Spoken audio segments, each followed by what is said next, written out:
Wanna join me? Come and play, but I might shoot you in your face. Bombs and bullets will do the trick. What we need here is a little bit of panic. Do you ever wanna catch me? Right now I'm feeling ignored.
Right there, Swiffer looking very comfortable, and a man who can definitely play very well with a lead, but if you shatter the confidence of the Chiefs now when they're so close, it could be that opportunity for that reverse sweep. Could be an opportunity now for Legacy to get their foot back in the door, and it has to be, because this is do or die. Yeah, and all it takes is one win for Legacy, and it feels like from that one win, momentum could be there. Questions could come into the minds of the Chiefs as we're in Champ Select. Yeah, Champ Select now as Chiefs move over to the blue side for the first time.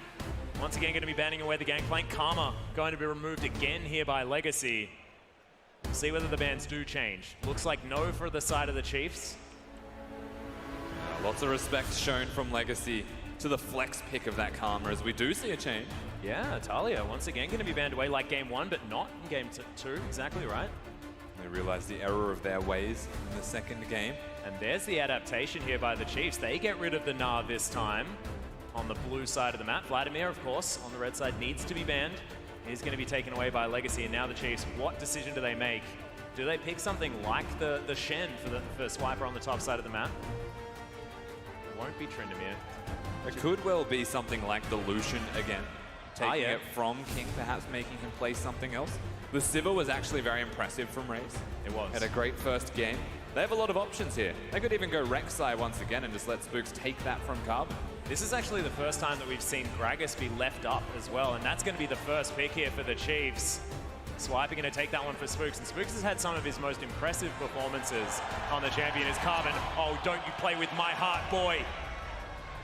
He's not. It's fine. He's going to lock in Braum. Thank goodness. Yeah, I haven't seen Braum jungle very often, though. No. I would have preferred Lee Sin. Yeah, I think he's probably better. You can use your concussive blows on the minions, though, so get some attack speed in there. But it is going to be the bottom lane locked away here for Legacy. Chiefs once again having a look around. Now, I have an inkling that he won't play Aurelion Sol. He's just shouting out to the LCK games from last night. Still a lot of options available for the Chiefs, having not locked in their mid lane. Not a lot of bans this time around once again available. So they could go the Cassiopeia route. Could go Lissandra once again, was successful in that first game. I also really love Cassiopeia picked in tandem with Gragas at the same time. That explosive cask into the lower range, petrifying gaze from Swiffer could be very, very scary. The Ray is thinking about hopping back onto that utility. 16 seconds to go. See what picks the Chiefs are going to lock away, because these have been pretty solid for the last little while, although they mess with us all the time. So it is going to be okay. Wow. Caitlin Tom Kench locked in by the Chiefs. That is an entirely different strategy coming out of the Chiefs. They've got the Tom Kench to save one of their big carries, most likely going to be the Caitlin, who works in siege compositions, and that is what the Chiefs currently have already. Yeah. Of course, Gragas, fantastic at that. Legacy now. Their next couple of picks, of course, we'll see who they're going to save until last, whether it will be Tally, and he'll lock away Riven, and it'll be amazing. Not sure whether it will be. They also want to set Choose up with a not losing lane at the very least. He just wants to survive, get through that laning phase, join them in the mid to late game team fights, and be a big threat. So do we expect something like a Victor or Cassiopeia here coming out of Choose? Still a standard safe mid lane pick would be the ideal option. Not knowing who he's against, but also being on red side this time Legacy. They may leave him till last, but it's not likely. It is going to be Rek'Sai for Carbon. The desk breathes a sigh of relief as he hops back onto that early game mobile champion, get himself around the map, get things done, and choose once again on the Cassiopeia. Ray's now thinking about what he wants to do to help round out this Chiefs lineup. We'll see. A top laner, possibly, unless the Gragas is going up there, or the Tom Kench is going up there. There's a lot of flexibility for those two champions. And Swift is champion there for the mid lane. I wouldn't be surprised to see the Lissandra locked in with it. Again, was successful for them in the first game. We have said the word Victor a lot. There's also LeBlanc available. Doesn't actually do that bad into Cassiopeia, but in her current form, she can stop you from distorting places if they're good. Yep. Well, it's a bit risky. Relatively telegraphed if you're going to distort for that combo as well onto the Cassiopeia. So you will be facing her while you're heading in. Sounds like a frightening prospect to me. It's 2 seconds to go. That's going to be Shen for Swiper. A lot of tanky bodies out of the Chiefs. As once again, they're going for that late game AD carry and a lot of CC and facilitation coming out of Swiffer's mid laner in this Lissandra. And they just rounded their team composition out with dive everywhere. Oh my goodness, Got a Lissandra who can go under the turret, ultimate herself, and immediate echo. There's Tally. Kuden even looks surprised, as he was the one that actually locked it in, which is an odd thing. Tally, wow. This has been a champion that he's found incredible success on. We were talking about MVP Tally from Split 1 of the OPL 2016. Well, this was the champion that he did a lot of those performances on. Yeah, and we can talk about MVP Tally. We need to see that in this game if Legacy are going to have a chance in the series. Has to step up massive. Picks a matchup that he's comfortable with. Nir immediately locks it in. Yeah. And that's the gauntlet thrown. Certainly is. Carbon as well may not need to worry as much about Spooks' early pressure. Of course, Gragas, a lot of early ganking power with the extra CC, but doesn't have the raw damage that a Graves can bring if he finds a low Rek'Sai in the jungle. So theoretically, it might be a better start here for Legacy, and the first time that they've been on the red side. There's a lot of changes, a lot of possible momentum breaks for the Chiefs if Legacy can make a good start here in game number 3. Absolutely possible. Big game here for Legacy. The Chiefs at set point. Yeah, this is their ticket to Brazil, to the IWCQ, and possibly that chance to get to Worlds. They've been so hungry for it for so long. And if you believe you can do it, use that hashtag CHFWin on Twitter. If you think Legacy can bring us more League of Legends, use that hashtag LGCWin. Legacy Legion, we need to hear from you to get us into that game number 4. But right now, game number 3 is all we need to think about because the Chiefs are poised at 2-0. And plain and simple, do or die now for Legacy. There's nothing that they can leave behind. They have to hold nothing back and just give it to the Chiefs. Chiefs already feeling like it's Christmas. And Spooks with the Santa Gragas. That's adorable. Big fan. Welcome to Summoner's Rift. There's now not too much of a change as far as how we're starting this game off, except the fact the Chiefs are wearing blue shorts as opposed to the red ones. And that's a Storm Raiders surge actually coming out of Choose as well. Wants the mobility. Yeah. I guess he doesn't have the Ghost. Has to go for Cleanse against the Lissandra. Yep. And so now benefiting with a bit more move speed. Means his damage is also lacking to tanks, though. Not having a Deathfire touch to chunk them out. Risky call, but values the move speed. Yeah, no, actually, I find it rather interesting. Just, slow resistance that you do get from the Storm Raider Surge, and I guess the movement speed is good, but there's a lot of hard CC out of the Chiefs. I mean, the thing is, I've even spoken to Swiffer about this, and he believes Thunderlords is just the better Keystone Mastery out of all of them anyway, because the damage is surprising. You never actually calculate for a Thunderlords on top of the damage they're doing. Yeah, that's a good point. Sometimes can be the difference between a kill or not. Well, we'll see how Choose is going to play this one out as King and Kuden start here on the Grom. Going to be more than comfortable here with the same duo lane. Of course, King in the last game did the most damage in the game, so we shouldn't be really questioning the Lucian play out of this man for the moment.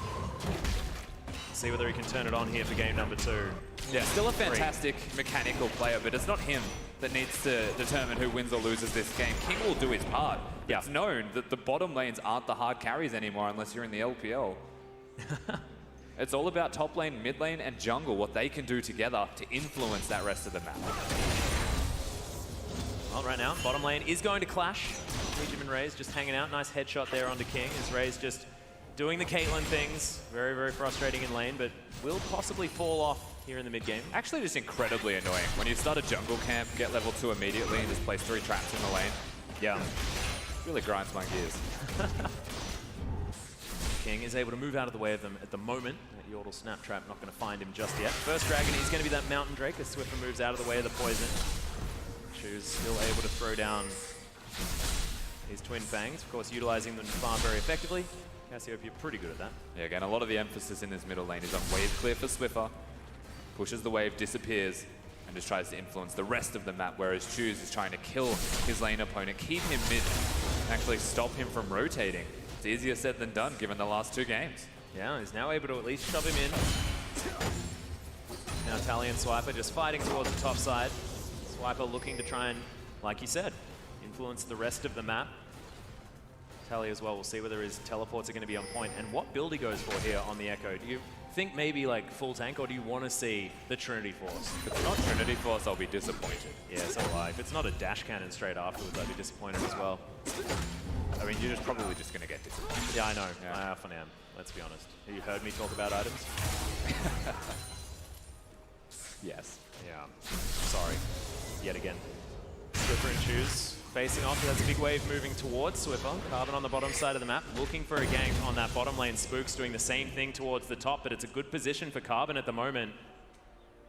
Not able to find his way through. Remember, Ejim pretty damn good at disengaging as Tally. Oh, that phase dive was close. Spook's unable to find the belly bob. Super close, but doesn't get him. Flash used on the bottom side of the map, however, so Raze did have to use that to get out of the way. Carbon, successful gank number 1. Yeah, Kuden also using his own, so Summoner spells burnt from 2 players of the 4 in that bottom lane. It's a Tahm Kench after all, whilst the Caitlyn you'd expect has a fair bit of lane control. Tahm Kench just kind of sits there and hits it with his tongue. Well, in goes Spooks, gets the flash, body slam. The flash from Choose is good. We'll get him back underneath his turret, so no first blood this time. It is good, but Gragas can come back. Choose has no Summoner spells, has to go back to base and reset. There's a good opportunity now for Swiffer to pick up 1 extra wave, more gold, and perhaps have a more timely recall. If I was Spooks, I'd be coming back mid. Yeah. At the moment, just needs to go to his wolf camp. The Snake Lady going to slither her way back into the mid lane and swipe him. Little taunt there onto Tally. Not capable of all that much damage at the moment. Corrupting Potion has run out, however. DGen. A lot of stacking passives on this bottom side of the map. Neither of them going to reach completion, however. There's no gem, otherwise it would have been glorious. Yeah. Another Tongue Lash comes out. Ejim landing that one quite nicely onto Kuden, down to about half health. It's all just about slow play at the moment, though, from the Chiefs. They've got the Caitlyn composition if they ever find an opportunity to group up, to utilize the Shen split pushing, and then just put Caitlyn somewhere where she can place traps and hit turrets. Then Chiefs are winning this game, whereas Legacy, they actually want to kill the Caitlyn, stop them from sieging, and get skirmishes ideally as well with a Rek'Sai or a Lucian or a Cassiopeia involved. They want Carbon to do something. Yeah. I actually really love that idea as well. We haven't seen all that much Caitlyn now that we move over to 6.15. But that's exactly what she's good at. That first turret blood is something that you can possibly get quite easily, as Ejim's going to have to eat Raze on the bottom side of the map. Spits him out. That movement speed, of course, helping. The Chiefs reset. Decent attempt there from Kuden, though. The beautiful thing about Tom Kench is if someone makes a mistake, In goes Swiffer, actually gets the Frozen Tomb onto Choose. Stand United's down as well. Going to help Swiffer out. That taunt was God's here. That's first blood goes to Swiper, and the fight is on. Good parallel convergence, but Swiffer gets out of the way. And Tally now has to run off. We'll see whether he can get back in, but doesn't look like it. They don't get the kill on a Swiffer. Good use of the flash and saving it for that long, honestly. This is why you come mid lane. You force Choo-Choos to recall. That's the experience advantage that Swiffer gets, most importantly. And the repeat offense that can come out when solo laners hit that ultimate point, and they make Legacy pay. That was incredibly well played. We saw the Chiefs try to do this in game number 2 as well. Not as successfully. This time certainly worked out, and that early entrance from Spooks into that mid lane paying off. Yeah, it really does feel like Carbon is MIA at the moment. Super unfortunate for Legacy not having their Rek'Sai around. And honestly, it comes back to the initial point from game number 1 where Spooks is just moving around the map, seemingly more efficient. He just honestly has Carbon's number this series. I feel like the mind game is in his favor at this particular moment. Will take a lot of effort here from Carbon to get his way back through. Currently farming out his jungle. He's 8 CS behind as far as those camps are concerned. Once again, lanes pushing in favor of the Chiefs, especially here in the mid lane. This is a perfect start for the Chiefs. Game number 3, set point for them. They couldn't ask for more. Yeah, Swiper hits that level 7 equal with Tally and denies that siege minion. He's so tanky as well now. Blarmy Cinder completed. Got himself another Ruby Crystal. Looks like the Spectre's Cow is going to be the next option. The Shen going to be a pretty immovable object towards the top side. Yeah, we're at a first big potential point of play. Of course, Spooks will need to recall beforehand, but the opportunity will be there for both teams to look towards the Drake, but primarily for the Chiefs to do so. Note, Tally doesn't have his teleport, even used his ultimate to get back to lane more efficiently. He'll be okay now in the 1v1. But if they go for the Mountain Drake, it should be theirs. At the moment, no one really looking for it. Good vision around it by Legacy. Might give Tally some time to react if the Chiefs try to get in there to set up for themselves. Swiffer currently doing that right now, as you can see. Gets a couple of wards over the top. Nice tongue lash there from Ejim towards the bottom side as Raze just clearing minions one after the other, and he's got a huge lead. This Caitlyn just doing Caitlyn things. Similar principle to that of the Sivir when you play League of Legends. You just want to make King on his Lucian fight minions, not you, so that you can hit him for free. As now the bottom lane of the Chiefs moving forward aggressively, controlling Legacy's jungle. And already a little Sentinel going over to Raze, once again padding that stat. As Swiffer's come over, wants to try and pick this one up for himself, throws down the Q. That's going to be Spooks locking it down. They don't want to take too much of a risk. Chiefs move their bottom lane right back. King and Kuden, we'll see whether they can respond. Of course, Glacial Fissure is available. The culling is also available. Yeah, a lot of strength to be seen. Of course, the Braum being on Lucian's team means nobody can block the culling. And the door is proving not to be too effective. I just lost my word. Yeah, nice. Good. No, not all that effective, correct. I heard it being completely right.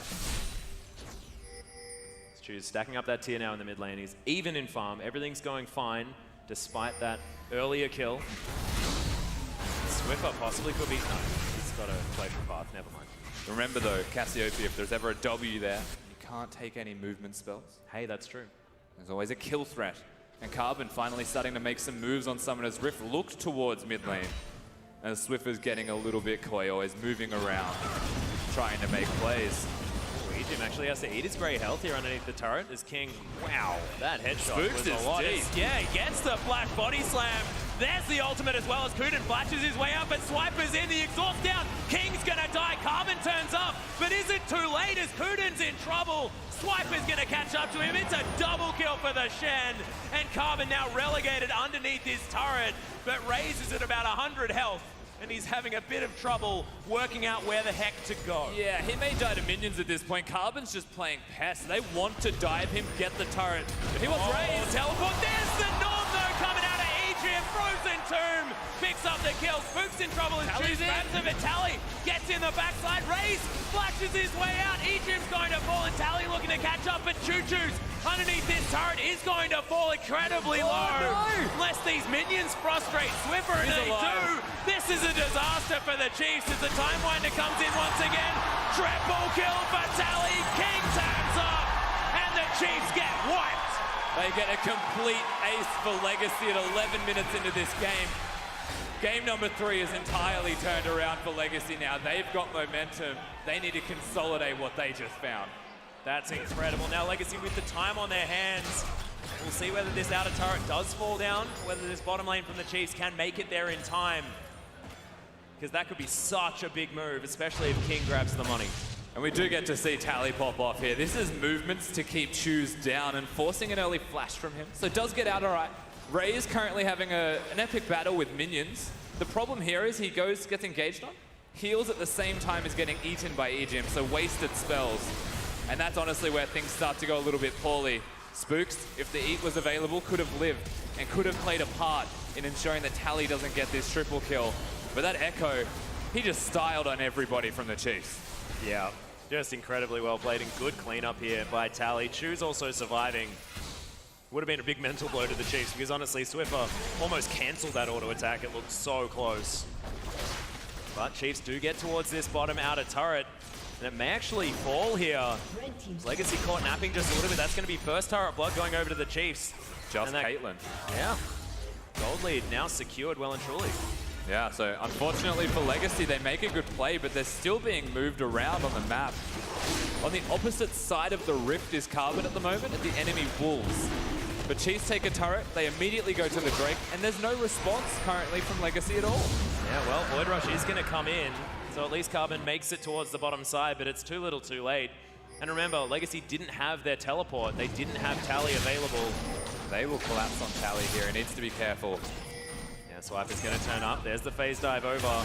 He gets slowed. Swiffer gets the stun down. Good shield for Tally. Looks to clear out this pink ward. Blue buff is going to be the target here for the Chiefs. Yeah, Carbon's still looking towards it just with the P shooter, but doesn't find it.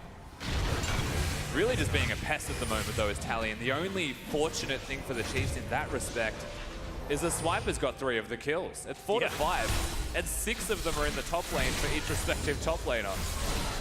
Both of them playing very well. Swiffer doesn't get the stun, but Legacy were ready. Swiffer's in trouble. The ultimate comes down, but he's going to get destroyed way too fast. Legacy waiting patiently. They've changed their strategy here. They're moving up towards the top side. They look towards Swiffer so that he can't look towards the rest of them. They've completely adjusted what they were looking towards, and their focus shifting in a positive direction. Yeah, this game's still very, very close, but it does look like Legacy have got some of their pizzazz back. Looking forward to seeing whether they can continue to make further advancements. It also coincides with Caitlyn having an item drop to the Ghost Blade of King.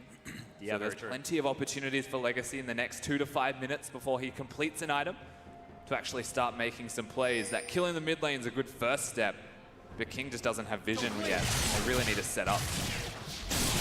Well, Tally will make this minion wave crash. And this bottom outer turret hasn't taken very much damage at all, though, just Caitlyn. What it does do, that situation. Nice Pistol Scepter now completed here from Swiffer, as well as the Lucidity Boot, so 20% CDR, as well as having that flash and teleport available a lot more often.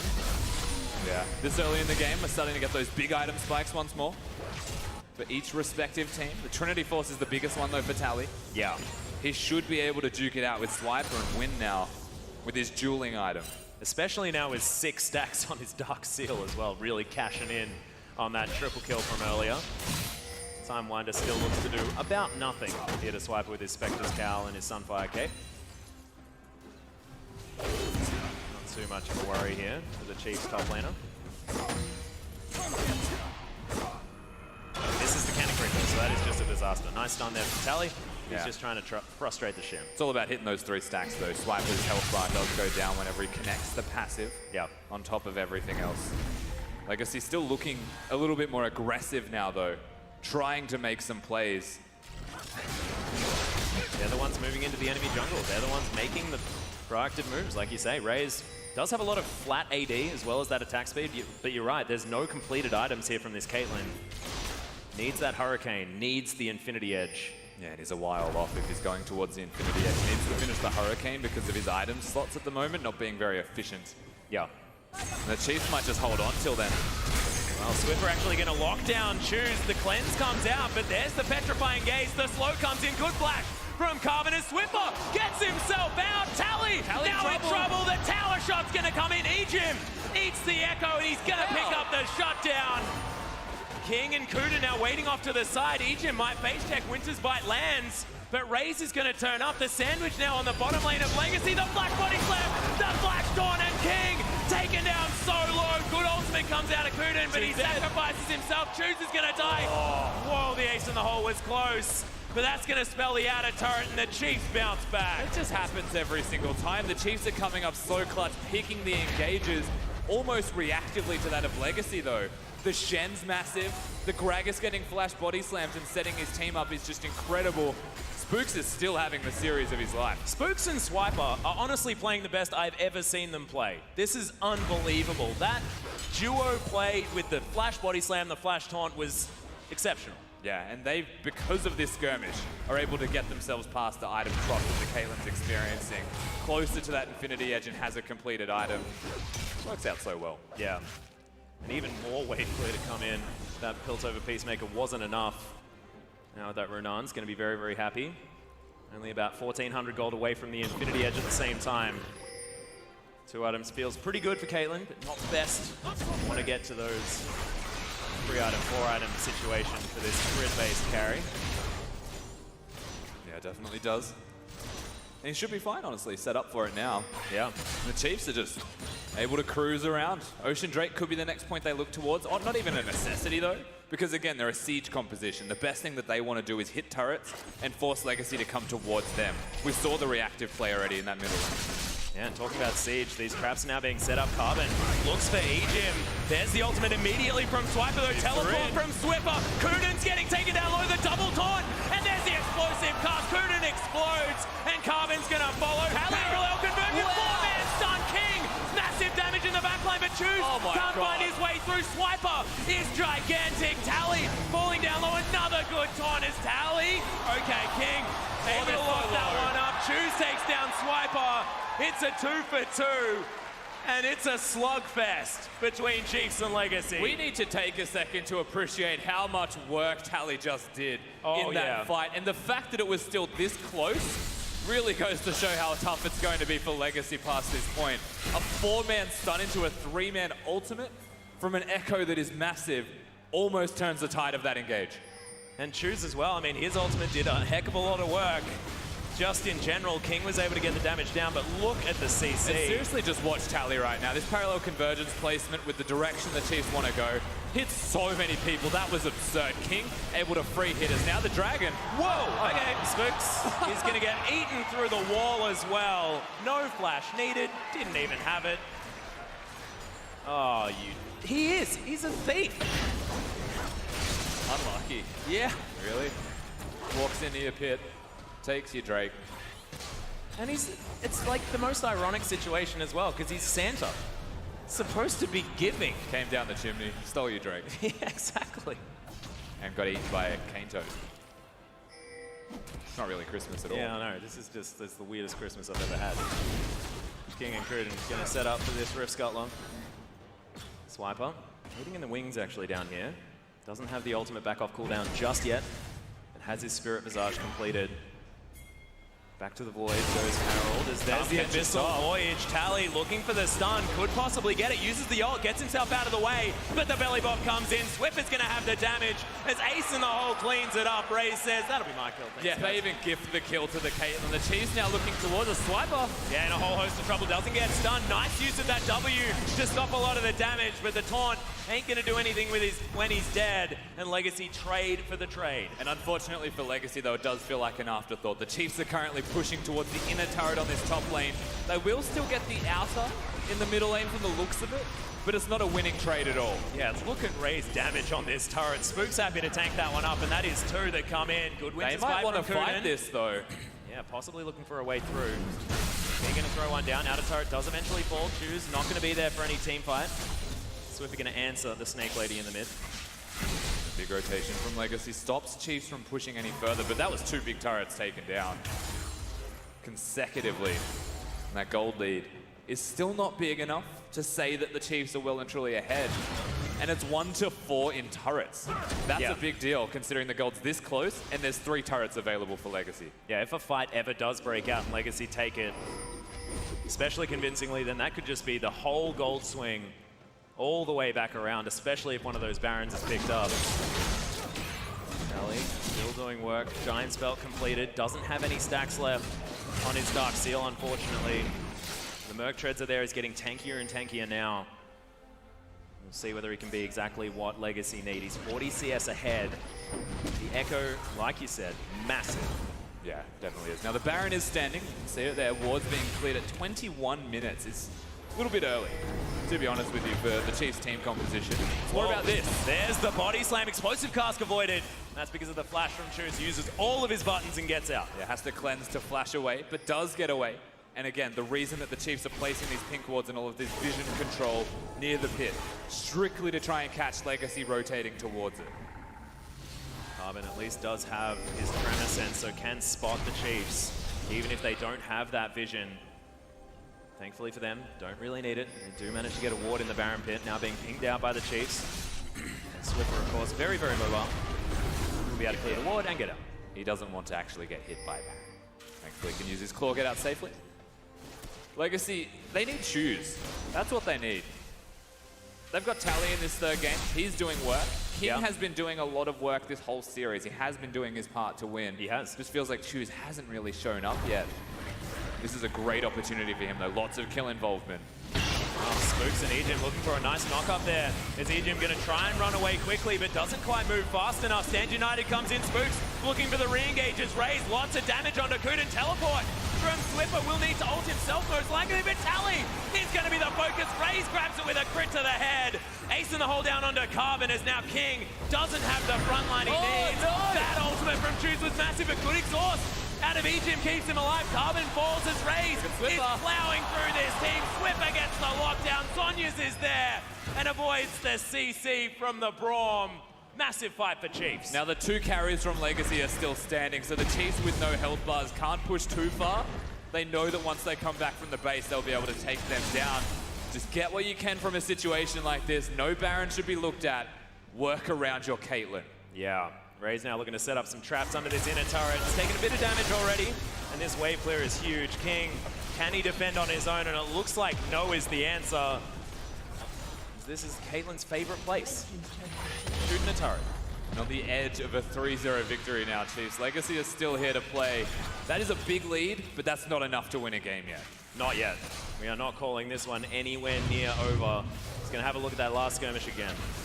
Yeah, Ejim saves Spooks a bit, and it's the Shen ultimate. Honestly, every single time that's been the difference. Telly comes in, and they think they've caught Swiffer, but really they just haven't, because the Chiefs are positioned so incredibly well to keep him alive, while Swiper is dealing with one of the primary damage sources. Just insane. This was good. But he was exhausted at the same time, so again, beautiful play from the Chiefs at a micro level, and then kiting backwards after this point, knowing that there's no point chasing further. Swiffer as well, getting that Zhonya's, avoids the stun from King. That was 3 for nothing. 5,000 gold, the lead approximately for the Chiefs. 5 turrets now to 1. Tunnel's gonna go. Nice ward there outside the Baron pit. Giving a lot of information here to Legacy. Yeah, good ward, should spot everything. No pink wards available for the Chiefs, so they're not gonna look towards doing the Baron, you would imagine. Kill the Scuttle, there we go. He wanted to buy as much time as he possibly could, you know? That is a rapid fire cannon done now for Raze. He's got himself a Null Magic Mantle. We'll see whether it's Mercurial Scimitar item number 4. There's Caitlyn. Never really looked like she was in a trough. And she's only getting more and more terrifying as these items kind of start coming in. Yeah, they're at a point where the Chiefs can actually execute on their team composition, hit that late game stride. And right now they're starting up a second Ocean. Yeah, it's already down to half health. Spooks and Swipe for the Dream Team at the moment. Ray's going to turn up, help out. There's the smite to lock it down. Remember, Legacy do have the Cassiopeia. A sneaky Baron would be something they're capable of, but they need to clear vision. They need to get some control of this map. Yeah, I mean, Legacy backs against the wall. I think it's safe to say, but with a Cassiopeia and a back against the wall, Chiefs have one direction that they can go. Yeah. And going forwards into a Cassiopeia ultimate is ultimately just death. Yeah, petrifying, some would say. It's a bit scary. Choose. He's clearing things out, building towards his Void Staff for item number 3. See whether he can actually pick it up on this back. We've got a QSS done for King, so that Frozen Tomb not as scary. And that's a Dead Man's Plate for Tally. Bit of extra damage, bit of extra tankiness. But he's 3-3-2 now. Very different from that 3-0 start to this game. Yeah, at least has his items now starting to come together, but it feels like it still doesn't compare to his opposition. Once again, Spooks 0-1-10. That Frozen Heart's doing a lot of work. Yep. Will stop a lot of damage. We're just waiting for someone to actually go. Well, Swiffer might be engaged on here as Carbon as well. Raze has so much damage, gets into his tunnel network and gets himself out. Of course, Swiffer with his claw was able to escape at the same time. Yeah, nobody following. Of course, Choose was around the corner on the snake. So they show respite. Everything resets one more time, but every single facet of Legacy's advances has been entirely negated by that of the Chiefs. They are just one step ahead, and they're doing Baron. Yeah, they've got a Mountain Drake here as well. Ocean Drake going to help them the whole bunch of that region. But Legacy are going to be here. Stand United comes in on top of Spooks. Will they focus this Baron? Carbon unable to do it. He's also going to get taken down. The last crit bullet comes over the side, and Raze locks it up. Tally now in the back line. Good stun as Swiffer gets in by Egypt in the nick of time. Tally with the ult. Loses in and gets the mid laner, but falls down. Another body slam. 3-man barrel. Spooks going nuts. Swipe against the stun. And that's the ace. And the Chiefs will move up mid lane. A complete ace now. Legacy have to watch as potentially their entire base starts to go down. The Baron buff to back up the Chiefs. They will get at least the inhibitor, you would imagine, with this push. Raze has a lot of damage here at the same time. Will they be able to push any further is the question. Will definitely be the end of this inhibitor. Legacy, 4 seconds on Carbon. Tally under 20. Kuden's going to be up. It's going to be just the inhibitor. Chiefs do back away. Empowered recalls and a whole lot more siege power as if they needed it. But we are 28 minutes in, and that's 10,000, the difference between both of these teams. They are set up, ready to get on that podium. This is dire for Legacy. Beginning to book flights to Brazil. One step closer now for the Chiefs. Legacy not out of it yet. People have come back from worse. But it is so, so difficult. Guardian Angel almost done for Tally. It's an Archangel's close for Choose. It will be a Ceres when it gets completed, but it has to be a Void Star first. They're close to fighting fit, they are. But 5 minutes maybe is how long they'll have to hold on for. And I just don't know if they can for 5 whole minutes watch the Chiefs just push them in. Yeah. Again, composition-wise, the Chiefs can just set up a siege, utilize Raze on the Caitlyn, or they can look for a neutral objective, place the traps, and make Legacy come at them. It's going to be another Mountain Drake here as well. And double Mountain makes it very difficult to defend turrets. Raze now doing crits for, you know what, 1,700 damage. That's terrifying. Now that his Mercurial Scimitar is completed, only now needs something like the last Whisper item as Raze gets the crit. King takes half of his health bar. That is just dumb. Every bullet counts now. There's the shield coming out from the face of the mountain. There's Swiper now split pushing on the top side against Tally. But Swiper's just an impenetrable fortress of a human being at the moment. Like, Tally cannot actually touch him. He will always be in these fights. That's a lot of traps. That is a lot of traps. 5. As you can see, Raze just running around in circles and then throwing rapid fire cannon shots at that turret. Then moving up, gets the autos. The miasma is there, but look at that damage. The tower gets completed. Chiefs now pushing forward to the inhibitor. Super creeps have to be dealt with. Legacy just don't look like they have the answers. Ray's so hot on his feet right now. And the Tahm Kench pick again. They try and go in. Tahm Kench just eats the Caitlyn, and they walk away. Oh, Swift is the one going in. 4-man snare as King's in trouble. Carbon going down low as look at the crits from Ray. Splashes forward. Picks up the Braum. King's on the fountain. Legacy still have the damage remaining. Good stun comes out of Tally as Choose is trying to follow up, but the Chiefs are too far ahead. King melts.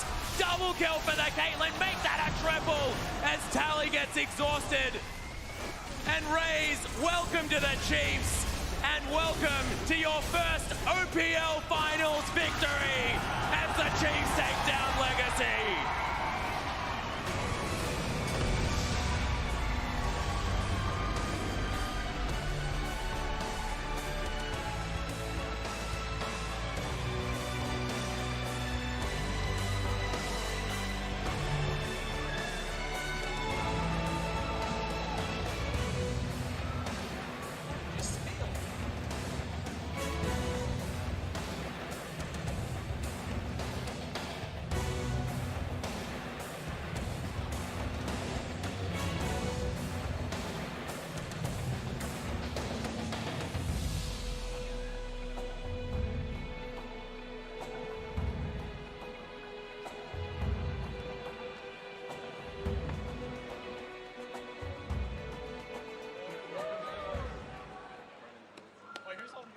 Your 2016 OPL champions, the Chiefs.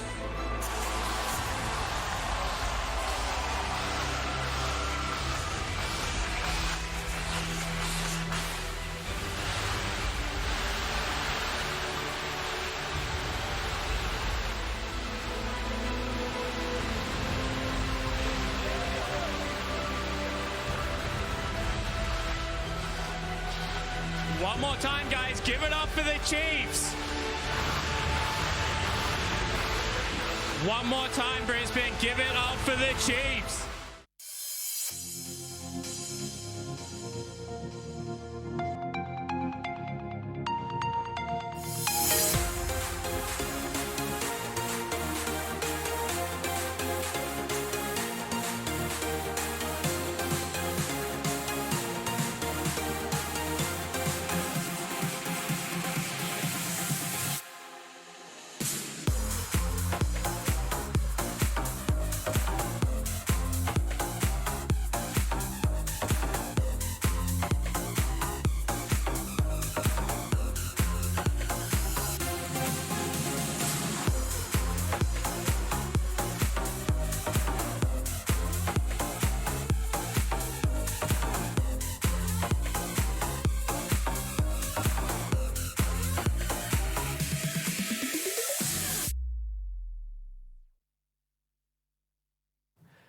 Look at all those happy boys, happy to be in OPL 2020. I'm Nick Boy Richardson, and I am excited for a new year on a new set with a new collection of casting talent. We've got your tried and true favorites. We've got Spawn, we've got Rusty, old news, Skimmy all the way from New Zealand, and tonight only, all the way from China, Fish. Hello. Gentlemen, welcome to the OPL. Thank you, Nick. Yeah, glad to be here. How Glad we to doing? Add some diversity, get some, New Zealand in the Australian scene. Yeah. We need that embrace, that culture, and obviously you can't forget this guy here, but you can't see him at the moment, so it's a bit of a shame. I can bring him. Yeah, you can bring him over. This little fella. He left us. I've taken his spot, literally. Yeah. I am Bryce now. Well, that's his jumper that I stretched out over the poro. So Yes. you're welcome to it if you'd like. It's very excited to have you. And Fish, how are you? Doing good. Yeah, back here for a couple of weeks. Going to be a lot of fun. And decided to come sit next to Jake just for a little bit because it annoys the crap out of him whenever I'm here. It's fantastic. I have noticed that. Jake, annoyed? Yeah, On brand already? on edge, Yeah. I would say. I'm just waiting for him to start getting a little bit chirpy. Well, we were talking just before the camera started rolling because you forgot how to sit on the couch. Yeah, it's a weird couch. Like, I'm not going to say it's a weird couch. That's not specific It's enough. very couchist. It's not comfortable at all. It's a deep sit. It is a deep sit, and then like you can try and put a pillow behind you, but it doesn't really work. So then what do I do with the pillow? Do I hug it? Then I look insecure. I'm not insecure, but I'm Projected. It looks like you're holding. It looks like you're hiding a Christmas tummy. I'll have it. Have a Christmas tummy. Have a Baron. I am the heaviest I've ever been, Nick. Are you? Yes, I am. Wear it with pride, my friend. Rusty, you've put on nothing but muscle. I am still the heaviest I've ever been as well. Well, there you go. We take those.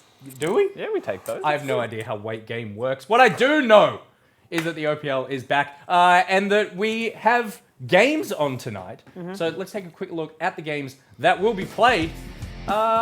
Fish, you're the guest. Hello, yes I am. Talk us through the teams. Sure, so first up we've got Avant Gaming taking on Legacy, then this new team, I think they are Order, I'm not sure where they're from, takes on Gravitas in game number 2, Pentanet takes on the Chiefs, and finally it's Mammoth taking on the Direwolves. So a good lineup for today. Obviously, you will have noticed a new team there in Pentanet, but that's not the only thing that's new. We've got the new set, which I love. Are we fans? Did you build it? Is it safe? Sure. Who's going to stop me from saying no? Is it safe? Yeah. Oh, well, it's the OPL, so no. It's definitely going to fall apart. I like the floorboard. Yeah, right. You can't- I'm sure the set designer loves that. That's the thing you pointed out. Oh, well, I mean, the Mario bricks in the background also look kind of good. But the floorboards to me, especially on the camera, Yeah. I hope that's what it looks like for Twitch chat. Because they look like some nice mahogany floorboards down there. Which they're really not. Which They're they're kind of not. like a plastic rubber. And they're kind of really pale. Yeah. Whereas they look like a deep, like, oaky red in, like, that, the image that I can see. Yeah. So I hope so. The Why couch are you is giving away all deep the camera sit. secrets? This is a spongy step. What did you say? Why are you giving away all the camera secrets? They're not meant to know. It's Australia. But it's not the only thing that's new.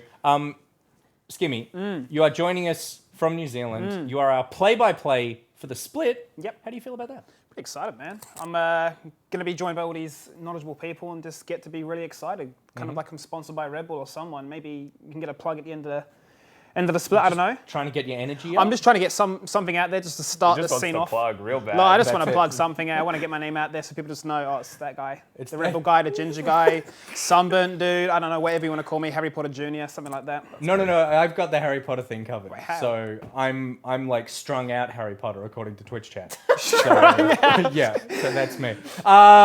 So we've got next. new set, we've got new casters, but we also have a bunch of new players in the OPL. Tons. I mean, this is a massive. They just got rid of the chaff.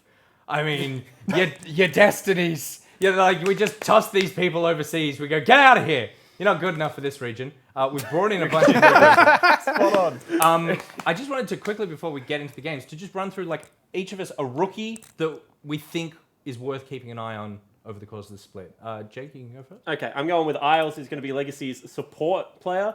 He's from Melbourne. Actually, similar area to where I'm from. So I'm really excited to watch this kid play. He boot camped in Korea. And if you look at Legacy's lineup, top to bottom, you know, a couple of members from the Mammoth lineup, some import talent also going to be there. They picked up the franchise player from the Chiefs in Rays. So the fact that Isles is now the rookie on this lineup that's coming in, I think that if he plays to even close to his potential, Legacy should be considered the favourite to win the split.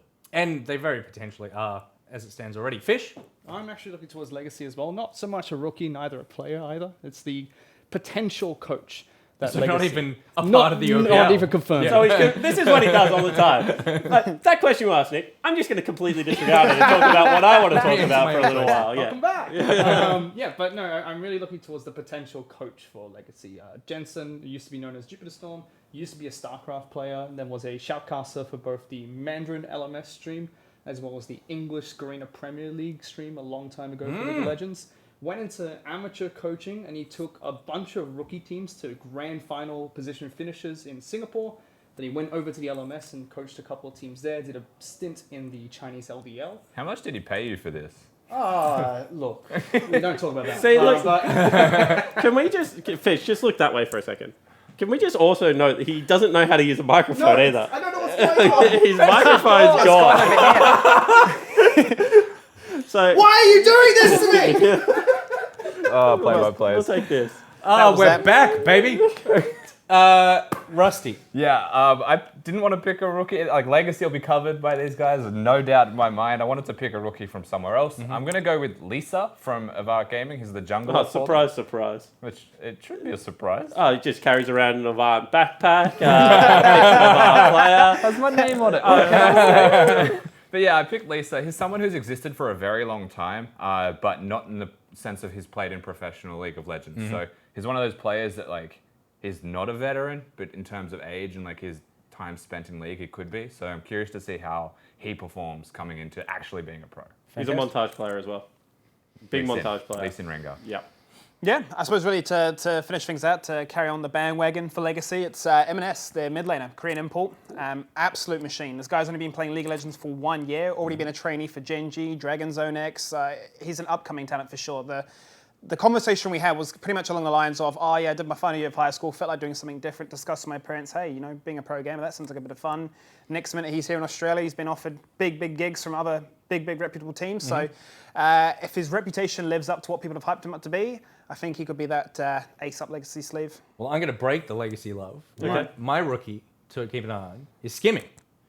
So you only appeared 2 times last split, so this counts. Yeah. And let me say, the play-by-play role in the OPL has been a meat grinder of talent. It is Jake, Pyra, Pulse. Do you know no what it one is? lost. Do you know what it is? Absolutely decimated every It's the time. defense against the dark arts job at Hogwarts. Yeah, it's a play-by-play job here. It absolutely is. I don't know where any of those people are except for Shake you. it up. So if you could last longer than a split, mate, I'll try and last sky's longer than the 30 limit. seconds. What? Go next. You're going to last 30 seconds. I'll try and last longer than 30 seconds. I tried to sneak that one in there, Nick, but you tried to play it off cool. I know, I really just drew attention What to has it. happened? I was only gone for 2 Wrap it up. years. Look at how you're dressed. You're pulling focus more than any of us. Jelly bean socks as well. All right, it's time fantastic. to jump into game number 1. Let's look at the lineups for Legacy. We have already spoken about them. A team stacked with talent. Jake, talk us through. It's going to be Topoon coming over from Mammoth in the top lane. With him will come Babip as well, of course, last year's champion. Eminez is that Korean import. He's going to be joining Raze and Isles in the bottom lane. I think Denian will be hanging around as one of their coaches as well. And this is a team that a lot of people have pegged early to try and win their first ever OPL split. So strong. So strong. So strong. Because last split, They suck. not strong. I mean- sure. That's one way to put it. I mean, they beat my team twice still, so, you know, they were great. Yeah. Winston, I'm sorry, don't make another video. And today they are going up against AV Rusty. I don't want to bring up old wounds, but talk us through that. All right, in the top lane, you've got Dragku, someone who was there last year. Lisa in the jungle. Chaz coming over from Legacy in the middle lane. Gunkrab, again, returning as AD carry. And Appy in support. Fantastic. How do we feel about AV this split? They're kind of what Regicide were if for old school League of Legends fans. Like, this is a team that individually, all these players are amazing. 4 of them are Chinese speakers, so good luck to Chaz in trying to figure out what's going on Summoner's Rift. But I think that if they can reach any of their potential, it'll be good, and they're going to be one of those teams that kind of plays really aggressive in the early game. So from what I've seen of Avant, like, if they can reach any of their potential, they can be dangerous. And the question for me is, like, do they actually try and focus on the teamwork, or do they embrace the fact that they're just really good players individually and just try and style across the map? And I think it'll be the latter for sure, but you know, we'll see as the split progresses. If they start losing games, maybe they do try. Yeah. I mean, max stage are all speaking in English with one another, so I don't think communication is going to be a big problem for them. I would really like to see a team finally OPL just take what was the LDL, the LPL chaotic play style, and try and use it against all the other teams in this league. So we've spoken a lot about Legacy as being potential favourites. Who else do we think is strong this split? All of this saying before anyone has actually played a game. You know more than anyone else. I know, but I can't say anything because that's leaking screaming. It sounds like Order. Okay. Order, from my understanding on Twitter, Order is still on that boat. Order have not left the boat. Yeah, they're still there, so I don't know how they can play. I mean, we stream like every night. We go on boat rides. Like we're enjoying ourselves at the moment. Maybe towards week 10 and 11, we'll be looking to play some good League of Legends. But for right now, we're just happy living that Melburnian lifestyle, Nick. That's what we're all about. We're the only team left in Melbourne as well. It's been 10 minutes and already the Melbourne. Is this your story every split? Like, you know, you're just going to ramp up towards the end? It's a good Absolutely. excuse for losing at the start. It is a very good excuse for losing at the start. But you just haven't won yet. That's the problem I have. What do you mean? This is a We've great won couch. games. Have your back. I this tell you to couch, drop the Shane. mic, but you don't actually know where it is on the face. I mean, look, if you're gonna win games, win them at the end. Correct. I mean, ultimately the very end, but you know, leading up to that, also good. Yes. Well, what we found out last year. Yeah. Why have we just railed the subject? Like, I don't know. I What think we that- found out last year is if you get Order to the Gauntlet, we'll do damage. Yeah. But there's no Gauntlet anymore. There's also a lot of different people in Order compared to the Gauntlet run from Order. It's basically the Chiefs. Why are we talking about Order? Do you know I how don't know, else I is just wanna good? talk about Pentanet. Order. The new team is good. I'm excited They carry to see over them. Windows Monkeys from the Bombers. They've got Rogue, who's the old Bombers captain. They've got Sully, who was Order's substitute jungler last year. They've got Pradith, also, who's playing some very good League of Legends. People have put them like as low as 5th. I think this team is a genuine like top 3 minimum threat Like, they are very, very good. And even though I believe they're based here, they're actually like a WA company. Western Australian like team. And no one knows what's going on over there. Like Western on that side of the country. Oh, absolutely not. No. Like, they're on a completely different time zone. I think they have, like, I went to a restaurant one time and just out of nowhere, the football came on from a projector at like a really nice restaurant. Like, they do things really backwards in WA, let me tell you. All right, well, now that we've lost our WA viewers, before we get into the like game... 1 p.m. in WA at the moment? They're all at work. Please stop. We'll throw to a quick commercial for the game that I'm going to be playing while the rest of you watch some League of Legends.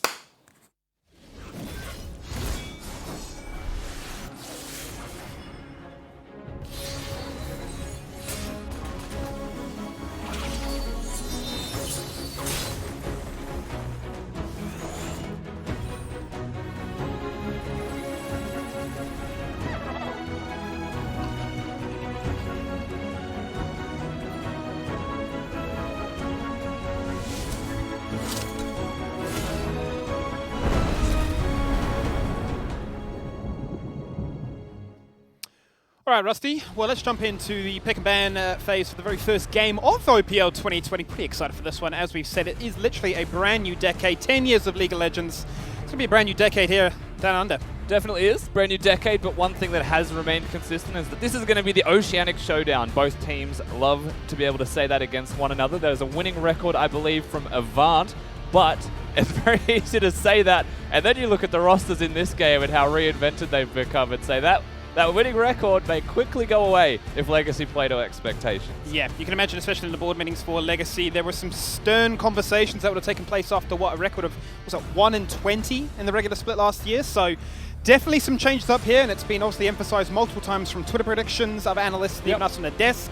So Legacy need to really stamp home some authority to get some momentum here. I mean, definitely. You want to start winning for certain. You know, with the all-star roster that they've got for themselves, a lineup of just players, let alone what we're going to see in the draft as we get through this as well. Yep. Note that we are on patch 10.2. We'll get into the champions in a minute. But right now, there are still some expectations that we need to make sure are hit home from Legacy, such as getting the wins first. And then for the hunger of their opponents, the wild card of Avant Gaming, you know, how do they start this one? Well, that's it. And I think always when you've got a composition that is so bloodthirsty as is Avant, you can't really dismiss it and sort of go automatically for a scaling composition of, hey, we can beat these guys. You need to sort of respect the early game. If they are going to do chaotic things, it may throw you off your balance. Set is obviously going to be taken away on that new patch. So no 1v1 punch-ons like I know you've been liking to discuss online. No, we're not going to have any one-outs in this game. Not from Set anyway, so no fists going to be involved. Aphelios is also available, as is Misfortune. If we're going to look at the AD carry position, those are the two very prominent champions right now that we have been seeing left, right, and center. And usually coupled with those AD carries is some kind of engaged support right now. You know, around the world, Leona has become a very big deal. Expect to see a whole lot more of Leona. Nautilus is always going to be a good champion. And we've started to see a lot more Braum, particularly through NA. Not so much in other regions, but it is starting to appear more and more. And just a very good, reliable champion is Braum. And it does seem to be a case also for the fact that he gives you potential to not only disengage, but also to block. Obviously, his Ice Wall is so strong to knock out primarily, obviously, what's going to come out from the bullet time of that Misfortune. But here in the Champ Select, we've got one more pick before we switch over to Legacy. So already denying Braum for that pick potential. But you talked about the engage. Obviously, there has been a heavy focus also on the likes of Tahm Kench. Anything to sort of prevent you getting one shot by, you know, your Zoes, your LeBlancs, even your Vegas. So the thing with Tahm Kench is, like, good champion, always has been just for what he does. But usually the only people that are picked that are good Tahm Kench players or good teams because they can utilize Tahm Kench to the fullest. I would rather see much more aggressive options from both of these teams right now. Isles being the rookie of the squad. With Raze, I would like to see something simple from them as they start to find their footing. That's why you say, like, a Leona, not a bad choice, of course. Into a Braum, Olaf, Mordecai are very hard to function in that role at the moment, so we will see where they choose to go. But I've got a composition that if you look at that right now, it says we are going in. Obviously, Olaf there when he goes unstoppable, making it incredibly hard, almost forcing you, if you're a Legacy support, to want to consider the likes of an Exhaust, to try and have some tools there. But you want those champions, really, from the side of Legacy to try and initiate and empower Raze, as you mentioned. And the one curious thing here is the difference in roles that have been picked. So there's an AD carry from Legacy. There isn't one from Avant. They've gone for a solo laner here. support rather, compared to the AD carry. So the slight differences there means we go into the next ban phase. Legacy could take away the center, they could take away the Aphelios if they wanted as well, and start to make it a bit harder. But because Braum's already there for Appy, they could actually play whatever they want. Braum's just such a good enabling champion. Of course. Every AD carry on Summoner's Rift, so no complaints there. Just the one champion taken away by Legacy in the center, and then a Cassiopeia. Yeah, Senna for me is such an oppressive champion. You know, the fact that she has so much range, scales up fantastically with her passive with the Soul Collection, and as you get into that later stage when you've obviously unlocked a fair bit of lethality, you can do a fair bit of work. Not to mention the fact is that she has CC built into her kit with the root, she has the ability to disengage with the mist, and the cross the map ultimate. That for me, just gives you so much global pressure, far more than the likes of, say, a Twisted Fate. She's just a pain in the butt. It's really good to see her on the ban list, because sometimes she's just so annoying to play against. Now what we're going to see here from Legacy and Avant is top lane's definitely still a place that can be looked at, but unlikely given that we've got the Mordekaiser and the Aatrox. Yep. You know, everywhere else in the world, and this is why I bring this up, we've been seeing Gangplanks and Orns left, right, and center playing against each other.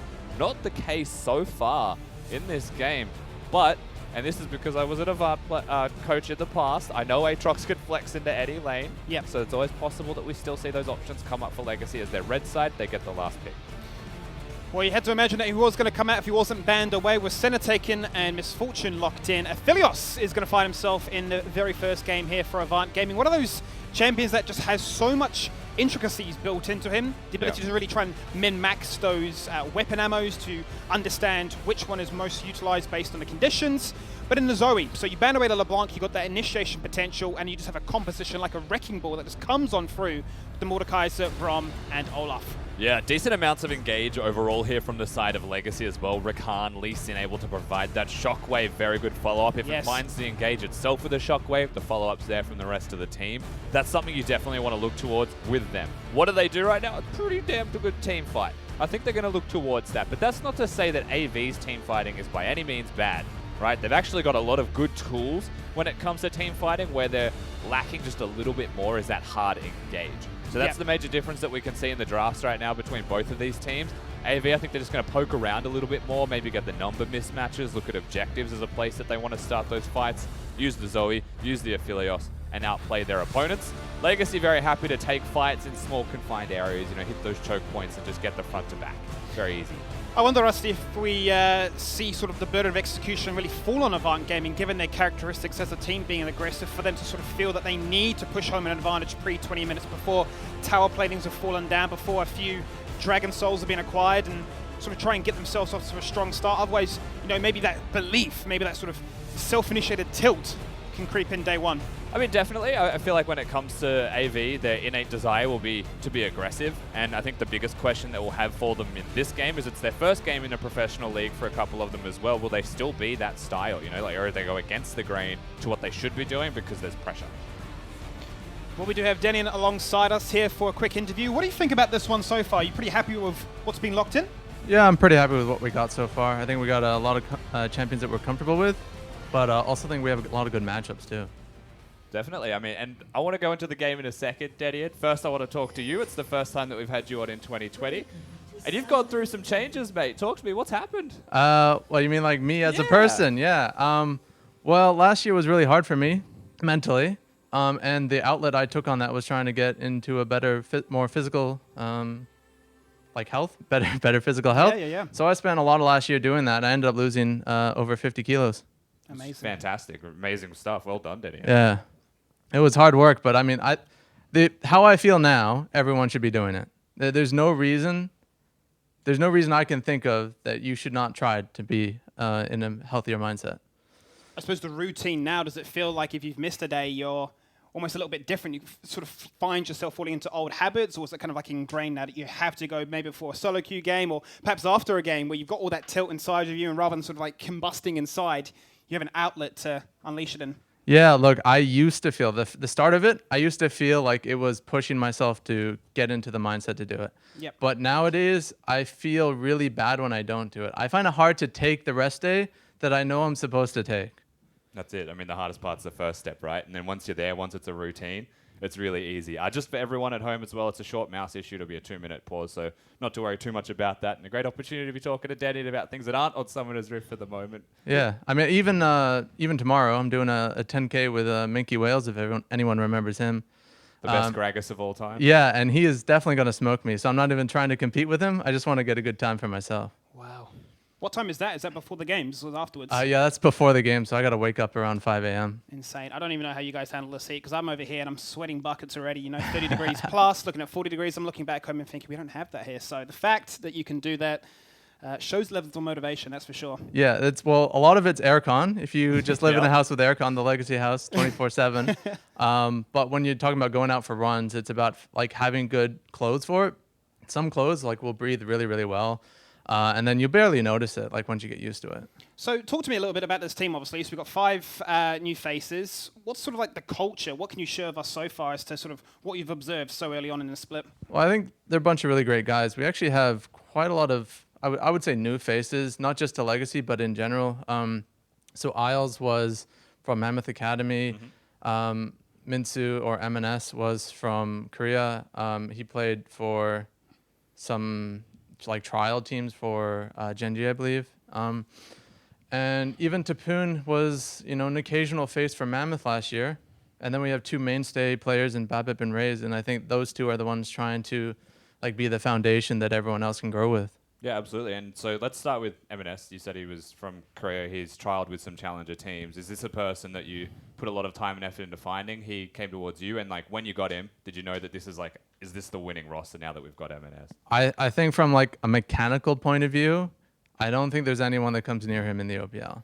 The challenge that we're going to have is getting him on board with the philosophy that Legacy wants to put forward. That Jensen, the coach that unfortunately is facing some visa issues getting into Australia right now, wants to put forward for us. And making sure that we can bridge as much of that communication gap as we can. We're trying to get him an English tutor.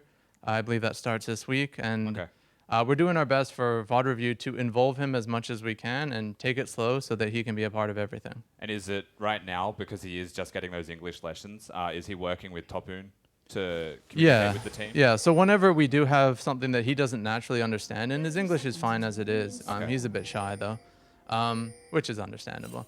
We'll just go up to Tapoon and say, hey, can you translate this for us? But our preference is to have him understand it before we go to Tapoon, because otherwise he's never going to get any better. Of course.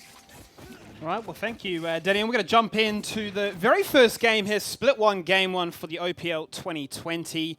Rusty, we've had the insight, we've had the ability to understand what's inside the coach's head, but now it's time to see execution unfold. And I just want to reiterate the fact that, we brought Danny in for an interview as a coach of Legacy. He has been, things have happened with Jensen, as he mentioned.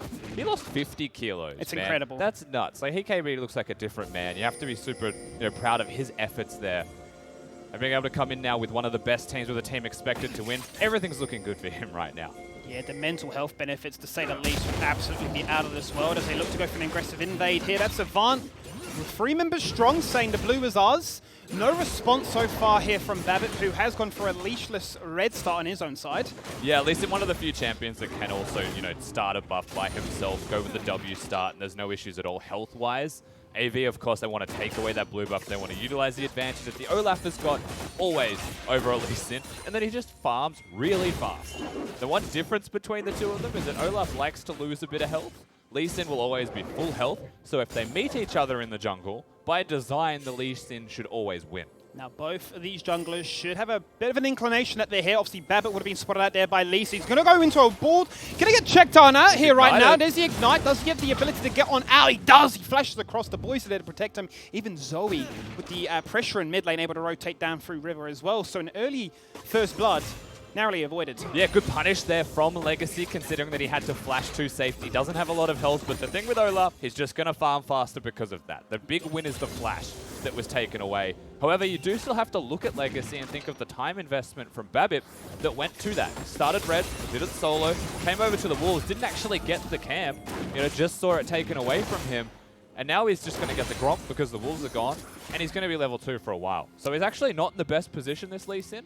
However, the opportunity is there.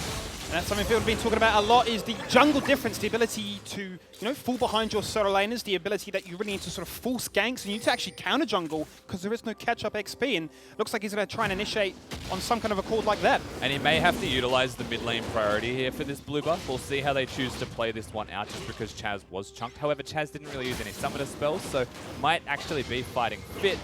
Avant, however, they see Babip, they know he's gone to the blue buff. They opt away from the skirmish. Instead, they're just going to go towards the bot side Scuttle Crab. So being a little bit risk averse here is Lee. So perhaps just saying, I don't have the flash, I don't want to risk the fight. Yeah, understandably so. And Babip says, well, this is my time to shine and try and do a bit of counter jungling of my own.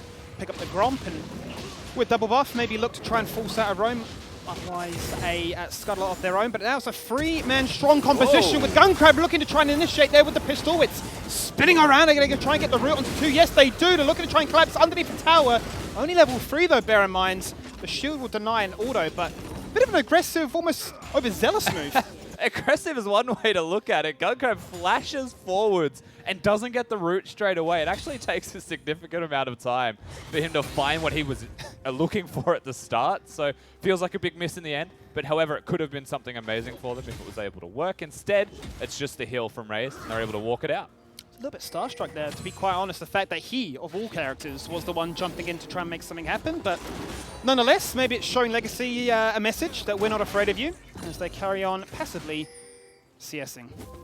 And it was very aggressive, you will say, to say the least. Something you'd expect from this organization once again. And Gunkrab is one of the more veteran players within AV, within the OPL in general. So not a big surprise as they are going again. Knockup comes out, but a double root to follow once again. Appy with the shield, the Ignite was down to Raze. They will need one more auto attack to secure that kill, but they're unable to find it. Unfortunately, they do, however, Gunkrab, double kill! Even burns the flash from Isles as well. Raze is smiling, but Gunkrab is like, I flashed, I do everything. I am aggressive, Rusty, I am. And he's able to find 2 of the kills as well. Aphelios is the new science champion. There's just too much going on. Didn't expect him to get the 2nd kill into Isles, but it goes down anyway. And so he's able to get a 2-0 scoreline. He's got the CS advantage. And the last thing you can do there is just smile at the fact that that's how it's gone. So he's got the flamethrower, he's got the gravity cannon. They're able to get a good ignite off as well on Raze to keep him out of the fight. And they're able to look towards Isles. But yeah, Raze comes a little bit too close. He shouldn't have been as close as he was. And Aphelios presses buttons and gets kills. That's just the way Aphelios works, everyone. He is science after all. It's absolutely insane. The fact that his mark can sustain or can last for such a long time, that you find yourself in a safe spot, you find yourself so far away from where the action was, but nonetheless, you are taken out of that fight. It's also like a global gravity mark. Like it's nuts. And the action doesn't stop there, though. Bit of an engage in the top lane as Tapoon hits level 6 before Draku. But I suppose the major storyline from that is the fact that they get a double kill in the bottom lane and they are able to get themselves the first Dragon. Yeah, Dragon going to be a big win. Olaf getting that one early as well. Farming jungler. Just going to continue to look for those dragons as they spawn from here on out. Now, you mentioned top lane. It's worth pointing out the CS differential up there right now. 50 to 28 CS. Big lead generating for the Aatrox into the Mordekaiser right now. So it's going to start to become a pretty big deal if that continues on the trajectory that they are on right now. Whereas you look at the other side of the map where Gunkrab just got the double. Appy's also gone for Moby Boots Rush. So he's not going to be tanky. He's going to be running around the rift at great speeds. So it seems like to me he wants to work with Lisa, wants to work with that Olaf to continue to get some map advantages where possible through where they are strong. Well, given how aggressive Lisa was in that early game, the fact that he was just happy to go in and take a buff away and happy to stick around and even burn Flash so casually, once again, you see it happen. The blue buff respawns straight away. The time is there. They're in. They're taking out a 4-man strong squad. And Babbitt, he's sort of left to go vertical jungling. And this should come as no surprise to Legacy, however. The bot lane missing from AV. It was pinged about 1 million times just then. They'll know the blue buff is gone. You can see immediately M&S Babbitt moving towards top lane after they get the red buff. So they know the enemy blue will be there after this gank as well if they play their cards right. Now they do have level 6 obviously on Orianna, but no kick for the Lee Sin.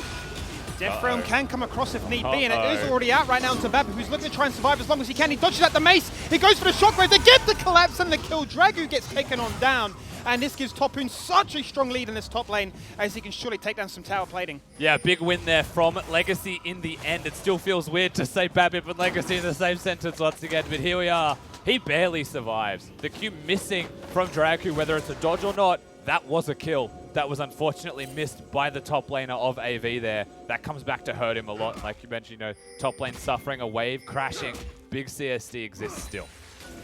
Lee Sin needed that roundhouse kick, but like you say, manages to juke and drive and survive to tell the tale. And we are going to see a very early lane swap. So Avant Gaming's bottom lane rotating to the top lane to try and even out that deficit that you were just highlighting. Already forcing the reactive response from Legacy's bot lane too. I want to call this a textbook strategy that I did last year with AV, and it's not a surprise to see Gunkrab putting that one into place, get an advantage in bot lane, swap the map as fast as you can and just try and get some tower damage. But with the quick response here from Legacy, the fact that they are, of course, a Rakan who can move very quickly and a Misfortune who sprints around the map, they're able to get there pretty quickly and respond. So it's just a flip map looking towards Rift Herald now as the primary advantage that they'll get from this by having their strong members on the top side of the Rift. My point exactly there, given that they have been so aggressive in this early game and not afraid to try and take those neutrals and those objectives. If Rift Herald becomes the next priority of Olaf and Lee Sin, forced to hang around that top side. Still rather passive in the mid lane, nothing too exciting there. But the eyes are definitely on these junglers and how Lisa sort of forces Babip to respond. Just gives him a bit of a how you going there with the Sonic Wave. Babip making sure that he's keeping Lisa honest, saying that you can't start that Rift Herald. I am watching you. This is still a big battle happening between top laners. Incredible. The Conquer stacks are complete, but Topoon is just abusing him. The flash coming out as the final slam on the ground would have surely spelt disaster. But Topoon is abusing the fact that, hey, if you guys want to abuse the top lane, if you guys want to go for those neutrals, I will become this powerhouse. And it's not just the top lane 1v1 that's winning here from Legacy, it's the entirety of the rest of the roster. The mid lane of the jungler rotating to the bottom side of the map. So good moves here from AV, no hesitation. They'll start up the Herald, even though there's a ward to see them doing it. But it does mean that once again the top laner suffers, and once again they're going to get more gold into the hands of Topoon. But the price is very high now, once again, on the opposite side of the map. Three members of Avant looking to push this one in. You can see Lee Sin taking his chance whilst the vision is available. I'm going to try and deny as much of those camps as possible. He's hugging down the bottom lane. He's obviously being called in by Topoon to try and force that kill once more, but the pings are out. Dragon will be spawning very shortly, and the Rift Herald does pick up a couple of plates. Yeah, I don't think they'll be able to get towards this dragon nearly in time whatsoever, so Babip should just be able to lock this one down. However, I will always say this, in League of Legends, if you've got the first dragon and the second one's an Infernal, you shouldn't touch it. You should actually just go for the Herald, give it to your opponent. And the reason I say that is because it's a 4% buff, basically 0, right? It may as well be. And it means that if you're continuing to control the tempo of the game, you'll get 3 of the other dragons. Whatever it is will be the soul. So now you could have up to three oceans and be in a very good spot where you would have had a wasted Infernal in that position, if that makes sense. You raised an incredible point. I mean, to elaborate that, I suppose, a bit more, on 11 minutes, you're looking at very minuscule AD and AP amounts, right? So the fact that you're giving up such priority and potentially giving away your map control for such a small buff, springs to mind there. The next few ones will obviously be the Ocean Soul, so we're going to be looking at a lot of regen and the ability to spam away, which I suppose springs complete fun and misery for the likes of Legacy and Avant's mid laners. And league analysts around the world will be shaking their head at the decision from AV there to summon the Rift Herald while the top lane turret was at 100% health. It's more efficient to use it later into the siege up there, get as many plates as you can first, but nevertheless, they get some more gold into the pocket of their teammates. The AD carry has the completed Essence Reaver, the Cull with only 30 stacks left, and you compare that to Raze right now in his current state. Major difference between the AD carry role. Well, Ray seems to be jumped on the flash instantly there from Appy, who trucks at the Glacial Fissure as well. He is dead. There is no chance at all. Gunkrab coming in saying, I've done work. Hey, look, I'm picking up a tower, but the Moonlight Vigil will secure my 3rd kill and give me a bounty. It looks oh so juicy. But I'm not going to stop just there. I was flashing on, and he tries to get the retaliation with the knock-up. Misses it. Chaz flashes out. And, well, Legacy get punished severely. It was dangerous there from Chaz as well. Holds onto the flash for as long as he possibly can before using it. And then just takes the cautious route, but 2 seconds later. Nevertheless, it's just going to be a trade in the end. Flash for flash. And he's going to survive with no damage done to his health bar. But a nice attempt there from Legacy to try and get something happening in the middle lane. And good control of mid lane will come from it at the very least.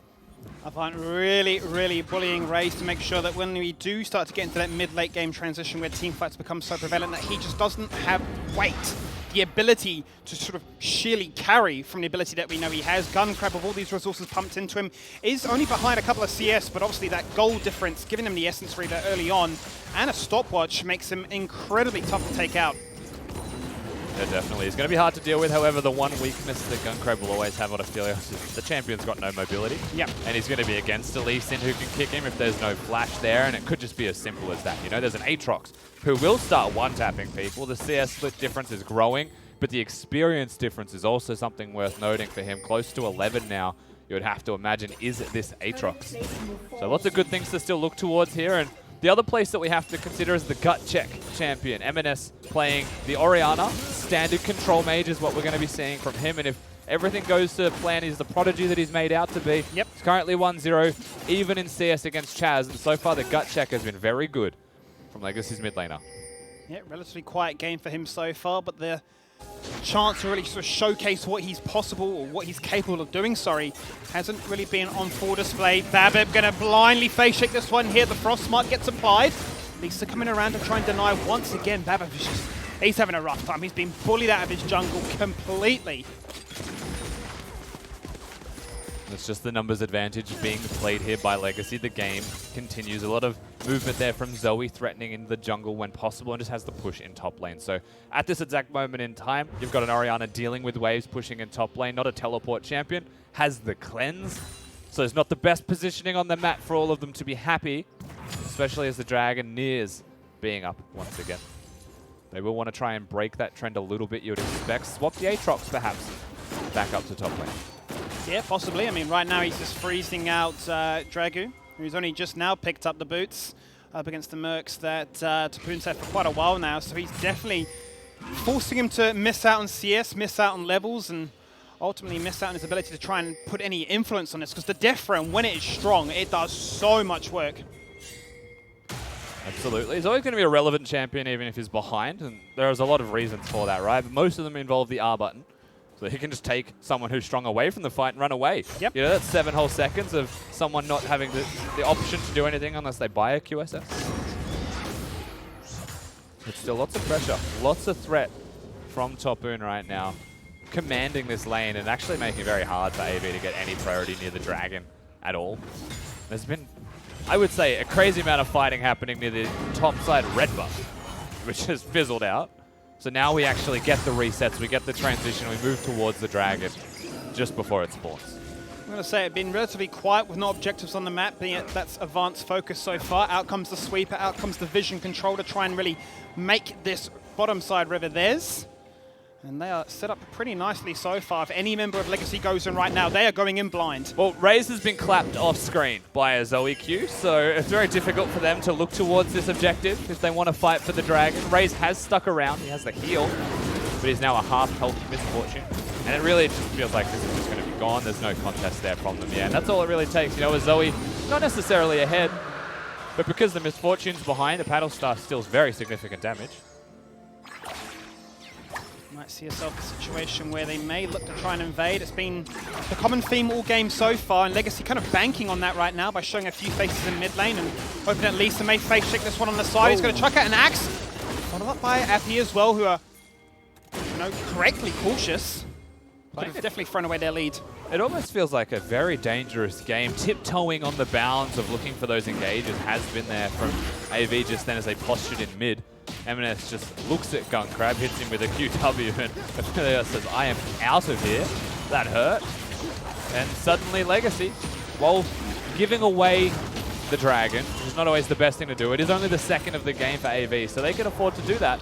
They're going to go towards the Herald instead. It does definitely feel like an even game, despite the gold deficit starting to favor Advant. The fact that we have two easily identifiable carries, be it Tapoon's Aatrox and Gunkrab's Aphelios. For the most part, it's been almost like a gentleman's agreement. You take one Dragon, I'll take the next. You take a Rift Herald, and we'll follow things up there. So looking to see how much value Legacy can find from their first Herald of the game, and ultimately see where this game finds that big breaking point.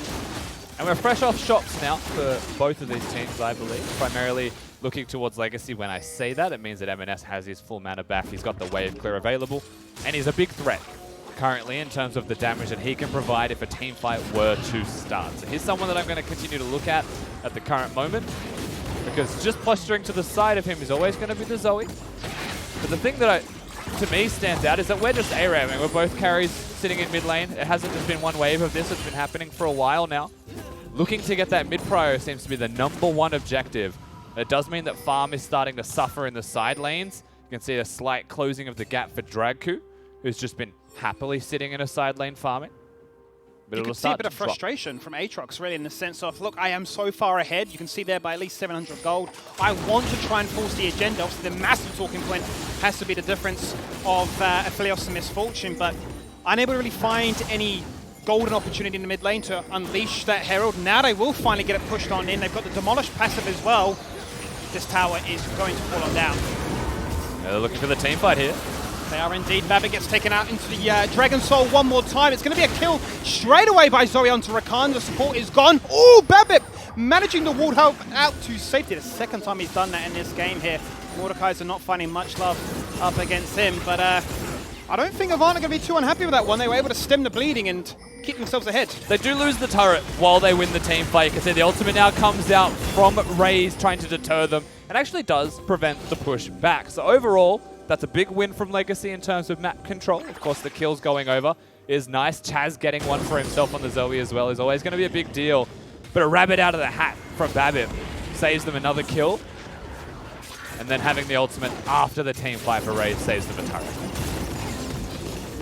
You see the bullet time interaction between that and Brom's shield, as he's able to stand strong and stand true to get the job done. But I suppose if you're thinking of consistency, that is what Raze is well known for. He's going to keep himself farming on up, wait for that moment when that fight does take place, and look to try and just sort of abuse the fact that mechanically he is incredibly gifted. Much like this guy on screen right now. I mean, it's easy to say that. We don't know for certain just yet. However, what we heard from Denian, who is currently coaching Legacy, is that no one can match him mechanically. It's going to look so bad, isn't it, Rusty? If we've hyped him up, everyone else has hyped him up, and it doesn't happen. But let's not put out the Caster's Curse just yet. He's got the split push on right now. Does obviously have the ability to carry on, knowing that his team are there. I mean, let's not put out a curse, let's put out facts. So we're 20 minutes into the first game of the OPL. A team touted to be the best team in the league is 2,000 gold behind AV, who we said would probably be a middle of the pack, middle of the road type of rosters. So you would say already, while it's not a bad game, it's not the start that we expected from Legacy. I expected a little bit more from them early. However, AV have been able to hold them at bay and do pretty well, play aggressively through their bot lane. And Gunkrab, who's always had his big moments. And that's what we wanted to see from Avant, right? We wanted to see a very strong early game. If we didn't see that, I think question marks sort of sprung up above our heads as to, well, where do they really sort of find that come mid and late game? That's what Legacy are well known for. These team fights seems to be the common denominator. Now we're going to see some teleports. We're going to see an engage of some sort. The charm, the dash, they're going to look to try and force things out here. Tapoon on the left-hand side looking to try and zone out as many members as possible. Chaz goes golden. Bullet time comes on out. He's going to survive. Raze in the backline getting rooted. He's just taking so much damage, forced to blink away. Going into the Dragon Pit. Chakram is good. The knockback from the Dragon. Gunkrab says, what are you doing? But actually says, thank you. Moonlight Vigil taking out another. Eminence. Lisa. He's going to get one, but it's a double kill is the big talking point here. And it seems to be a double for both right now as Gunkrab with such a big bounty on his head, 600 to his name, says, was there a team fight? Because I'm taking the Dragon. In the pit, he's looking. This is questionable. Well. And AV do not get the team fight that they were looking for. Blinking health bars across all of Legacy except for Topoon, who was just a raid boss through the entirety of that fight. But a choice, a single decision here, and you'll see it in this fight. Chaz honestly plays the best that he could, considering that they flashed engaged on him. Just dodges the bullet time by sitting at the edge of the pit. Topoon's like, all right, I'll take the kill, boys. Don't worry about it. Locks him down. Now Gunkrab flashes for Raze. At this moment, Dragon buys time and gets aggroed. And what's Gunkrab going to do? He's stuck, and Dragon is murdering him while he's trying to contribute to the rest of the team fight. If he was just there, they wouldn't have been able to fight the rest of this Legacy potentially. And unfortunately for him, it's Ocean Dragon. And so Topoon's able to just waddle through the Dragon pit. And look how close they were to dying. You have to wonder with him carrying on with that dragon there. If only, given that they had the ward in that shrub, right? If he had just trucked out with that sniper available. Uppy just left watching from the other side of the dragon. Like, I can't get there. Hanging out in the pit, blaming jungle difference because they have no smite. But it has closed up the lead, actually given Legacy a 600 gold lead, which they surely needed. Gives them some confidence, gives them a dragon, and it gives us an even game.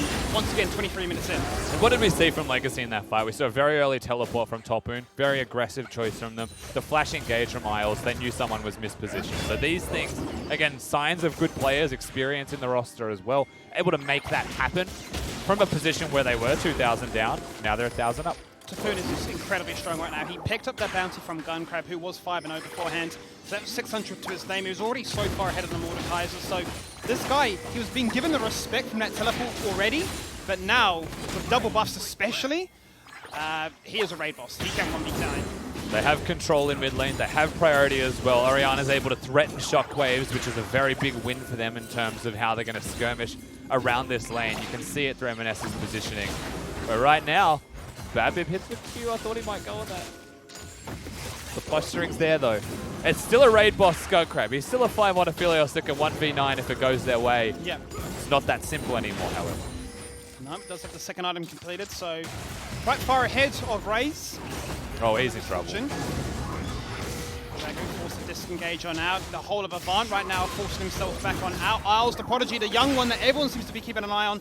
If he can bring Raze to the forefront of success, isn't going to find that dash and that charm that is desirable for them. You're really feeling how dangerous the game is right now. This exact moment is very tense. You would say the next person who wins a team fight snowballs the game out. You can see on the bottom right, just above the minimap, how far we are away from the next Ocean Dragon. So it's all about controlling mid lane tempo right now, and Legacy have it in spades. Well, it seems pretty systematic right now, and it's actually working in their favor with the lanes being pushed in quite nicely. Mid lane tower going on down. The rotation seems to be threatening towards top side as well, where the outer is already gone, so working towards those inners, but keeping up the pressure. Obviously no more Rift Heralds are available, so Baron is the next play, but might see it back, might see some more farm and get some items completed before that next big fight, Rusty. Yeah, we'll have to look at the recalls first and foremost. You know, with about a minute left before the Dragon, people will want to force themselves to go back to base for those control. So we'll see the items they start to get. Morello's is the second item of choice here for M&S. I guess it's there is a, you know what? Yeah, he's got it. So he's got 2 item spikes. This amount of flat. People will know what I'm referencing when I say that he's got the Morello's completed as a second item. Just let that one sit. But item spikes are being seen by everyone. We're actually waiting for Topoons. Might have a bit of money in his back pocket, you'd have to expect. Looking for his next item. Yeah, wondering if it's going to be the Sterix for the Tenacity. Amplify that with the Mercs and just make yourself an absolute machine. So much CC that he's going to try and battle with between Drowsy and Frozen Slows, but he wants to make sure that he can buy so much pressure, so much time for his team, because right now Lee Sin isn't the tankiest. He's a ward hopper that is almost like Mordekaiser's kryptonite. Yeah, Lee Sin in mid-game just kind of hops around and looks for the kick, potentially dies for that unless he's heavily snowballed, but he's also got that stopwatch, right? Yep. So he'll be able to perhaps survive on the back end of those engages. And that really is one of the few things that Legacy have for reliable. Well, not even reliable unless Babbitt makes a mistake mechanically, but you've got Rakan, you've got the flash now available for him, you've got the Lee Sin who can hit the flash kick. Those are the 2 things you'll be looking at if Legacy want to take the fights. However, right now, they've postured themselves so heavily towards Baron, they've forgotten about the mid-wave, and AV are just going to keep running it down, breaking turrets. We had to wonder, it's a little bit questionable right now from Legacy, because the entire time they had M&S pushing top, they were set in the mid lane, or sorry, into the river, by Baron saying, look, this path is blocked off, you can't come here, we will take this tower.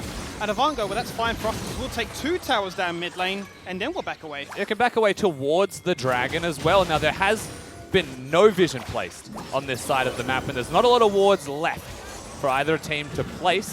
We'll see how they choose to go for this. There is 1 control ward from the side of Legacy in the Dragon Pit, so they will have a bit of an idea. And they are slowly pushing on in, going to be distracted by the fact that there is the Drowsy, the Glacial Fissure onto Bab. They want to remove the smite. That is the crucial crux. Appy goes golden. That's a big cooldown burn already. He is forced to flash away. The Dragon will be taken. That is free.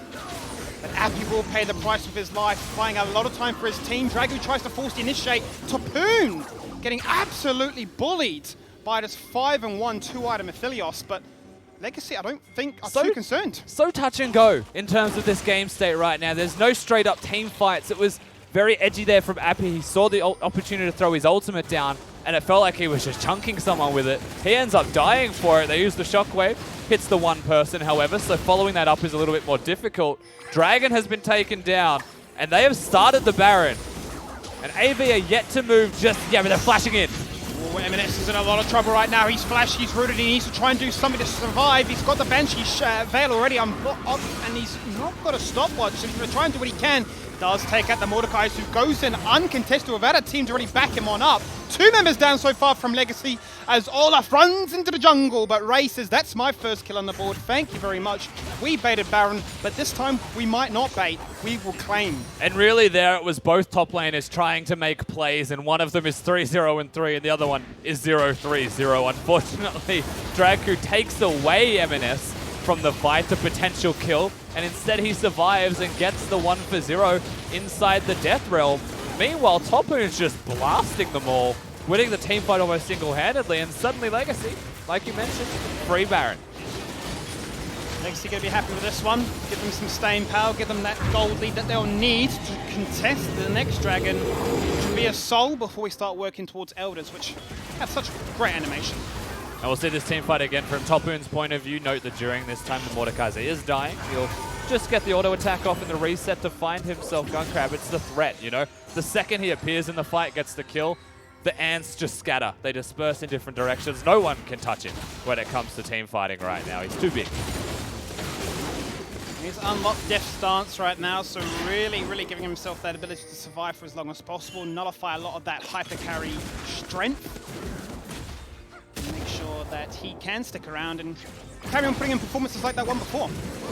No one here to defend the middle lane just yet. A lot of pressure able to go down. An ultimate thrown, actually. They're engaging. They are indeed. That's going to be the knock-up. That's going to be the follow-up. That's going to be M&S getting the first kill. They're looking to get the second to Aptly, combining that with the bullet time. That's the double kill that we're looking for. There's the triple, but it's going to be a full collapse as they go on through. Only Olaf survives to tell the tale. He has no flash.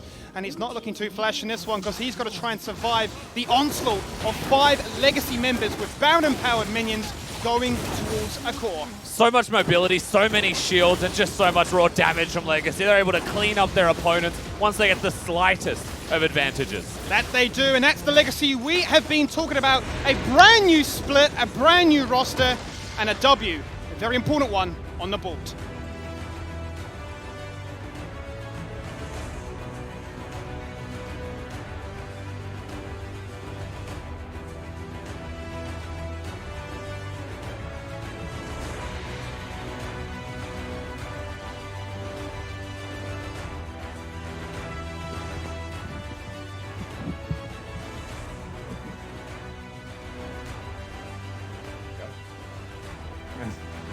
This is the first time we've done it. It's like...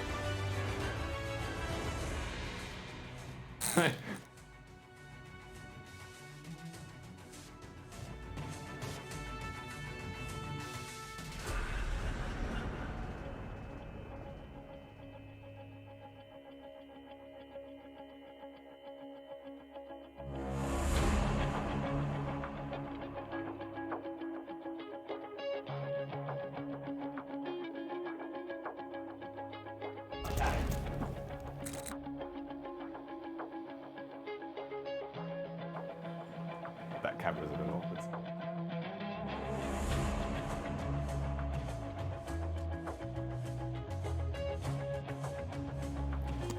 I'll tell you what, Legacy, really making it look like we were idiots there at the beginning of the show. And that's our job. Yeah, correct. I think that was literally... give me the microphone, too. I think that was a very strange game from Legacy because the areas of the map that we thought would be strong in their solo laners were really strong. But that was just, I guess, a cheeky early game. You know, early invade, upset Babip's pathing, isolate the bottom lane through splitting the map, taking away bottom cam so they knew Babip had to path towards the top side, and then just, like, I'm not sure what Aphelios does. Yeah. And I read the tooltips on the champion. Hey, bud. This is a guy that's very confused about what Aphelios does, because the cheeky double kill, and where did that damage come from? He's just such a strange champion. I don't want to think about what happened. I already forgot how I got killed so easily. But Raze, congratulations on Thank the you. win. Welcome to 2020. I mean, Yes. it's been 2020 for a while, but welcome to the OPL Sure. 2020. How are you finding Legacy before we get into the game? Yeah, I was on Chiefs for like 3 years, so it's obviously like it's a big change for me, but I'm liking the org so far. I like my teammates. Everything's going like great. I'm excited for this year. How's the hair treating you? Nice. It's not that high maintenance or anything, so It isn't? people are complimenting me for it, so Yeah, it is a bit like you. Yeah. I mean, he wears it better. It's true. Are you naturally blonde?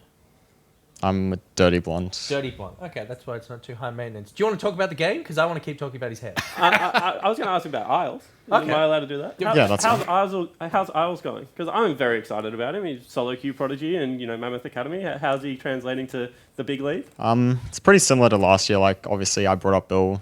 I made him I helped. Like, he obviously was a good support, and I helped him develop, and he used that very well. So it's pretty similar to last year in that. I think he's very talented. I think he's got a lot of potential. So he's got a good attitude. Yeah, I like him a lot. Deep champion pool? Kind of plays everything, doesn't he? Yeah, I think he says he doesn't, in draft, we always talk about what champ to play, and he says I don't care. Yeah, he go doesn't along with care. it. Yeah. Cool. And the team chemistry, has that been clicking with everyone? It's pretty hard with two non-native English speakers, but we know it's going to be a long journey. Well, it's going to be hard to adapt, but everyone's talented, so Yeah, how have you should be been fine. finding your way around the communication barrier? Because I know Denian spoke a lot about in the future how you guys are going to try and tackle that with English lessons and Yeah. whatnot. But right now, for these games, the first few games at OPL, what have you guys been doing? Right now, we're just trying to communicate to Minsu. We're trying to use more pings, but we don't ping that much, to be honest. But we just sometimes we have to type in chat to make it clear what lanes we're playing. But Minsu's he's very smart about the game, so it's not that hard to get used to how he wants to play either. And the real MVP for the team is Denian, 50 kilos. That's Yeah, insane. that's unreal. That's an unbelievable. That's nearly me. That's nearly a whole me. Unbelievable. All right. Well, while you ruminate on my weight, we'll be back right after this short break.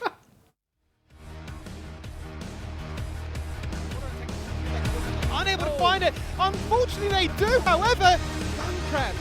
Double kill! Even burns the flash from Isles as well. Chaz goes golden. Bullet time comes on out. He's going to survive. Raze in the backline getting rooted. He's just taking so much damage. Forced to blink away. Going into the Dragon Pit. Chakram is good. The knockback from the Dragon. Gunkrab says, what are you doing? But actually says, thank you.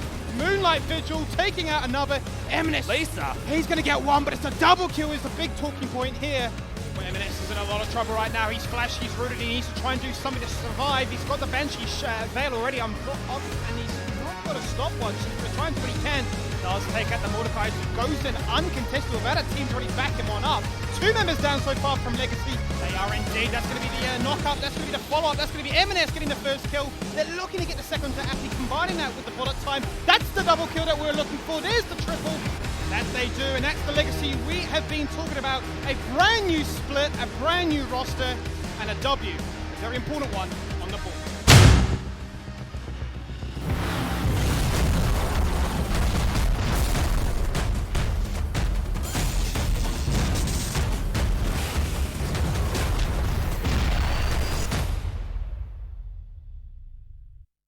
Imagine if you took Coca-Cola No Sugar and full-on froze it. Well, now you don't have to.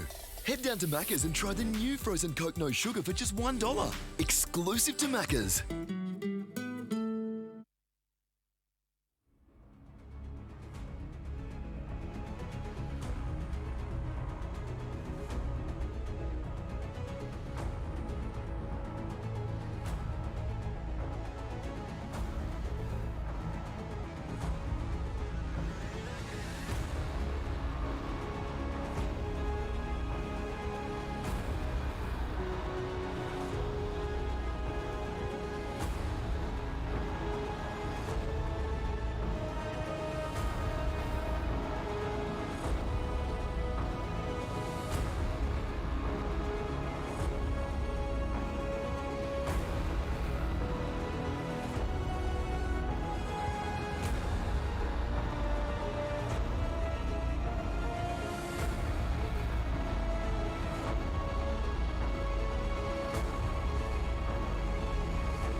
AV really made Legacy earn that one.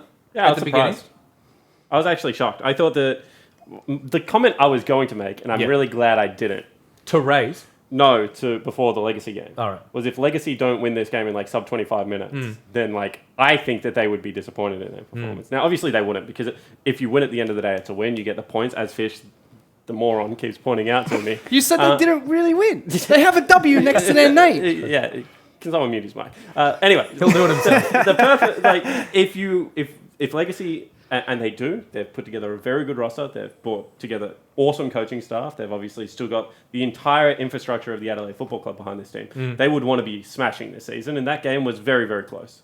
In fact, if that mid-lane team fight went the way of Avant, or if Gunkrab didn't flash into the Dragon Pit to 1v1 and no health misfortune, and therefore not be able to rejoin the fight, that could have been a very different game. There was, and that's the weird thing, right? Like, if AV played their perfect game, I actually think they do win that one, right? Yeah. And it's not like AV were out of the game. They were always in it. It's just that the experience of Legacy and the players started to shine a little bit too much when it came to the later stages. Yep. Can you hug the Bryce in a little closer to you? I'm Just on the edge of frame, and I just feel like he. I don't know if like I want to sit it on my lap if that's some like weird Santa. Bryce would like it. Yeah, Santa I mean, Claus, you like- took his bedroom, so you could do. Yeah, I you did, could actually. do whatever you want with that. I took his bed too, bro. He's not kidding. He actually I took the same physically bed. took his bed. It's quite comfy. It is clean. Stop talking. It's Stop talking. This is not New Zealand. Okay, so Fish, welcome. No, it's time. It's time to focus on you. Because It's gone bright red. I mean, all the time. The Legacy was struggling the first half of the game nearly as much as Fish is with his microphone. But Not wrong. You, of course, back in the country, back on the OPL. Things have changed a little bit. A little. But there's a bunch of new viewers, and some of them may not know you as well as some of the others, and who have been here since the beginning. So we do a segment called "Explain Yourself" when we bring people onto the show, where I go through their tweets, like hella far back, and just find things and just go like, what was going on here? But I mean, you're good on Twitter, but you're great on TikTok. Oh no. And so I want to do Zuwat Zie Shi. It's explain yourself in Mandarin. Was that Chinese? Yeah. Okay. Did I? No? I thought you were talking about it. Yeah, I thought you were talking about the zoo for a second. All right. Well, I'll work on that. But what we're going to do, we're going to go through some of your TikToks because you're huge on TikTok. No. 110,000 followers, or so I heard. That is. Do you know Fish is the fifth So most... I heard it 5 times out of his mouth today. Do you know Fish is the 5th most famous white person in Singapore? That's what he tells me. Who are the other 4? I actually don't know. All right. There was a DJ. You told me that once. Yeah. So we're going to go through your TikTok. I've already found some, and I just want to see what's going on because I've asked you a couple of times on Twitter, and you never actually give me a straight answer. So we'll start off with your most liked one. This has 90,000 likes, and I want to know what's happening here.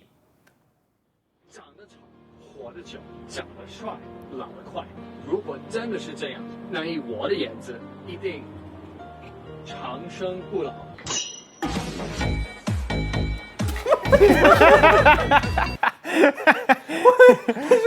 Can I just say, I don't have any audio, so like I just had to watch that, Yep. and I know that the audio won't help.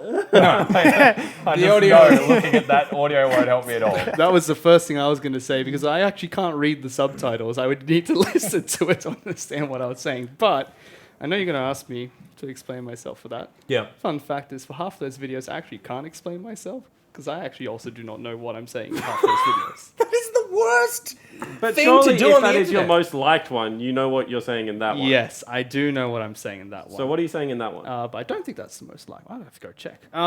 It is. I goodness.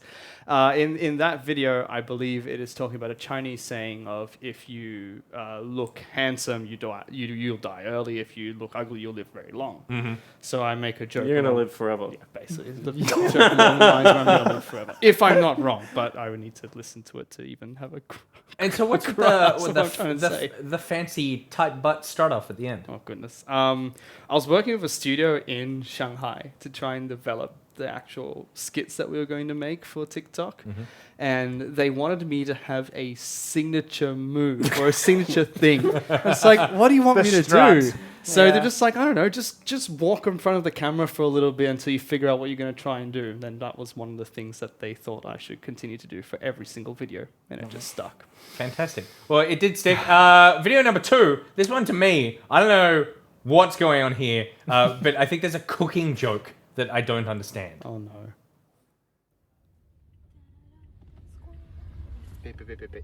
You are the egg to my brother. Because without you, I go home. Yeah. What's happening? See, It's like a silent movie. It's weird. Nobody here, nor anybody watching, or the demographic of the OPL at least, is going to understand that. That is a Singaporean joke. Yeah. It's a very popular Singaporean dish, and it's a pickup line based on the fact that it sounds a lot like I'm pairing her and I together the same way the ingredients in the food would be paired together. That is a very Singaporean joke. So Singapore love it to my mash. Right. Yes. Okay. Yes. You're Very, the sauce to very my similar. pie. The gristle to my sausage roll. Yes. Okay. Very, All very right, good. similar. Very similar.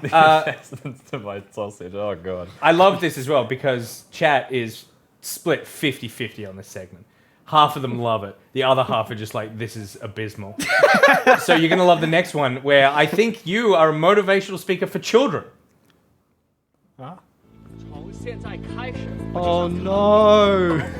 不让你受到任何的伤害，更不想你在我面前哭，因为你一哭我就想笑。 It's like you can climb whatever you want. Don't be scared of the slippery dip. No, you're pretty close. Yes. But not quite. It's more of the joke in that one is more of talking to like a romantic partner and telling them that I'll always take care of you and I'll always do all these different things because I never want to see you cry because every time you cry I really want to laugh.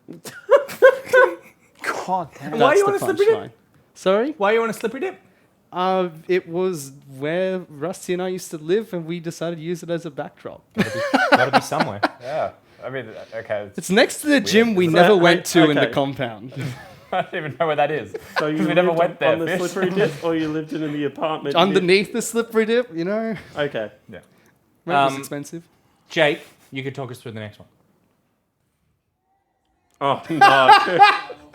我要谢。 Why?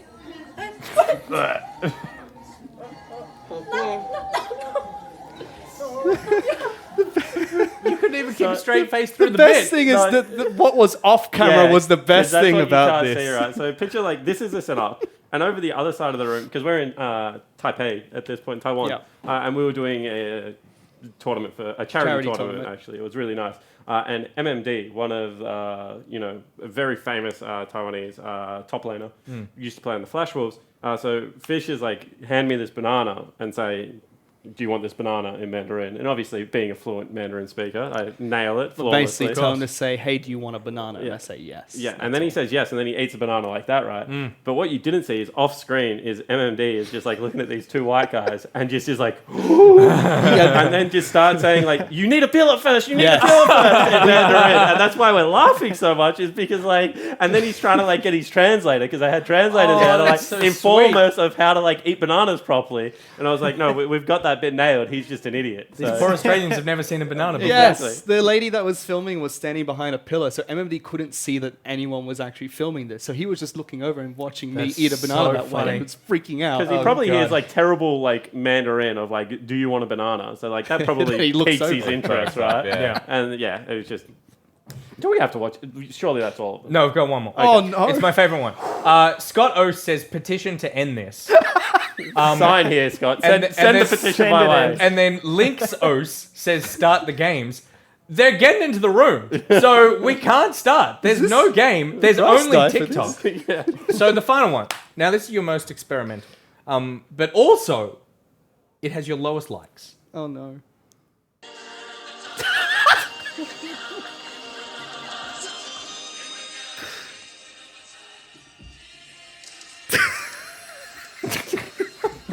I'm pretty sure we went over this last time. That you can't be shirtless on Twitch. Why do we have We need to stop showing nipples on stream. So, was it worth taking your clothes off and risking a call from, like, Peter for 88,000 less likes than when you just strut your butt around in the first video? That was, goodness sake, that was the second day after my fiance saved that cat off the side of the road. That's a stray cat? Yeah. And you let it get that close to your skin? Yeah, we defleed her the day before when we picked her up, and then we got her vaccinated the next day, and then the Lion King was playing in the background. I was like, this is perfect. He saves lots of animals. That's Yeah, very we sweet. have 4 animals in our house now. And you lift them all up in different TikTok videos. Yes. Yes, you do. All except for one. All except fat cat? No, she has a skin condition. I can't actually pick her up by her body because it hurts her. Well, that's just really goddamn sad. That was so not what I was expecting. Okay, cool. Well, there you go. You've explained yourself. You've done very well. I mean, it is funny when you look at social media and you go, oh yeah, I'm going to put this out into the world. But then when you play it in a group of 4 other people on a stream for a bunch of strangers, it's like, oh, was that the right choice?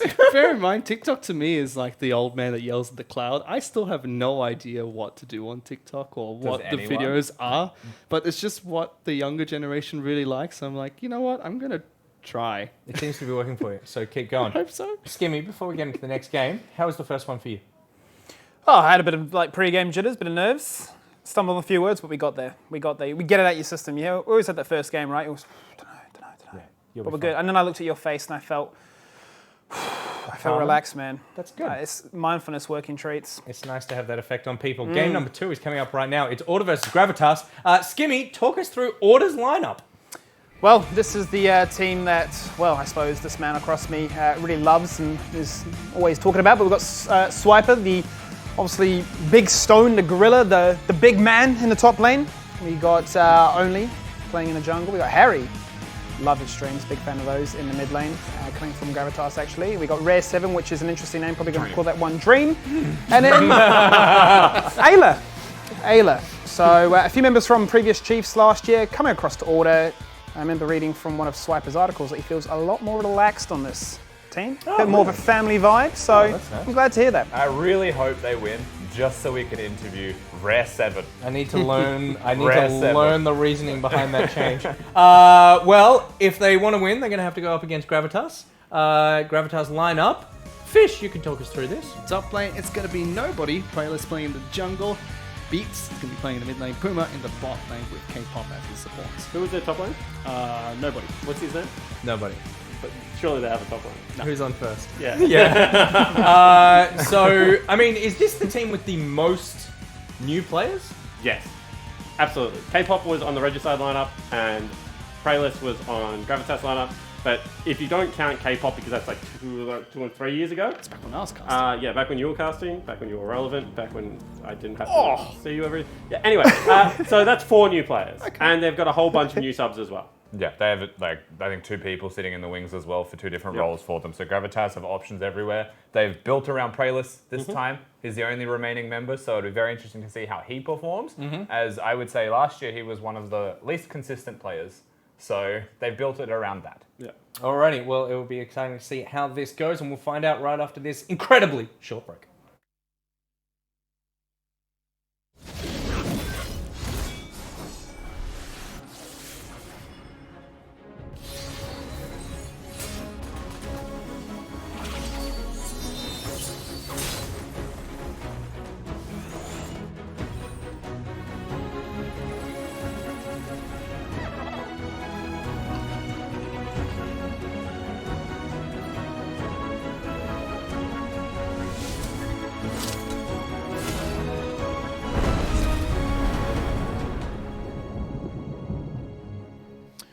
All right, Rusty, well, let's crack on into game number 2 today of a brand new year, the OPL 2020 split number 1. New rosters, new faces, and new faces from multiple different divisions, regions, ideas.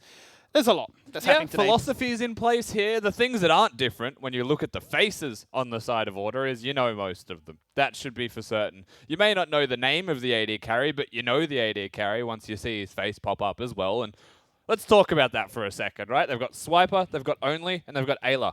3 of the Chiefs. Big part of the Chiefs' core. You know, if you ask Raze, he was the reason they did well. It was in a video Legacy put out. He said it himself. But it's a very solid 3 here that have moved over to Order. They've still got Dream, now Rare 7. I'm going to say Dream accidentally, so I apologize in advance. It's going to happen a lot.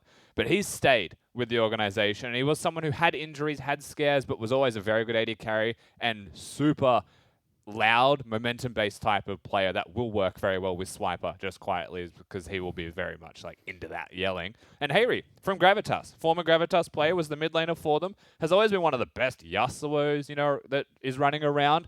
Very good player, but they love the 1-3-1 when Hayri was playing in Gravitas. That's how they found a lot of their success. So don't be too shocked to see that coming out of order this time. So I suppose we're talking about consistency and familiarity with multiple members from veterans across the scene up against a relatively untested roster here in Gravitas. They're going to really try and chuck some new names out there, really sort of bring together a brand new generation of players to the forefront of the highest league that we have to offer down under. So I'm looking forward to seeing if they can rise to the occasion, how they can sort of learn from those, because it can be pretty gut-wrenching, especially when you've got the likes of Twitch chat, you've got social media, all those banging on your door saying, what is going on, what is this, and what is that all about? So I hope they have the mental endurance to see things through. Yeah, first of all, when we look at Gravitas, we've got a million questions, and a lot of people at home will be like, who are they?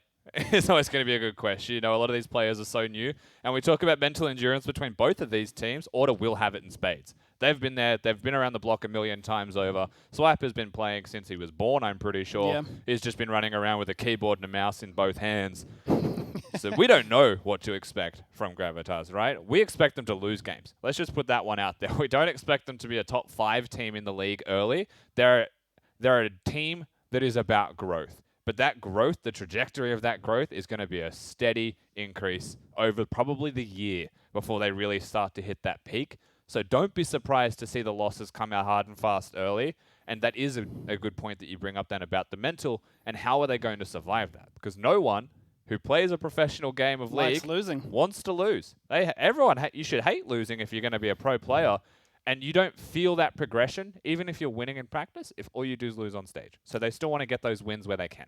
100%. And I suppose really for me, it's a case of, well, if you do have that one familiar member on the team already, then you're looking to try and make sure that he can be sort of that, almost like that comforting friend. You know, when you like transfer to a new school or you go into a new class, you're a little bit unsure of your surroundings and where you're at. You know, if you've traveled and if you've left friends and family behind to go to really sort of pursue this as a career, well, you know, you need that familiar face, somebody to sort of like help you settle on in and really sort of take that next leap. Because, I mean, it's one thing to play from your home, play from the comfort of your bedroom, playing computer games there. Oh, but yeah, to suddenly go onto a stage in front of audiences potentially, that's completely different. And the interesting thing is there's no audience for these players right now. But that stage is anything but comfortable. You 100%. come in from your home environment, you've now got white noise, just blasting you so that you can only hear your teammates, right? It's standard, but they're not used to it. It gets a lot. Those headsets, because they're mostly soundproof headsets, they hurt your ears the first time you put them on if you're wearing glasses. You're not ready for that headache that comes across. If there's pauses, could prove to be like, these are things that aren't issues for players that have done it before and been around the block, right? But they're real issues because you're not aware of them when you first get there. But it is quite interesting, actually, that whole topic about, like, you know, sort of the growing pains. If you really want to break it down to the nitty-gritty, I mean, obviously people bring up excuses for this, that, and the other all the time, but, you know, you're talking about a completely different setup, you know, different situation, different desk, different setup, different, you know, surroundings, and these can all play together. And, you know, we've seen time and time again where there are teams that play well online, there are teams that play far, far better in person. Big personalities can really, really shine, especially those emotionally driven teams that are screaming and shouting and getting the energy there to bring home that win. And I'm interested to learn exactly what they will be here, once again, from the side of Gravitas in terms of those emotions. Are they stage players? And we'll start with the known quantity, Prayless. Yep. He's a pretty quiet guy. Yeah. He's a pretty calming voice, I would say, generally, just from the conversations we've had with him. We played in NPL a little bit. He is that very, like, withdrawn, just nice, quiet person. So that's going to be nice to keep people level, keep them grounded, especially the new rookies that are coming in.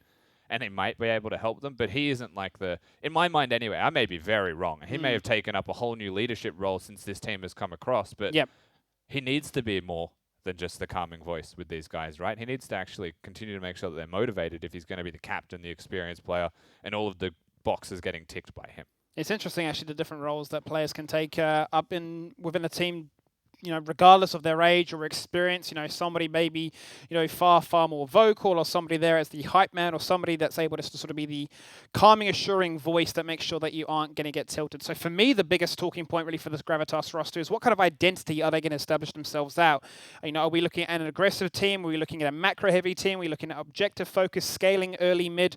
What really is the Gravitas philosophy of 2020? I wonder if they know. Right, it's still That's too the early question. to even have the answers to that. What we can say is the individuals know what they are as individuals. They may not know that on the stage in the OPL, but like as an example, one of their support players likes Hook Champions. He's not playing today, so we won't talk about that in too great of a detail, but we know that, right? We know that K-Pop, when he played, briefly had his stint in the OPL. Braum liked the Braum style of play as well. So like you've got those champions, and then you start to build those champions, put them all together, make the compositions that work for you, then you build the team style. And I think they're probably too young to actually have those styles develop. So it'll be a journey that we all get to go on together as we watch Gravitas play League of Legends and find out what is it that they like. What is their identity? How are they going to kick things off here? But the head-to-head matchup, them up against the likes of Order, we go back to my point beforehand about familiarity and consistency and just sort of you've been around in the scene for a fair while. This should be a victory for them. Anything but would be a little bit of a question mark. Almost a little bit like what we saw in the first series between Legacy and Avant. Obviously, Spawn making some pretty bold claims there, but 25 minutes you'd expect to see more. But you want to sort of see his roster get up to a strong start and really establish themselves as a top 3 contender. I mean, yeah, that goes without saying in a game like this. There are always going to be games when you look at the standings. You can't even see the standings yet. They're only 2 games in, but like, you expect Order to be at least in the top 5, and you expect opponents to be in the bottom 3. We just don't know the degree of challenge yet, right? Yep. But we could say with this roster that if they lose this game, it'd be a disappointment, 100%. Right now, it's a game that they should win. For Gravitas, if they win, they're just really lucky, really happy. One of the above. Maybe they just had some kind of amazing game out of them. So those expectations definitely true. Order should be able to win, especially with players like Only, who is on your screen. One of the hard carries loves a farm through the jungle, and I would say that the jungle's pretty well suited to him as a play style right now. Loves to get those full clears in, plays the Nidalees, the Karthus, the Olaf. That we'll be seeing a whole lot of potentially in the jungle role. It's right up his alley. Yep, giving us a quick display, a little one-on close-up of the old gun show as they get themselves nice, calm and relaxed, getting ourselves into the Macca's Champ Select. A few issues with that one getting on started up, but in the meantime, Rusty, I suppose really looking into this one, we've obviously got a fair few games to get through for today. So really, the main driving point for me is looking to find some, consistency or even just some momentum to start off this season with. Because I know for a lot of teams, especially the rookies, the young ones, that can be a big defining factor as to really how much success you get. If you're not finding those first few victories, you start to sort of, lack belief. If there's not a coaching infrastructure there, it hurts. But we are going to find ourselves into the Macca's Champ Select, finally seeing some bans taken across the board, and already Pantheon Leona and J4 taken away. Yeah, Engaged support taken off the board here. Leona going to be removed. Engaged Jungler as well, banned away by Order. Giving that one to Praelis is always going to be risky. Jarvan's one of those champions that can kind of do everything really freely and enable your team. So I actually like the choice here. I also just like that, get rid of a champion from Praelis. Get rid of a champion, as they've done right now, that just wins lane very easily. Make things difficult for your opponents and just play your own game. Lucian taken away as well, finding a lot of love recently. Fairly involved in the pick and ban phase and can flex in all 3 lanes. I don't think I've ever seen a Lucian jungle, unless you have, but for me, it seems to be one of those annoying picks that can find a lot of value early game. And Rumble being another pick in the top lane, even the mid lane, that's come to fruition with his equalizer being so devastating. And obviously Akali, the #1 go-to. Akali pretty much permanently banned through competitive League of Legends at the moment, so no one just be surprised when you see those bans constantly. Of course, this is just going to be the hover. If it's locked in, I might dodge the lobby myself as we get our first pick. This here bot lane priority very early out the gates here from Gravitas, wanting to ensure that they have a strong Misfortune pick, able to flex that in any other regard. And this isn't a joke. This isn't just a... He won't pick it blind right now, but that's not just I'm a fan of Garen. Swiper loves it. And that's like all he's played in the off-season. He was streaming every day, Garen every day. But we're having a laugh off stream, right, about talking about skill names and saying, you don't say, look at him, he's going for the judgment, when, he's spinning around. It just doesn't roll off the tongue. But what does is the fact that they've gone from Mordekaiser, they've gone from Aphelios. We're seeing the opening picks here for Order, similar to what Avant had, and they can pack a punch. Yeah, definitely can. Of course, you see the Misfortune, they respond straight away in kind again. Like we mentioned during the first game, for those who weren't here, these are the 280 carries that you'll see the most of. Yep. And now we start to see one of the top laners as well that you should be seeing a whole host of. Ornn, Gangplank, Mordekaiser, 3 of the champions that you'll be seeing a lot of up there as well.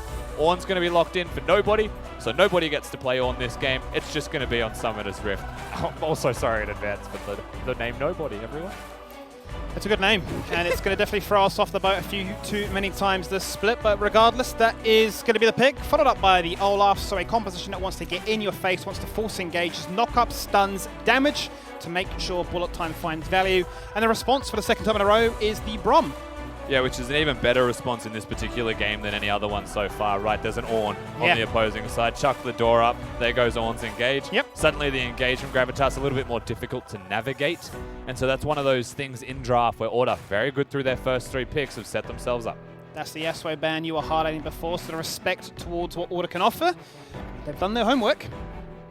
I mean, Preylis played with Hayri for quite a while. He should know full well that if... It was like permaban from Hayri. He's not just good at Yasuo, it's like a permaban champion, so not shocked to see that one taken away from him. I like the Nautilus ban. You talk about Leona being taken off the board already.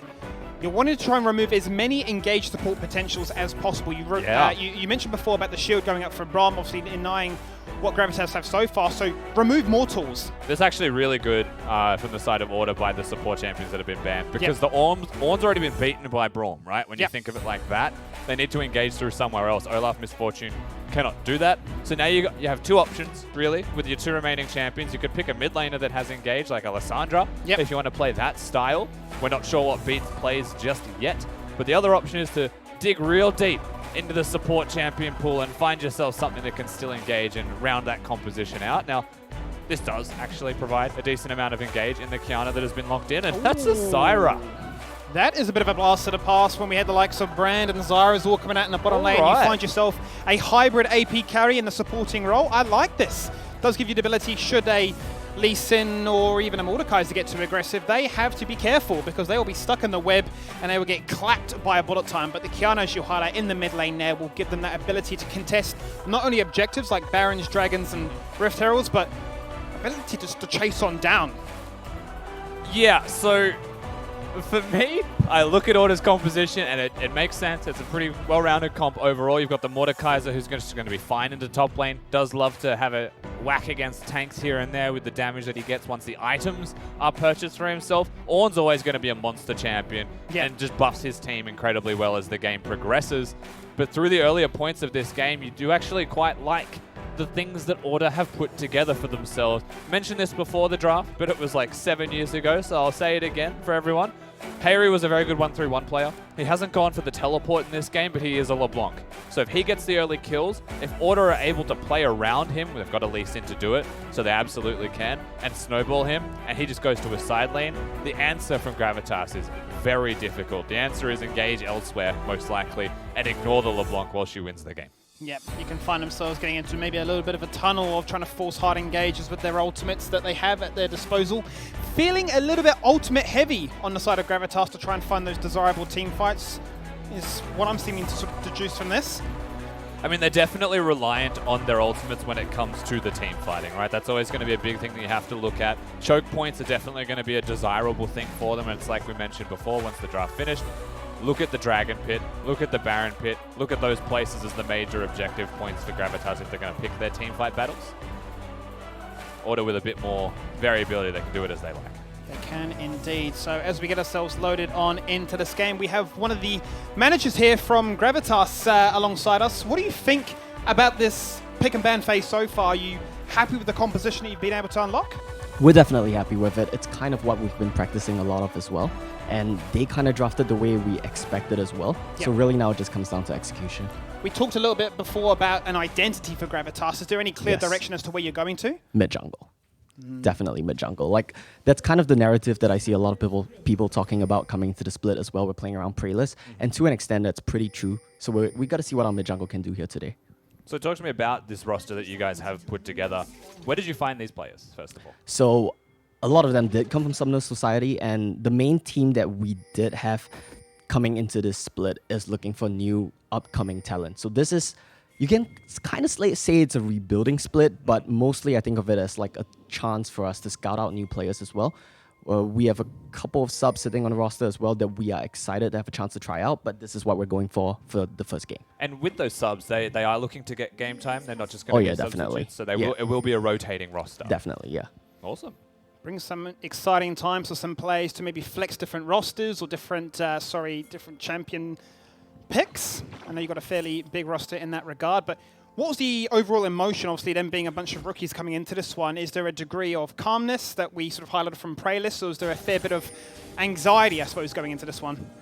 Surprisingly, the guys are all pretty chill, considering that most of them are new players. I would say a lot of that comes down to the team environment. A lot of that does stem from Praylist as well. They're normally pretty chill in general. Yeah. So no one's really too nervous coming to this, which is exciting. It's fun to see rookies not be too anxious on stage, but we'll have to see how it plays out once they're actually in game. Of course. And let's just give us one thing to look for in this game. Where is it that your team, with the draft that you've got, want to beat their opponents? Well, hopefully they run into us in a choke point. That's what we're looking for as well with this Ultimate. Thank you so much for joining us. Good No luck worries. for the game. We're going to crack on with this one here, Rusty. Gravitas taking on Order. Gravitas with an idea, as highlighted before, that they're going all around mid and jungle. That's where they really want to make sure that the storm rides or the ship rides the storm and gets the job done. Yeah, so one of the players that you have to look at here from Gravitas, we haven't spoken about the individuals, the rookies, too much. What I was told, Puma's a player to watch. Okay. So it's interesting that they have gone for the identity of mid. Oh, hang on. We're going to actually be able to watch him because K-pop gets taken on out, and all the Korean fans out there might be a little bit sad with their Spotify playlist, but regardless, 2.5 minutes into this one, the music stops. Sorry, don't mention the word twice. You'll have fans come in spamming gifts randomly on things that don't matter. Anyway, they get the first blood down in bot lane only. Just a really nice gank. He actually starts himself solo on the enemy jungle. So once again, starting the game up a little bit different, pressuring. And that's the key word here, pressure. That's what they're going to apply to Gravitas. That pressure will not relent if only is able to have his way. However, Praylist hovering in the wings, ensuring that Puma is just going to get this farm. And now, he is looking, but he's been spotted. Yeah, I mean, he was definitely hovering around there to make sure that Puma could play aggressively and get that CS and not feel like he was going to get too zoned out from that situation. He's actually going to come on through. He's actually going to make sure that that wave gets pushed on in, give that time for them to potentially reset or even just hover around. But we are going to see a heavy, heavy presence here in the bottom lane as Only is still hanging around with double buff. Maybe looking at contesting the scuttle as they go for a pincer maneuver. They might actually look for the flight. Praylist just sticks level 4 and flashes away. They're looking. They are indeed. The flash, the exhaust to try and chuck this one on down. The red buff is going to do so much work as they deny Praylist. Only flashing across the wall. He does not flash. He does not fail that one, I should say. That's a common spot to make mistakes, but he gets on out of harm's way, and before 4 minutes, we've got 2 kills. Yeah, gets himself to safety. The artist formerly known as Dream is able to use the heal and make sure that he stays alive, and the shield was there as well. So in the end, Order, they get the kill once again. It was a fight on their terms. The pressure continues. Anything you do, Gravitas, will be there, and we will beat you at it. Is that what he's known as now? The artist? I mean, I just made that up. You've made that up on the spot. I like it. Maybe he's going to coin that as his new term. Artist 777? Who knows? I'm good with the artist formerly known as Dream. I don't think we need a third name change for him. I think one's too many. Maybe right. We'll I put a just cap. really liked Dream. It seems that it's just trying to make our job harder to say Rare 7. Is maybe that the... He's feeling reason why? Clear Love inspired. No, I believe it has a reason to do with his time spent in Korean solo queue, but we'll see. We'll learn soon. We'll leave that one from another time as the cannon comes on out. The root will land. The flamethrower got doing him. work right now. Ayla is looking to try and make things happen. He doesn't have that frost stack applied just yet. Will now connect onto K-pop. One more auto to do the job there. Just putting out so much CC. It is literally disgusting right now, Rusty. One more auto would have done it. Ayla gets it. The smash, the jump, the disengage. And across the other side of the map in top lane, Olaf finds Retribution. Just hits him with the Q. Puma right now definitely going to be struggling to stay under this turret with the pressure from the flamethrower that Rare 7 is throwing out. If Braum hits the Q, he's got the door as well to survive. So the threat was there, but they'll back away after a really nice double up from Puma. Actually pushes Rare 7 below that health value that he wants to comfortably pressure at. But another kill scene. It's a Zyra going 0-2. And if you're Zyra, and you're not starting the game 2-0, and you started 0-2 instead, very hard to come back into it and be a Zyra, because you are just a walking kill. You really are. At that stage, you're a withered plant, to say the least. The fact that Aphelios has gone for the Doran Shield early on, he was expecting a lot of poke, he was expecting to be in trouble, but he's the one that is in the driving seat right now. Bot lane is so far ahead, and only obviously 3-1 himself, doing what Lee Sin does in the early game. Sorry, you just called him a withered plant, and all I could think of is K-pop is a sun-dried tomato. Just trying to play League of Legends. Need to find some like, Korean snacks. I went that way. Just derailed the whole commentary. I just love these names. It just adds so much flair to the broadcast. K-pop definitely struggling in bot lane, but it also means that once again, Order will get priority of that lane and be able to leave the lane itself. We will see a lot of action continuing to happen top lane. There's really nice interactions for an Ornn against a Mordekaiser. He can't pull you in with his core. Yep. You just stand there and spit fire. Yep. So pretty good matchup as far as the lane goes early. Mordekaiser, like mentioned in the last game, still a Mordekaiser, however, so it doesn't change too much. Regardless of the situation, it's a 7-second stun. That will always find value, and if it finds more, then hey, presto. You're finding yourself in a good spot. Now that's fantastic by Harry to get the lane pressure pushed on in. Now he can freely rotate on down. Vision is there. My man's is 23 CS up already at 6 minutes, and he was roaming to the gank that happened in bot lane. He's a happy man. He's having a real good time on Summoner's Rift. He's getting the job done right now because that river is lit up red. There is not a blue ward that I can find. Preless hanging in the shrubs. No vision, no chance. K-pop getting spotted on out, but he is there if need be. This will just probably be a smite steal battle. Only is just going to be hunting. He has to do this blind, however. Only looking for... Oh, the Sonic Wave doesn't connect. It's going to be the smite that does deny it. Preless holding his breath for maybe one too many seconds there as he does manage to secure his red buff. But once again, Order just commanding this river. It is theirs. Scuttle, Dragon, Control Wards. It's all lit up red. Yeah, no Dragon for 4 minutes, however, so they'll just have control of the area. It is a Silk Road where Ayla is free to move and only getting closer to that level 6 point. Just a little bit behind Preless after getting that red buff. Of course, Preless ticks over. But he'll get there pretty quickly, only having the Tiamat build. But just above where Only is right now on your screen is a wandering Brolaf, taking camps away while he can.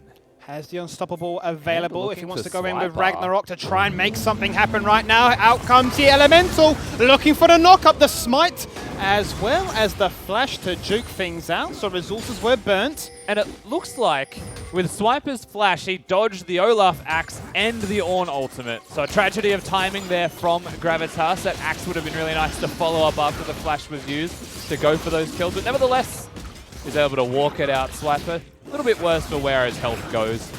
But Order still with priority and members on this side of the map just looking towards the objective. Yep, they're reading Gravitas like a book right now. They're saying, well, if you're putting resources up there, then this means a neutral is available for us. Dragon as well as a Rift Herald. And we can look to find a fair bit of value with this one. So, coming up to 9 minutes into this one, a healthy 2k goal lead so far here with 4 kills to 1. And it's been Order's game so far. It definitely has been started super early with the red buff steal, and you can see how that has trickled on to the rest of the game state thus far. It's a 2,000 gold lead for them 9 minutes in.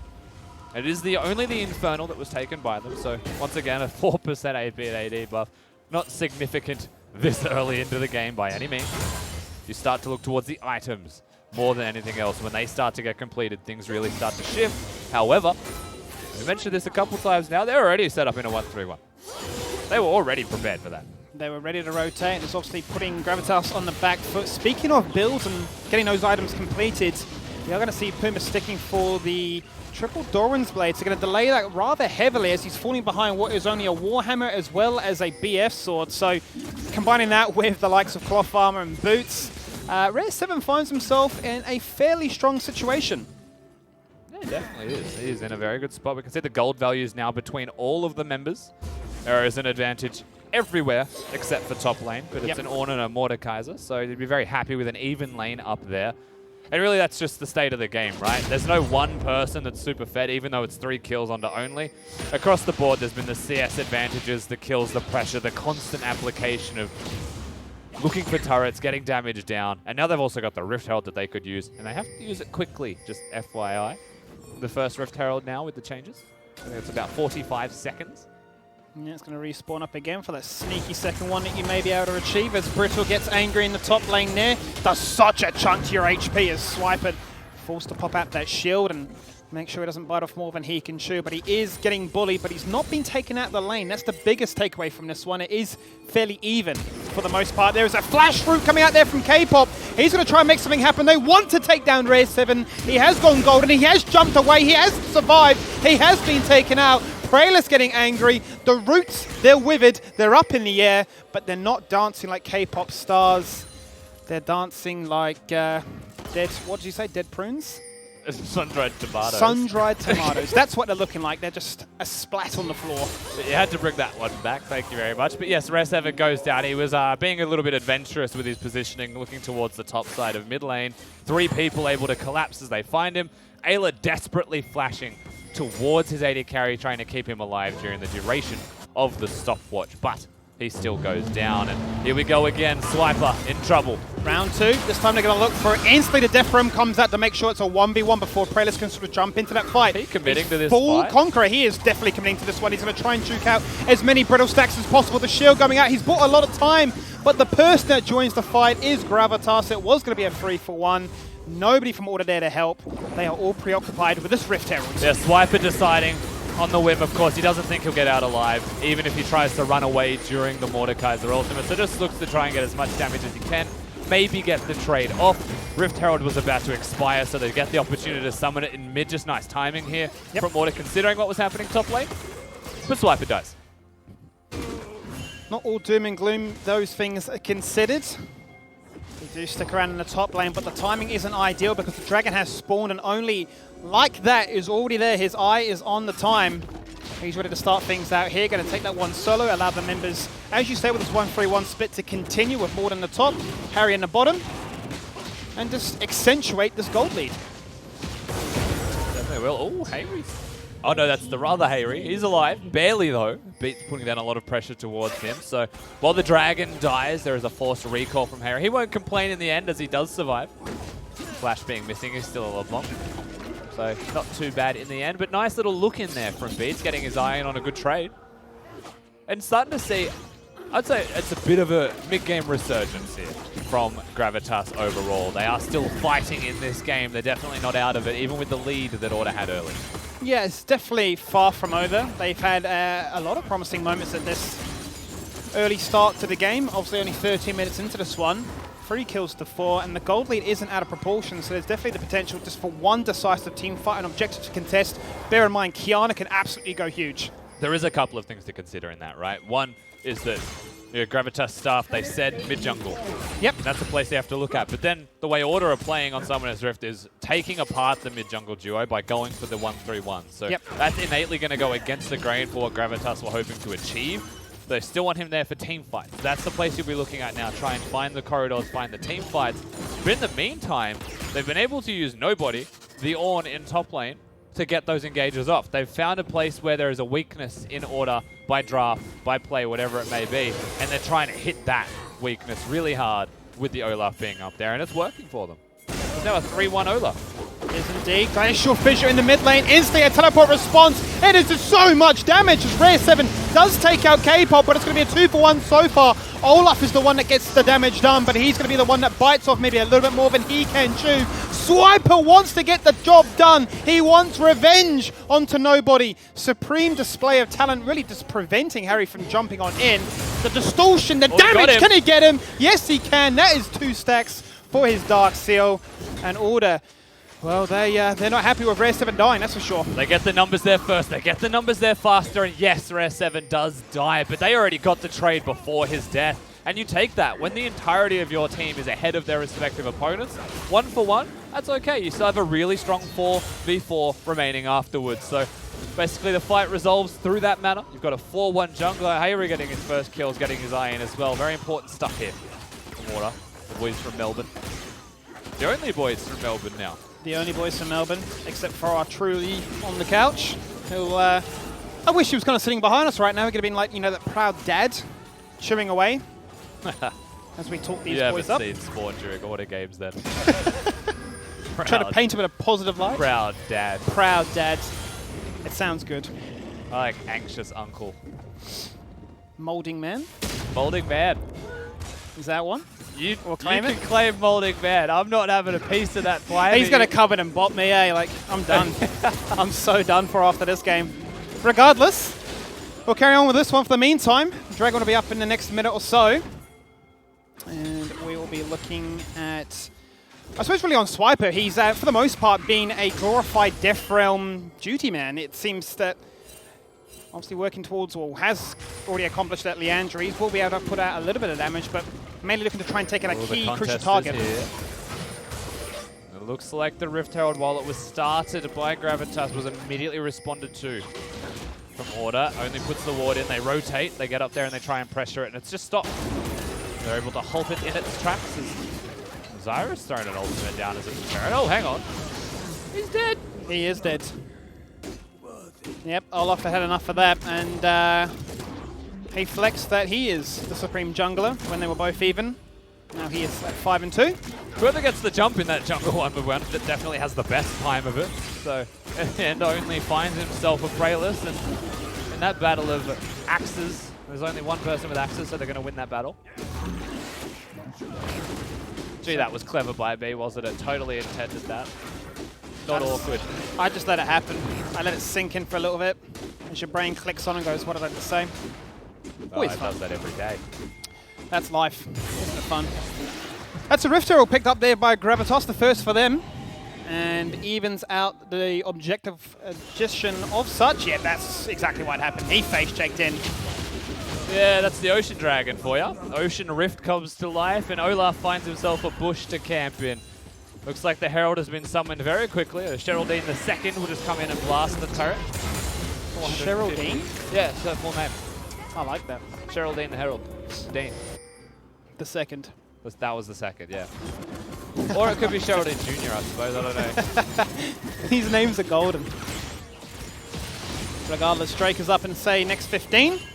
Once again, Order on time. They got that stopwatch working overtime. Always in the right place at the right time. This only gets a little bit creative there, jumping all across like it's a trampoline. Going to pick themselves up the third Drake, so a heavy, heavy priority for them on achieving both souls and also trying to unlock the Elder Drake as early as possible. Yeah, definitely. So 3 Drakes in for Order, very comfortable position. Ocean Dragon makes it almost impossible to deal with a 1-3-1 from Order, so I'm fully on board with them going towards this play and looking towards that play style. And that's the big thing that we have to highlight here, right? I mentioned it might be something they want to do, and this is just because of the inclinations of Hayri as a player. So it's something that you'd expect to see from them. However, if Prayless is too fed, they can look for the team fights in mid lane. So right now you've got a 1 that can be fine by himself in Swiper, a 1 that's pretty strong in Hayri and will be in a pretty comfortable position overall. And then you've got the 3. It's a Lee Sin, an Aphelios, and a Braum. Not very mobile. The Aphelios, who is the one person that needs to stay alive at all times. And there's an Olaf who you can't kick away. So it's not the easiest 3 to play right now, but with that Ocean Dragon, it becomes a little bit easier. Give themselves the tools to flawlessly execute the strategy that they've done for the majority of this game so far.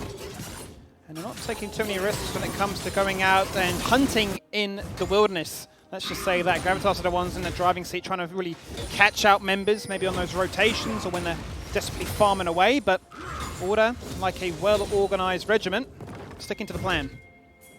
There's just, I didn't mention this earlier, but there's just so many swords on Puma. He just has a crazy amount of swords and reavers and pickaxes. Yeah. And now he's just holding all those He's items. the weapon master. Nice little steal there. Aphelios Jr.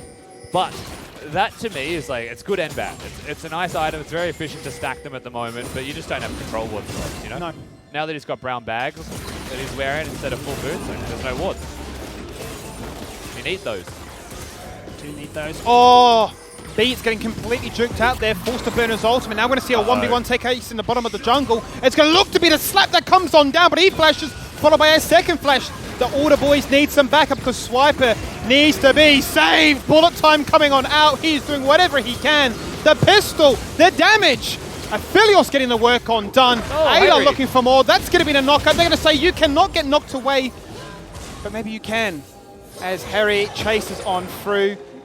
Well, he got roundhouse kicked away and then he hit a bramble bush and said, well, double time and double goodbye. And Puma's just going to walk back to base all the way. He's not going to press base. He's not going to press B and wait. Oh, run the risk of someone from Order being there. At the end of the day, they get the team fight victory. They're going to look towards the mid lane outer turret and take that one down. Their gold lead starts to grow. All expected results here coming out of Order with the early leads that they had. Just a couple of little mechanical mistakes in there, it felt like. Harry probably had the opportunity for a kill onto Puma, but presses his W a second time and doesn't actually get the one that he's after. At the end of the day, still good. Still good in the gold department as well. 4K lead, and that can be, I suppose, broken down into healthy CS advantages, be it anywhere from 30 CS to even 10. So every lane, every position doing their job and exhibiting their abilities, their veteran status, if you will, their comfort working with one another as a 5-man unit. And they'll be definitely playing around at that 4th and final dragon that is to spawn before the Elder gets amongst it. And really give themselves all the regeneration to make this 1-3-1 split just so cantankerous to deal with. It's not a great day to be Zyra, is all I will say. I said it before, but I'm just going to reiterate that one right now. 0-3-2 goes towards the standard Zyra itemization, which is damage, but fragile. Incredibly. Very fragile, and all it really takes if a team fight happens is for Rare 7 to throw out his ultimate, and it almost one-hits her. That's where we're at. No time to really sort of lay siege, set things up, get your plants out, and min-max some enraged plants with the ultimate unveil.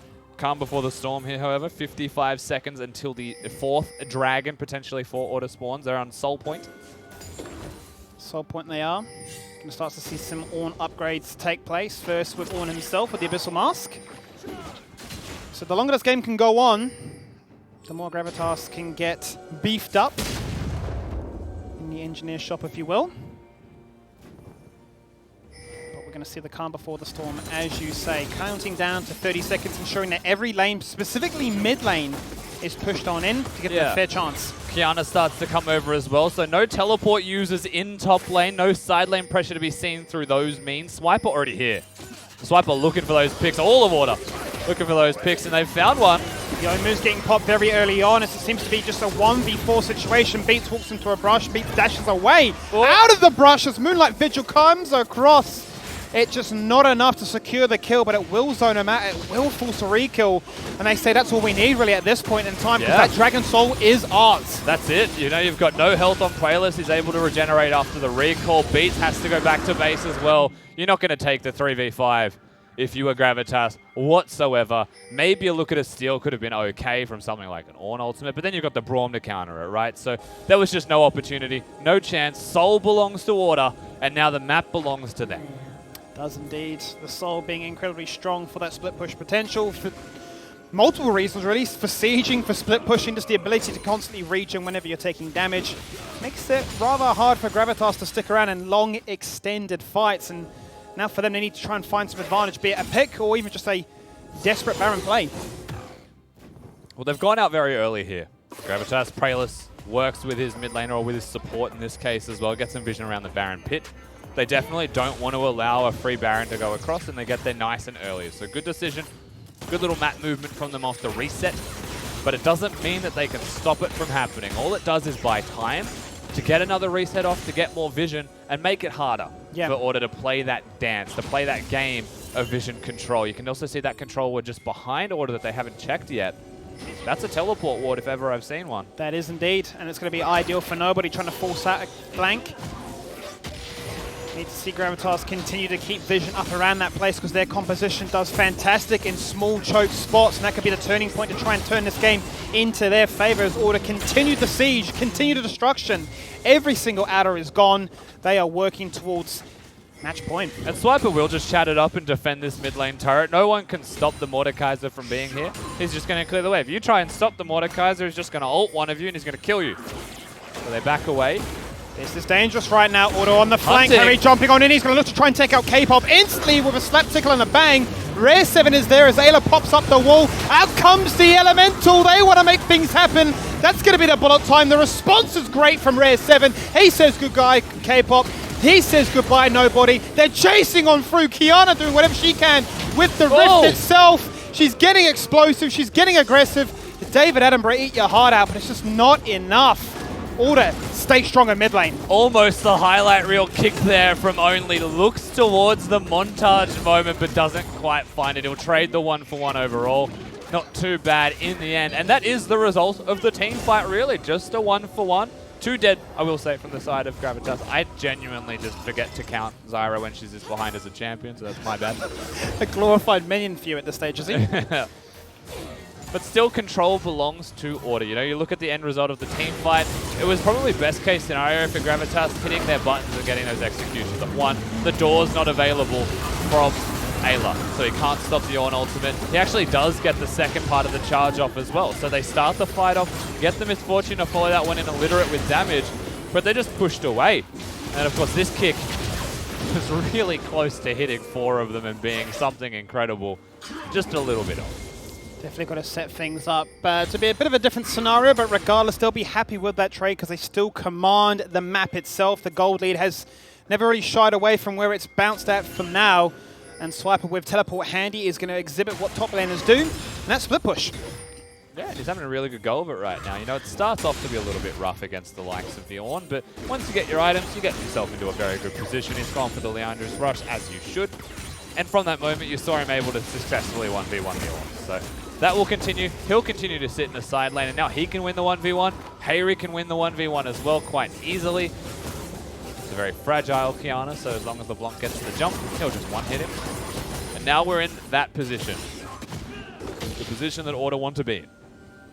The main priority seems to be, for now, making sure that there is not a single ward here for Gravitas. Any sneaky turnaround teleport potential that nobody could find. That control ward that was sitting in that shot beforehand has been spotted out, and the sweepers have been coming out thick and fast, all pretty much on cooldown right now, so there's no real ability for nobody to find that value, and as a result he is being forced to move to the mid lane to try and make something happen. The Baron is still down to 4k. They may look to make this one happen. This might be Gravitas' best chance to try to turn things around. Harry gets in front, he makes something happen to Beats, taking him out very early as Gravitas' very own Puma does damage before the bullet time comes in. It looks showy, but it did little to nothing.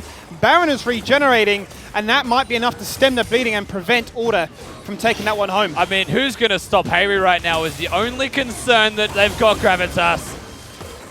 Prayless goes gold, and the root is there to damage to follow the team to get amongst it. Only doing whatever he can. He kicks, he sonic waves, he claps. Puma is gone. That's a double kill to his name. He smited him like a minion, and that's a minion right there in K-pop Zyra, because he has been taking a beating under the tower, in the lane, wherever you see him, he's gone insane.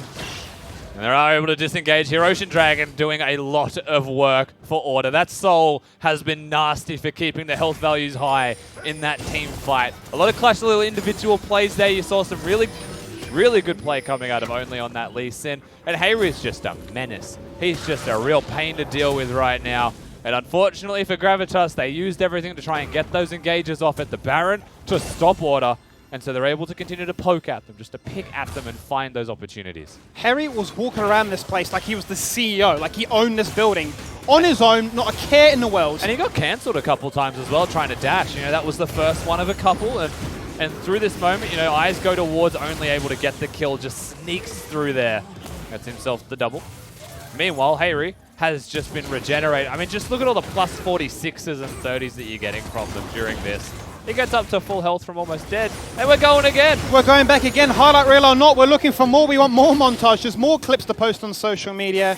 But they are going to disengage. It's going to be the Elder Drake. This time that is in play. And that's why Order are here. They've been here every single time. They love dragons, and so do we. Gravitas need to get into the area. Braum wastes the door, then nobody has an opportunity to engage as well if he wants, but he's already low. This is really difficult for Gravitas to do a thing. Ultimates are available, but flashes are limited to say the least. Moonlight Vigil not going to find very much at all. That's going to be the Moonlight, that's going to be the knock-up, and that's going to be the final kill that they need. That's going to be Beats getting one on the board for himself, one-on-one. Swiper doing damage before Puma takes him on out. They're going to look to try and find more if they can. They prevent the Elder Drake being taken, and much like the Baron, that has to be the major talking point. And they kill the jungler above all else. Somehow, some way, Beats finds himself in the pit next to the dragon. Once again, the Ocean Dragon provides pushes everywhere, and they utilize it effectively. So Gravitas keep themselves in the game. They prevent the Elder Dragon from going, They get the team fight before the fact. And even though their health bars were very low at the end of this team fight, you don't want to risk going for the dragon. So we'll see the fight here. Beats has snuck in. And Ornn throws the ult out. You're like, that's a weird position, isn't it? If you're only, and then suddenly you're just dead. Because there was a Kiana there all along, surprise. And unfortunately, Swiper, well, he gets the ult off and he looks like he's doing pretty well for himself. He kills nobody. He was just destined to die after that point. The strength of Gravitas' comp now sort of showcasing its fruition on two separate occasions around both the most valuable objectives at this stage of the game. We're talking 30 minutes into this one. Barons and Elder Drakes. So incredibly strong for sieging, for killing, for getting the job done. And Harry once again mobilizing his incredible strength. I don't know about this one, nobody. You might want to get out of there. Good man. Pressure's still very much in place by Order. They've got the vision. They can command control of the river itself. Sitting back just behind that river is Gravitas, waiting for Order to make a move so that they can respond. They know it's a teamfight composition. Get them into the choke points. Utilize the pit with a Kiana ultimate, with an Ornn ultimate. Suddenly you have a chance, even though you're 5,000 gold behind. That's all they're waiting for, is for Order to make a mistake. Side lanes are still pushing for Order right now, so they're quite happy to stick around for this as long as possible. Swiper finds himself in a 1v5 situation. Very early ultimate for him to try and make sure that he doesn't get taken out that quickly. K-Pop's the focus. He goes golden. He goes down. A double stun against the wall. Bullet Time finding a lot of value right there. Can they find more? Puma gets one, and Philios trades things around. He gets a double. It's going to be a battle of the ADCs as they do damage left, right, and center. Puma's so far back as Harry and only chase him down like angry men on a Saturday night out. They get the job done. Now they find nobody, and they want to make him a nobody as they chase him on down. 4 members of Order. They lay down the law. And well, Rossi, they do the damage. They definitely do. Ripsnort are there from the side of Order. They're able to get the team fight victory. Pushed forwards towards the bottom lane straight afterwards as well. Very comfortable team fight win in the end, but it still started good from Gravitas. And that's the thing you have to look at here for them. They have the comp to do it. They use their buttons, but then they keep going.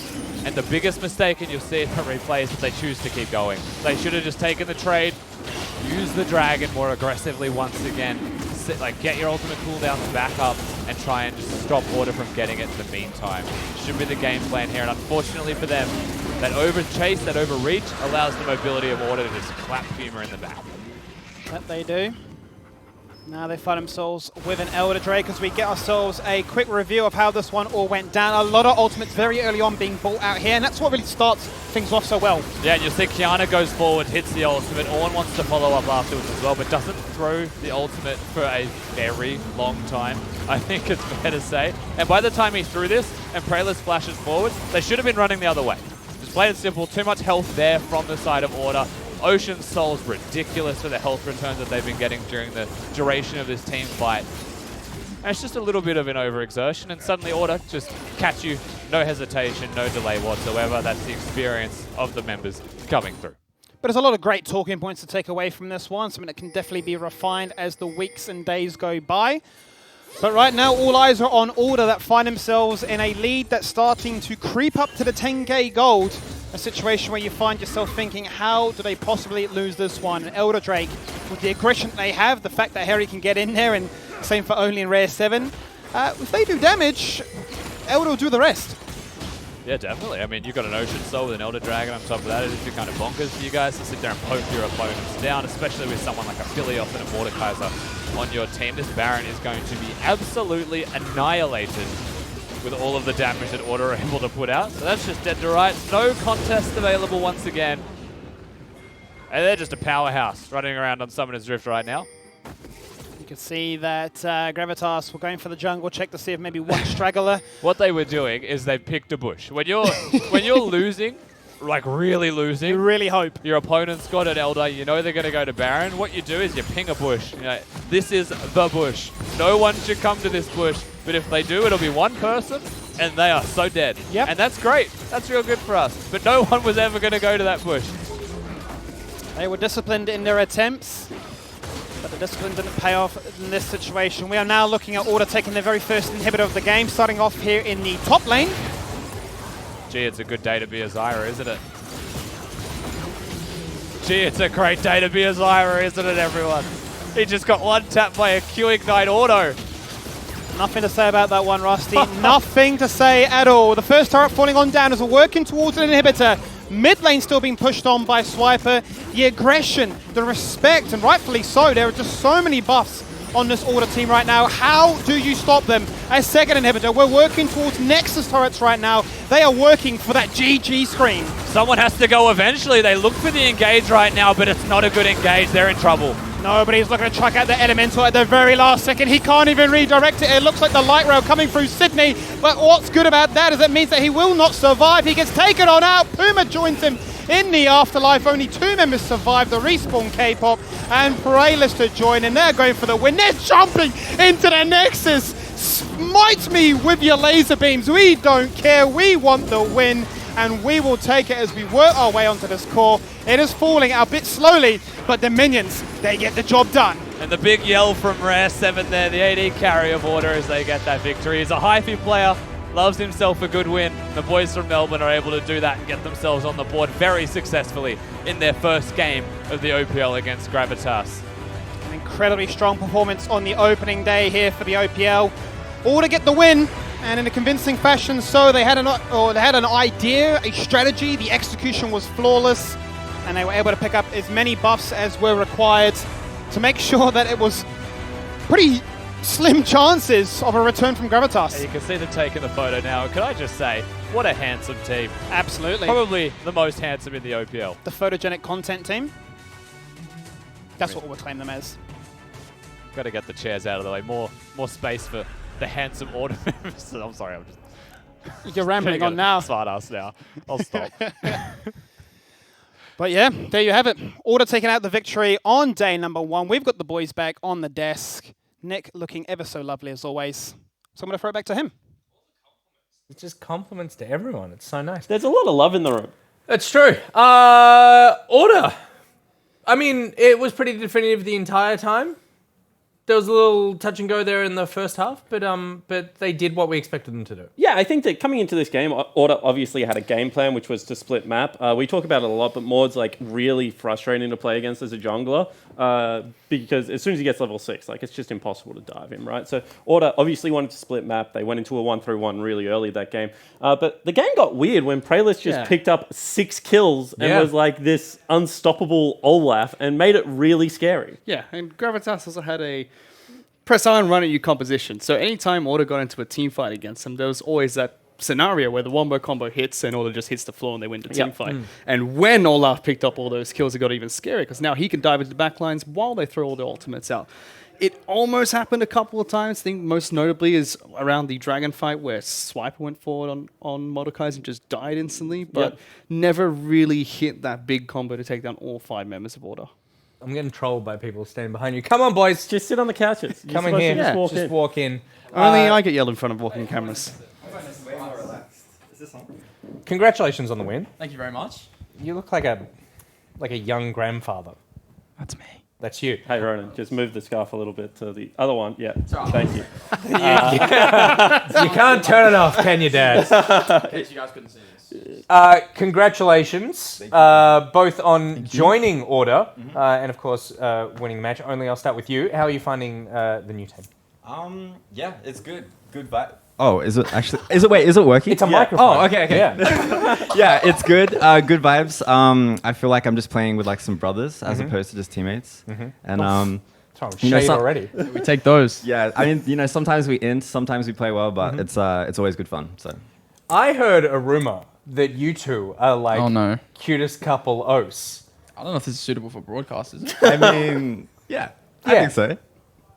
Romance? Yeah, just like sharing Spotify songs. I'm all for it. I'm for that wholesome family team life. More than just the Spotify songs. Songs, dancing. Sometimes YouTube. Oh, sometimes SoundCloud. Oh, God. Tell you what, don't mention TikTok on this broadcast. The chat will go insane. I've been working on something like that. Can I ask about the name change? I kind of knew this question was coming. Yeah. Absolutely, you can. Why? I kind of wanted a fresh start. I think I got a very unique perspective last year on what it means to play with experienced players, non-experienced players. and I think I'm just growing up a little bit. So I thought this year I'm gonna go for a fresh name, fresh start, fresh mindset, and I'm gonna come in with a bang. Am I allowed to call you Rare? Absolutely, or Ronan, whichever works. Can I call you Seven? You know what? Yes, just you, no one else. Can I call you Dream? That's that's too much. it's starting to piss me off a little bit. Calm but down. Calm everything down. else works. Boys, why the 7? That I don't get. So I used to play soccer in high school. I was a big soccer player, and I always got this number 7 jersey. So I was like, yeah, it's kind of cool. And then night 9, like I thought that was really cool. I thought I was being pretty cool, adding a 7. Maybe not, but hey, I like it, and I hope you guys do as well. Look, we love it. We love it. Welcome, Rare. Anything you want to say to the boys? I mean, first off, congratulations on the win. Well played. Feels good. What did you think when Ronan walked into 3 people in our jungle off mid lane wave, Jordan, and gave Olaf a little bit of a cheeky shutdown? Be very careful with your response Look, here. it felt a little how you going, but I trust it. Ronan knew what he was doing, so maybe it was like a tactical int or like something like that. I don't know. We'll have to talk about it later. Sometimes you got to make the game a bit more even, Yeah, we might have to like listen to some sad music tonight and like discuss. We'll vibe together. Yeah, you guys See can what share the happens. song. Yeah. It'll be fine. Fish, do you have anything you want to add? I just feel a bit Fish is scared so sitting next to confused. Spawn because at any point in What time do you he's going mean? to take off the belt and be like, guys, what happened in that game? No, that game was clean. We got a Baron, an Elder Dragon, like 4 dragons. Very clean, squeaky clean. Squeaky clean. Squeaky clean. There you go. That's order. Squeaky clean. Amongst the best of them. We'll be right back after this short break. Make sure you share that song on Twitter as well. So Twitter.com/ we can all get Rare sad after the 77s. end of the broadcast. We'll Follow be me right quick. back after this. The Elemental, they want to make things happen. That's going to be the bullet time. The response is great from Rare 7. He says good guy, K-pop. He says goodbye, nobody. They're chasing on through. Kiana doing whatever she can with the Rift itself. Kralos goes golden. The root is there. The damage to follow the team to get amongst it. Only doing whatever he can. He kicks, he sonic waves, he claps. But that's going to be the Moonlight, that's going to be the knock-up. And that's going to be the final kill that they need. That's going to be Beats getting 1 on the board for himself, 1 1-on-1. Swiper doing damage before Puma takes him on out. The K-pop's the focus. He goes golden. He goes down. A double stun against the wall. Bullet time finding a lot of value right there. Can they find more? Puma gets 1. Aphelios trades things around. He gets a double. It's going to be a battle of the ADCs as they do damage left, right, and center. Puma's so far back as Harry and only chase him down like angry men on a Saturday night out. When they're jumping into the Nexus, smite me with your laser beams. We don't care. We want the win, and we will take it as we work our way onto this core. It is falling a bit slowly, but the minions, they get the job done. Imagine if you took Coca-Cola No Sugar and full-on froze it. Well, now you don't have to. Head down to Macca's and try the new frozen Coke No Sugar for just $1. Exclusive to Macca's.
I was like, that's not what, that's supposed to be us. Good vibe there from the Order boys. They're very comfortable. Arguably too comfortable. Aren't they a chirpy bunch? They are. They actually think they own the studio. Like, they're my team, so block your ears, boys, because I'm normally very nice to them. But they've got a lot of confidence. There's a lot of swagger when they walk Yeah, in here. swagger, that's a good way to put It's it. because Ronan used to walk around here with a earpiece and be able to direct people. That's why. Ah, is that what it is? That's what it is. I'm actually sensing a vibe from a lot of the teams just wandering around the building. There's like a relaxed focus. There seems to be sort of like a chill vibe heading through a lot of these teams at the start of the split, which I would not have expected. I would have expected a lot more like tension and stress. It's nice. Yeah, I mean, when you have so many people go overseas, it gives a lot of new players like the ability to step into some of that limelight. Mm. And I think some of those players, you know, like Praylist we've mentioned a couple of times, are going to start to grab those opportunities to actually be, you know, the stars of their teams. Yeah. And also, it should give them a lot more confidence because all of a sudden you don't have to play against people like FBI and Roma all the time, right? So it's not like you're this little plant that's being overshadowed by these huge trees. Mm. You actually have an opportunity of being able to step on to Summoner's Rift. You don't have to fill big shoes. You can come in and just play the way you want Yeah, to play. exactly. You fill your own shoes. That's the best part. And because there's so many new teams, and like really only Order has like an existing core, I think. Like, you know, you can argue a little bit of Direwolves is from Avant, right? But everyone should be like playing new styles of League of Legends because you're not coming into a team and like, okay, on this team I have to be FBI light or Swiffer light or something like that. You're coming onto a team and you're just like, okay, I can just, you know, tell the team how I like to play and we should be able to have good times doing it. It's good. It's a bit of like a growth talent-wise, bit of growth here for the OPL, which is exciting. Absolutely. I see in the chat, Fayray101 says, is the MPL coming back this season? You better believe it. Oh, do you know what else is coming back? Nick Bad. Thank you very much. Wow. Our favourite segment. Real good. It's our favourite segment. Yeah, What it's is great this, Rusty? segment, yeah. What's You've the never segment? seen Nick Bad? I've never seen This it is either, when- Fish. It's okay, mate. You know whose I don't know favourite what it is. segment it was? It was Bryce's. It was Bryce's favourite And segment. unfortunately, he's dead. Nick Bag, of course, is where we answer all the questions that you have about life, love, relationships, medical advice. We are trained medical professionals. But preferably not League of Legends. If we could keep the League of Legends questions to a minimum. Look, we talk about a League of Legends as much as we have to on this Does the podcast. OPL talk about the League of Legends? You just saw a bunch of League of Legends. Yeah, but do we talk about the League of Legends? Those two did not shut up about League of Legends for like 35 minutes. It's a tangent on sun-dried tomatoes. Yeah, that's true, all I that's really true. heard. And then it ended up with an analysis of the looks of the team at the end. But you know, that's how we do. So please start sending in your questions for the Nick Bag tomorrow to asknickboy@gmail.com and we'll get those on the show. And just to clarify, send the questions in today so we can answer them tomorrow. Yeah, I If don't you want- send them in after the broadcast tomorrow, probably too late. That's you're an idiot. All right, so I don't have a smooth segue for this one, so instead I'm just going to say, Fish, we're turning the focus back onto you. Great. We've done the TikTok, and from what I can tell, the people loved it. I think I lost followers doing that. But the real reason that you're in the country is not just to join us tonight, but to join someone else forever. Yes, that's right. I'm getting married on Sunday. That's why I'm back in Australia. Congratulations, it's very exciting. Thank you. I was not invited. So I thought that we could just talk through the Really? wedding on Sunday. Fish, I don't know if you know this, but I wasn't invited. So if you could give me a rough idea of what I will be missing, because Rusty, I wasn't invited. So where is it? It's going to be in my mum's backyard in Newcastle. That's very nice. Yes. And what's the dress code? Summer soiree. What the hell And does I that know mean? that I know that this is coming up because both Spawn and Rusty have both asked me what the hell is summer soiree. What is summer soiree? Do you know what I did? I just bought my whole wardrobe. I just picked up my wardrobe, my walk-in robe, and I just put it on a plane and I bought everything. So whatever you need me to wear, I'll wear. I'll do like costume changes till I get the right outfit for summer soiree. I'm going to be completely honest, even I don't know what summer soiree is actually meant to look like. But the best way it's been described to me has been comfortable enough to stand outside for a prolonged period of time while still being okay taking a picture next to someone in a full suit. It's a hybrid between semi-formal and casual. Depending on the destination, take a jacket, and ladies should expect to wear chunky heels, as summertime soiree attire is usually needed for outdoor events. It's like long summer dresses. Yeah, and wedges. wedges. Maybe a flower in their hair for girls. This is what I got it described to me as. So what we're saying is it's fun. We figured out the girls part. Absolutely, that was easy. That was the easy part. And then, do you know what it is for guys? I figured this out as well. It's all the clothes that guys in catalogs own and no actual human male owns. Right. Pencil-thin ties and like really loud, like some Rusty shirts. Like we'll raid Rusty's wardrobe. You could wear that And thing. then I got maybe like thing. like boat shoes and like 3/4 chinos. Yeah. No one owns these clothes. Do you own any of those clothes, Kimmy? I don't. All right, I'm not trendy enough. That's why you weren't invited either. Nah. What are Okay. you wearing? Because that will guide the boys. Now you don't want to show him up, but I actually have my wedding outfit. Go No, I get it. don't. I took it out before I took the bag here. where is it? It's back in the hotel room. Damn it. Can't get it. Can you just show us some of your other clothes? But apparently he's wearing a vest and a shirt. He doesn't wear ties because they rub against his neck. Okay. And I assume some form of pant or skirt. Actually, yeah, my pants actually look very similar to this. So are there gifts? No. No. No gifts either way, and we've put on our wedding invitations, which you didn't get, unfortunately. No, I don't we get put to know our this. wedding invitations if anyone wanted to give us gifts to donate it to the various funds that are currently fighting the fires in Australia instead. That's very good. So originally it was going to a animal shelter, but then Mhm. we changed that once the fire started spreading a little bit more. So I have a question. Please. If he tells me that I have to donate to go to his wedding, which it doesn't say you must donate, but it's like, hey, this is our wedding. It would be great if you could join us. Like, nice. You're a valued member of our friendship group, and that's why you're invited, right? Sorry, Nick. Then it's like, by the way, no presents. We're cool with getting no presents, but give money to these people, right? Which is like a little bit guilt trippy, but it's for a good cause. Yeah, so yeah, I'm yeah. all about it. But do I get to claim the tax deduction? Or does he get to claim the tax deduction? No, you get to. Have you provided a link? Or are you taking the money and promising to donate? No, we 'Cause provide that's fraud. direct link. We provide a direct link to the different places. Okay. You get the So tax you get the deduction. tax deduction. That's good.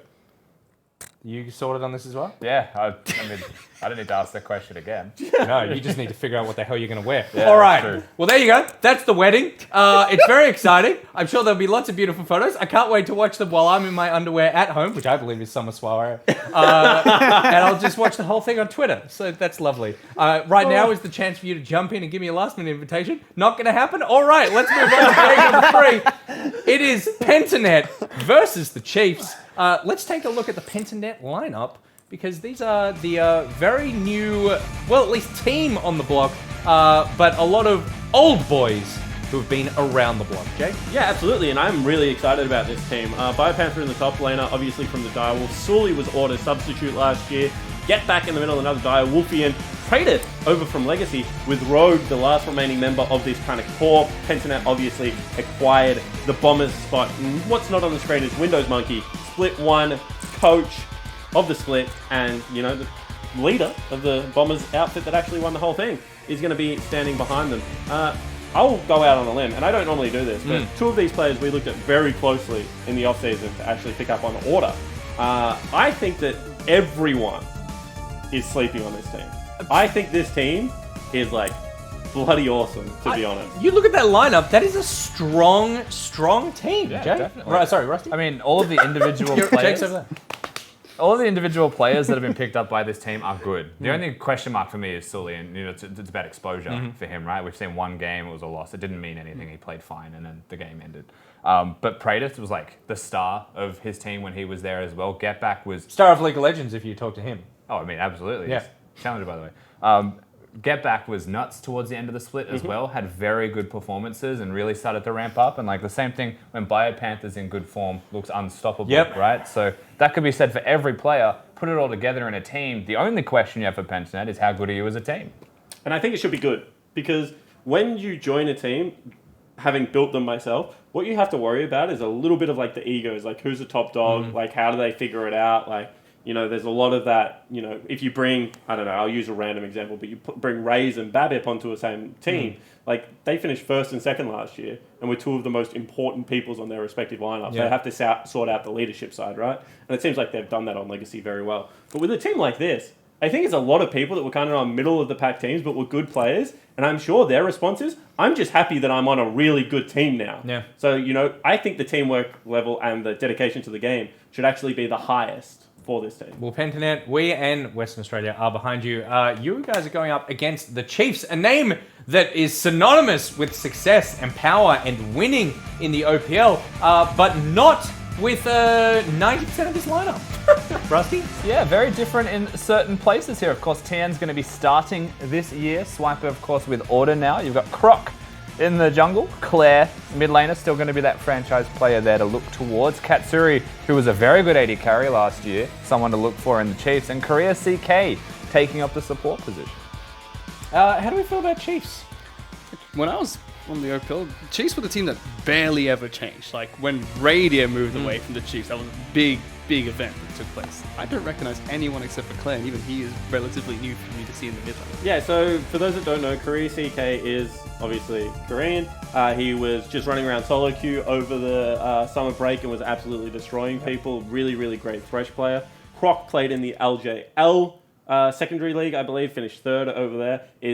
Was on an academy team for LGD at one point as well, if my information is correct. And he plays a lot like the LPL style of jungle. He doesn't play the slow, measured Korean style jungle. He plays a very in-your-face kind of SOFME style that has become really popular in China now. And I think that this is a lineup that has to play aggressively to win. I kind of put them in the same basket as Avant, actually, where I expect winning lanes to be drafted for this team and for them to try and go really hard early because they don't have the leadership that other teams will have in the league to take games late, in my opinion. And I think that's true in this particular game as well, right? Like, you've got the pretty consistently good players on the opposing side. I expect them to be really good team fighters. So you want to come in hard and fast in this game very early. All right, well, exciting to see what is about to come before us. But before we get to that, just a very short ad for the game that I'm going to be playing while Fish gets married.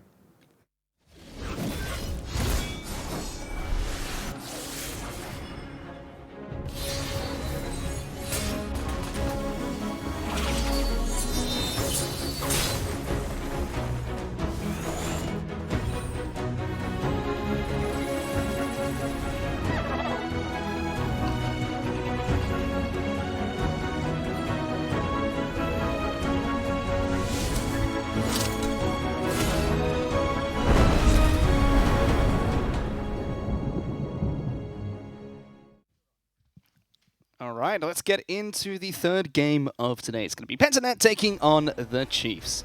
And we don't get many directions from producers on the OPL. Like, they're fairly, free-flowing. But the one thing they said we had to say is every time we go to Champion Select, please call it the Macca's Champion Select. And I think we've missed it all 3 games. So welcome to the Macca's Champion Select, guys. We're here for game number 3. It is going to be Pentanet on the blue side, taking on the Chiefs on the red side. And Fish, you told me that you're a color caster. So why are you doing the play-by-play role? Nah, look, I was just messing with you, Spawn. I've been a color caster for a year now, and I actually haven't casted a League of Legends game since probably before the Gauntlet started for the OPL last year. It's been quite some time. Fills me with confidence, as always. Checking out. I know that when I cast for you, you're always filled with confidence. Exactly right. Checking out the bands. It's going to be Lucian, Mordekaiser, Kiana taken off the board. Set, Rumble, Akali. So very similar bands as we've seen all day so far. It's going to be Biopanther picking up the Ornn for the first pick, Fish, color caster. Tell me why Ornn is good in the current meta. Well, Ornn is great. You were actually telling me why Ornn was great during the break, which is you can get the free upgrades now, the different builds that your players will be picking up. So you were saying it's worth about, what, 4,000 gold? That's a heck amount of gold. 4,000 for Ornn-ish, generally. I mean, the upgrades are valued like 1,400 to 1,800-ish per item, and then, one for everyone else. But tell me about the other 2 picks we have here. Lisa has been a staple jungler since before I can even remember League of Legends. But Aphelios, the newest AD carry being added to League of Legends, only has a single ability and his ultimate, and the rest of the time is just changing between 5 different weapons. Tell me about this guy, because I have read up on him multiple times, watched many games of him being played, and I still do not understand him. Yeah, so he always starts with the same 2 items, right? He's going to have his daggers, which are the lifesteal, and he's going to have the long-range sniper rifle. And Aphelios is one of those champions that his damage is really deceiving. He builds a lot of flat AD early. Goes Essence Reaver into IE, then he's going to pick up something like a Hurricane. And if you just allow him to set up and control an area, he can take over the game. Walking into him, very dangerous. However, we've seen all the CC coming out so far, and that is a fairly immobile lineup so far for the Chiefs. So this is going to have to be Katsuri playing very well, positioning to the utmost if he's going to be able to survive Sully and Biopanther on this Ornn and Gragas combo. Yeah, because Gragas and Misfortune were just picked up by Pentanet. We've seen quite a bit of Misfortune being played today, all 3 games. Yeah. We've even seen the Misfortune against Filius matchup in game number 1 of today. Yeah, the strut is just like great. She zooms around Summoner's Rift super quick, so great for all the rotations that we talk about. Not to mention the fact that her team fight control is kind of second to none. Always has been. That bullet time combo, even when it was back with like a Moo and they used to have the Curse of the Sad bullet time combo that they'll throw out. Now you've got things like the Hot Pot coming across, expect to see maybe something like Leona joining it down in the bottom lane. And I think that this is a really good team fighting comp coming from Pentanet. And as we said, Chiefs, a little bit more individual flair. That's most likely going to be Claire taking the Diana into the mid lane. She is one of those champions that was slightly reworked. Her R is now her E and her E is her R. So she can dash before level 6. It gives her a lot more aggressive options in the laning phase. And they've gone with even more aggressive options. After the bans go through a Pantheon, Renekton, and Braum, as well as Camille being taken away, Yasuo gets locked in for the Chiefs here. And that's really interesting, right? Because that means Korea CK is going to get counter pick. So that's a first thing.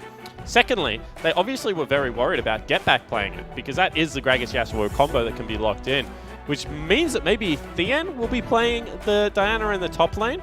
Generally, you want mages into tanks over melee kind of bruisery assassins into tanks. I actually think Ornn would just straight up kill Yasuo most of the game if he took Spellbook. That is going to be the Leona picked up as well. I mean, we were talking about it on the couch earlier, that Pentanet, a bunch of really strong players being led by a great coach. And then you look at the side of the Chiefs, all really strong individual players. Everybody here is just Alpha Blood. Aatrox being picked up by Pentanet now, just waiting to see what the Chiefs use to round out their composition. Yeah, and Get Back has really done one of his old school things, right? He can play so many of the tanks and bruisers. He used to play a ton of Scion.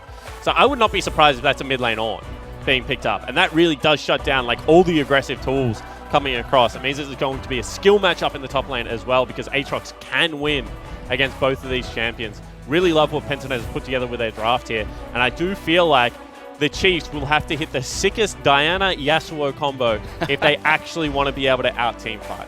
Well, they've got a few ways to do that. Nautilus is going to help them out with a few knockups, Lisa and Ken as well, but Pentanet's composition, not just in lane, but also in team fights, looks absolutely ridiculous. And you were saying on the couch earlier that it's really going to be up to the Chiefs for them to win if they win their lanes and set up Croc for success with a different style of jungle he plays. But it seems like Pentanet have read that like a book, and they've selected a composition that will help them out in those situations. Yeah, absolutely. And I think that as we get into this game, where I really want to be able to focus is at mid-jungle 2v2, because Sully and Get Back are playing 2 champions that if they get ahead, do a surprising amount of damage for how tanky they are. And then on the flip side, you've got Lee Sin as well as Yasuo, and I don't see how they kill the Ornn. So what that means is they're going to have to be able to get pushed and generate fights in the river. So 2 conflicting playstyles coming in here. I think that Pentanet have a much easier comp to execute upon. And once again, that individual flair must be there for the Chiefs players if they have any chance of taking over this early game and creating a good enough snowball to take on the raw team fighting pressure that is there for Pentanet's comp. We'll have to see what's going to take place going into match number 3 of today. We're going to be starting with an interview first. Joining us, Windows Monkeys of Monkey from Pentanet. So, talk to me about Pentanet. New team. Really great to work with Pentanet. They seem really keen to be involved in the OPL, and yeah, it's just been really great working with them so far. What's it like bouncing over, well, not so much into a new team per se, but lots of new players coming into the roster, working with them from scratch? How's that been so far? I think this is the team which I've probably enjoyed working with the most so far. Ooh. I think everyone... Including your European teams as well? Yeah, I mean, I was an analyst on a European team, so it's a lot different dynamic because you're just kind of one cog in that in a pretty big machine. Whereas when you're in Oceania, it's a lot more of a tight-knit group, and these players are all very friendly, all get along really well, very positive. So they're just like, it's a really enjoyable group to be a part of. And I guess the 2 people that 2 players on your team that people would probably know the least about is Praedyth and Sully, right? Because they've never really been on the top teams like the Direwolves and, the Bombers like Rogue and the other guys have been. So talk to me about Praedyth and Sully and how they've kind of integrated into this team and what we can expect from them. Yeah, well, with Praedyth, we just thought he was a really criminally underrated player. He was obviously on the Legacy lineup, which had a really rough season, and being an AD carry in teams that's always behind. But we watched all of his games, and we thought that he was a player that had performed really well in spite of the results not being there for his team. For Sully, this was just a case of my manager obviously knew he'd been on order as a trainer. A trainee, and he's just somebody who really, really wanted a shot, great mentality, really, really motivated. So yeah, we were super keen to work with him because of that. And what are the goals of Pentanet? I think that the goals for Pentanet is just to improve as much as possible and just to put on our best showing which we possibly can in the league for the split. Well, there we go. Thank you so much for joining us here. Best of luck going into this match against Chiefs. We'll talk to you guys later on if you guys are successful. Thank you very much. And of course, I butchered his name and used the old one, Western Way. It's going to be a flash burnt there from Croc. Get back already down pretty low. Flash. Gonna move forward. Claire wants to go forward as well. Ignite goes through, and First Blood stylishly picked up here by the Chiefs. And this is what we said. It has to be this mid-jungle duo going nuts in the early game. This is what I expect to see from the Chiefs when you have a look at them. It is going to be a spellbook pick up there for Get Back, so he's able to teleport back into the lane. But now with Croc in Sully's jungle, Sully does have the level advantage, but Croc has taken away the red buff. He'll head straight back over towards his side of the jungle, so does get the 3 buff on over towards Gragas and gets the extra kill onto the mid lane of Get Back, but is going to be a little bit slower in behind when it comes to clearing the rest of his jungle. Yeah, and I think that this has been a really interesting side to the game as we're talking to Western Way. What we saw is Rogue and Praedyth playing very aggressively, trying to fight for some of that priority. And then Sully was doing a very greedy topside clear that was spotted out. Hook is going to be on there. Just takes half his health and damage, but he's okay, you were saying. Tis a mere flesh wound, top lane. Oh, top lane. They're in a lot of trouble. Biopanther cancels an auto attack and is not able to go any further forward against Diana. Yeah, ridiculously long cooldowns on Aatrox. That's kind of the balancing window that Riot have gone for that champion. So it does a lot of burst damage if you're able to land those abilities. But not really going to look for sustained trades outside of auto attacks. What do you think of Diana at the moment, given that the small rework has just come through? You can see the double Doran start coming out from Thien in the top lane. I think she's bloody broken, mate. I think she is so incredibly strong, and that people just really don't understand her damage windows all that well, so don't really play her that much. Biopanther looking for a very aggressive reset here. He's in trouble. A lot of damage from Thien. Lots of minions fighting back against Diana. Flash being used already. Thien going forward. Good. Auto attack coming through. Just a bit more of a burst would be enough, but doesn't quite have the mark to take down Biopanther. Yeah, and I mean, that was so close. I think Biopanther really greedily stayed for that. Wanted to get the wave into the turret. Maybe didn't want to have to burn the teleport to get back into lane. In hindsight, though, he gains a lot there. Lots of minions were denied. Double Flash being burnt. Croc's in trouble top side of the map. Sully goes for a quick fight. He tags the Scuttle Crab, and Biopanther's going to join in on this fight. Suddenly over the wall. Jumps towards Croc. Gets out of the Hell Chains coming out through. Biopanther going to kite backwards. Sully going to go forward as well. Big knock up coming out from Get Back. Croc going forward. Sully's the first one to go down. The end's going to be able to pick up that kill. Croc managed to get out just in time. Biopanther trying to kite this one backwards. Croc hits him again. Lee Syndrome picked up the double kill coming in for Thien in the top lane. Get Back now after his mighty knockups. Not going to be able to escape through the blast cone. Does dodge out Croc. Smacks him with the hammer to pick up a return kill. But Claire will get the last laugh here, chasing down Get Back for that final kill. Yeah, and in the bottom lane, meanwhile, Crazy Care goes down. Ooh, double kill being picked up here by PGG in the bottom lane. Katsuri will take down Praedyth. Praedyth will fall eventually after, with some damage over time. Yeah, and I mean, the kill distribution there is a bit of a disaster for Pentanet because Rogue's going to be picking up both of those kills. Meanwhile, you have a look at the solo laners rocking the 2 kills, and now 1 picked up for Aphelios as well. Chiefs, we said, needed to have that explosive start. Needed to look for fights in the river. Well, that's exactly what they have been doing, Fish. A little bit of bottom lane action as well. We take a look at the replay. I think there's going to be a flash tag onto Katsuri maybe that starts it all off. No, they put a lot of the damage into Korea CK. And you can see Katsuri is just sitting there, hitting greedily. And that's why this looks like such an even trade. I thought that they would have been able to turn around and do damage early to Katsuri, but did not go for it. Was running the cleanse, and that was enough to dissuade the members of Pentanet. Yeah, very close. Dice to the range minions at the very end there. So Praedyth was close, but no cigar being picked up. Pentanet do get the 2 kills, but like you said, kill distribution going in favor of Katsuri in the bottom lane. Has already been able to pick up his BF sword down there. Rogue looking to go aggressive once again. Predator's going to tag him. Sully's coming down into the bottom lane as well. No summon spells available for Pentanet's team. Gatsuri will be taken out very low. Rogue picks up his 3rd kill of the game as they support Leona. Korea CK will be able to walk away. Build a Sheen, Rogue. That's what I'm saying. Like, get me some damage in this build now. You got 3 kills. Predator would have loved any of them. However, that one looked like it was maybe a little bit out of reach. You don't want to have to chase into a Lee Sin or anything like that early game. Sully being fairly active, looking for fights early on. Maybe even a dive might be coming across here. No, just a Rift Scuttle instead. I mean, you joke about building a Sheen, but it's accelerated his items. He's got Moby Boots already on Leona. Was crucial in him being able to chase down the rest of the Chiefs in the bottom lane earlier. So Pentanet are fighting back, but on the bottom side of the map, we'll have to see if Rogue's going to be able to use the money he's gained as Leona to start to siphon some over towards his AD carrier Praetor. This is a big roam up top side. They do have both ultis available. We'll see if they go for the combo. Let's see if they go for the dive. Biopanther pops his missed. ultimate right away. Thien going to take some damage from the tower. Does he get pulled back? Doesn't quite. Sidesteps away from it. Biopanther happy to stand his ground and fight. Sully and Croc also make their way up towards top side of the map. And this is really nice from Rogue. Check out his positioning on the map, making sure if there's any action, he's going to be there. As you said, using that early gold advantage that he was able to pick up to be able to unlock himself from bottom lane and get around Summoner's Rift. Also looks like he's going for a Stone Plate, much more popular item for supports nowadays. And he's nearly, you know, halfway towards the items. Component-wise.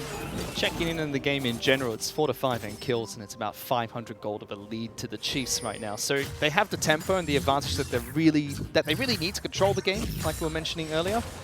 Just don't quite have that gold lead you'd like very early into the match. And they used so much of their time to start up that Dragon, which was ultimately not successful, due to Katsuri being picked off in the bottom lane, right? So that was a lot of that tempo that we like to talk about in League of Legends, which is just your ability to make a move before your opponent can react. Wasted there. And you can see that that's made bottom lane a little bit of a nightmare fit. Yeah, Praetor is just freezing the wave right now. Rogue with the Chain Vest is happy to just stand in between the wave and say if Katsuri ever comes close without that sniper rifle available, he's going to get locked down by Leona. So Pentanet really playing this one nice and slow. They've got the level advantage as well, with Praetor hitting level 6 and Katsuri still on level 5. Yeah, you don't want to mess with Miss Fortune at this stage of the game. She's completely happy with where she's at. See Claire and Croc picking up the blue buff. That was spotted out nicely, and some good ward coverage in the bottom lane means that River is going to be a little bit more of the highway of Pentanet, despite the early kills and damage of Croc. Actually got himself 4 assists. It's a little bit of a feels bad. Even though Jungle has kind of been gutted at the moment, 1 or 2 kills in the early game can really accelerate the pace at which you can play. He's level 6 now, though. This crucial way is given the kills too, which, like you said earlier, is the solo lanes. Pentanet have decided to take this time to start up the Infernal Dragon. Can you challenge this if you are Chiefs? Rogue is level 6, so they might look for it. Oh, get backs here as well. Claire's going to try and rotate around. Croc wants to see if he can jump into pit. Jumps over towards Claire. Bullet time over the wall on towards the Infernal. Doesn't get stolen away. Get back's going to try and charge out of here. And a nice ultimate for Sully. Going to knock all the Chiefs backwards. They may go for a single pickup here as Get Back's being caught out. Uses an exhaust over towards the end. Flash coming out from Claire again. Deja Vu in between the 2 turrets. And Chiefs will get 1 kill for their troubles. And that was really nicely played from the Chiefs. They were able to continue the chase and they picked themselves up the kill on the mid laner. That means mid lane turret should take some damage here. However, what was also really nicely played was the micro from Get Back. He used the W to stop himself getting knocked up. Can't be displaced there, of course, with Ornn. And then was able to just continue to bait them out. It meant that he actually got 3 summoner spells for his death. So even though he fell down, even though he gave over some of that mid lane turret damage, overall was fairly well played from the young ex-Dire Wolfian. Yeah. Infernal Dragon and a couple of summoner spells to boot. Not bad for Get Back. Does put them down by about 1,000 gold behind the Chiefs. And they're going to start up Rift Herald number 1 here 10 minutes into the match. Chiefs are grouping up. Looks like they want to contest this. Neither Diana nor Aatrox are here, but both have teleported to jump in. Here we go. Claire jumps in first. Bullet time gets blocked out by the wind wall, but it's going to be a shutdown going over towards the Yasuo. Korea CK uses the stopwatch. Nice and on time here for Thien to get into this fight. Jumps in. Croc gets another kill towards Prey. The smite's being used up the Rift Hill. That's going low as well. Get Back's in trouble. Chiefs wipe the floor with Pentanet. And I just don't know what Pentanet were doing there, Fish, because they didn't have teleport and the Chiefs did, which meant that Biopanther could just never get there. Not to mention the fact that Praetor didn't have the bullet time for that fight. He used it to take the dragon. So the Chiefs walk in with all their ultimates still available. They wipe the floor, and now they're nearly going to be able to break this mid lane turret. Should be able to take this down fairly low using the Rift Herald right away. So big team fight, getting a lot of gold from the turret plates in the mid lane. Thien even getting some good damage topside of the map. But here's that fight again. Starts off with Claire jumping straight into it. Yeah, and I mean, this is a really great layering of CC, but Katsuri is just untouched, and you have to do the stopwatch tech at the start of the fight. Korea CK just delays for so long, and you see that Rogue very hesitant to rejoin this one. The health bars are low, but just enough CC that Get Back can never move, and the Chiefs have started this game in such blistering pace. The jungler has 8 kill participation before 11 minutes, and I feel like Pentanet must have been really caught by surprise because a lot of teams coming into the OPL were talking about how aggressive Croc is, but that he can be caught out. And I feel like they just haven't really respected the way Croc likes to play the game. It does feel like Chiefs lineup is almost the perfect storm to try and upset what Pentanet wants to do here, especially with the way Croc's been playing in the early game. You look back to when he only had the 4 assists, he was everywhere inside the jungle trying to help out his solo laners. Now, 8 kills he's participated in of the 9 that have been picked up by Chiefs so far. And once again, really nice positioning, right? They send 3 members to defend top side of the map. Meanwhile, Claire is just getting solo farm bottom lane. That means that they're going to take even more turret plating. Still 2 minutes of this. And if they can't force the action and create a fight in the top lane, then this is a really great start to the game for the Chiefs. And if you're looking at the minimap, Claire is, while he's hitting this turret, the rest of the Chiefs are moving back into where their second turret is. So they're okay giving up some damage, but they go for a big play. Leona gets knocked backwards. Big combo coming out from the ultimates from both the bottom lane players from Pentanet. We'll return that 2 for 1. We'll slowly get a lot of damage on towards this tower. But Claire is also chipping away at that bottom turret during this time. But once again, it is the utility members of Pentanet that grab themselves the kills. It's going to be Sully grabbing the majority of that. And once, just Praetor would love to have any of the shutdowns available. That was 2 shutdowns being picked up there underneath that turret. Wasn't able to get himself either. Meanwhile, you can see Diana goes back, grabs a Nash's Tooth. Items being completed aplenty right now for the Chiefs. And Pentanet, even though it's only 1,600 gold, feel like they're, you know, one bad mistake away from not really being able to recover this game. All 3 turrets are on such low health. Yep. And you can kind of take stock of what happened there during the small split that we had.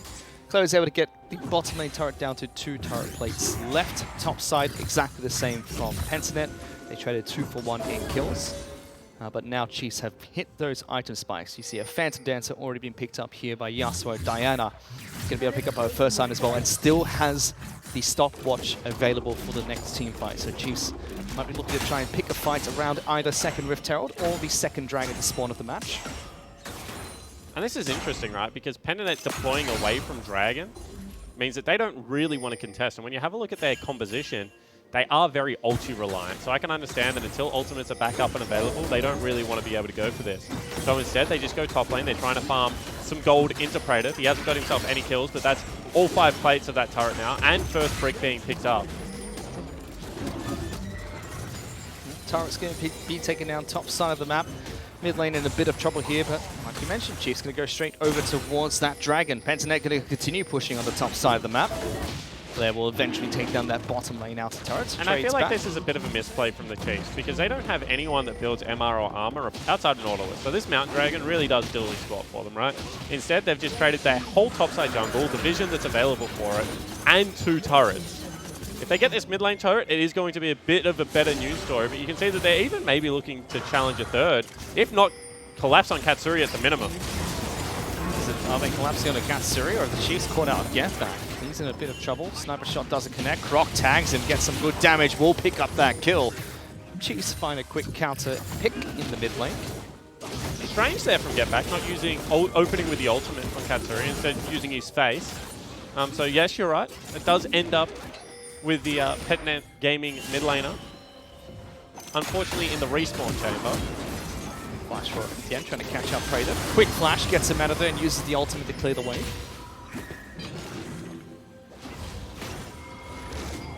It's a very interesting game so far. It diffuses the situation. I mean, top lane inner turret was taken down. They're pushing towards the inhibitor turret there.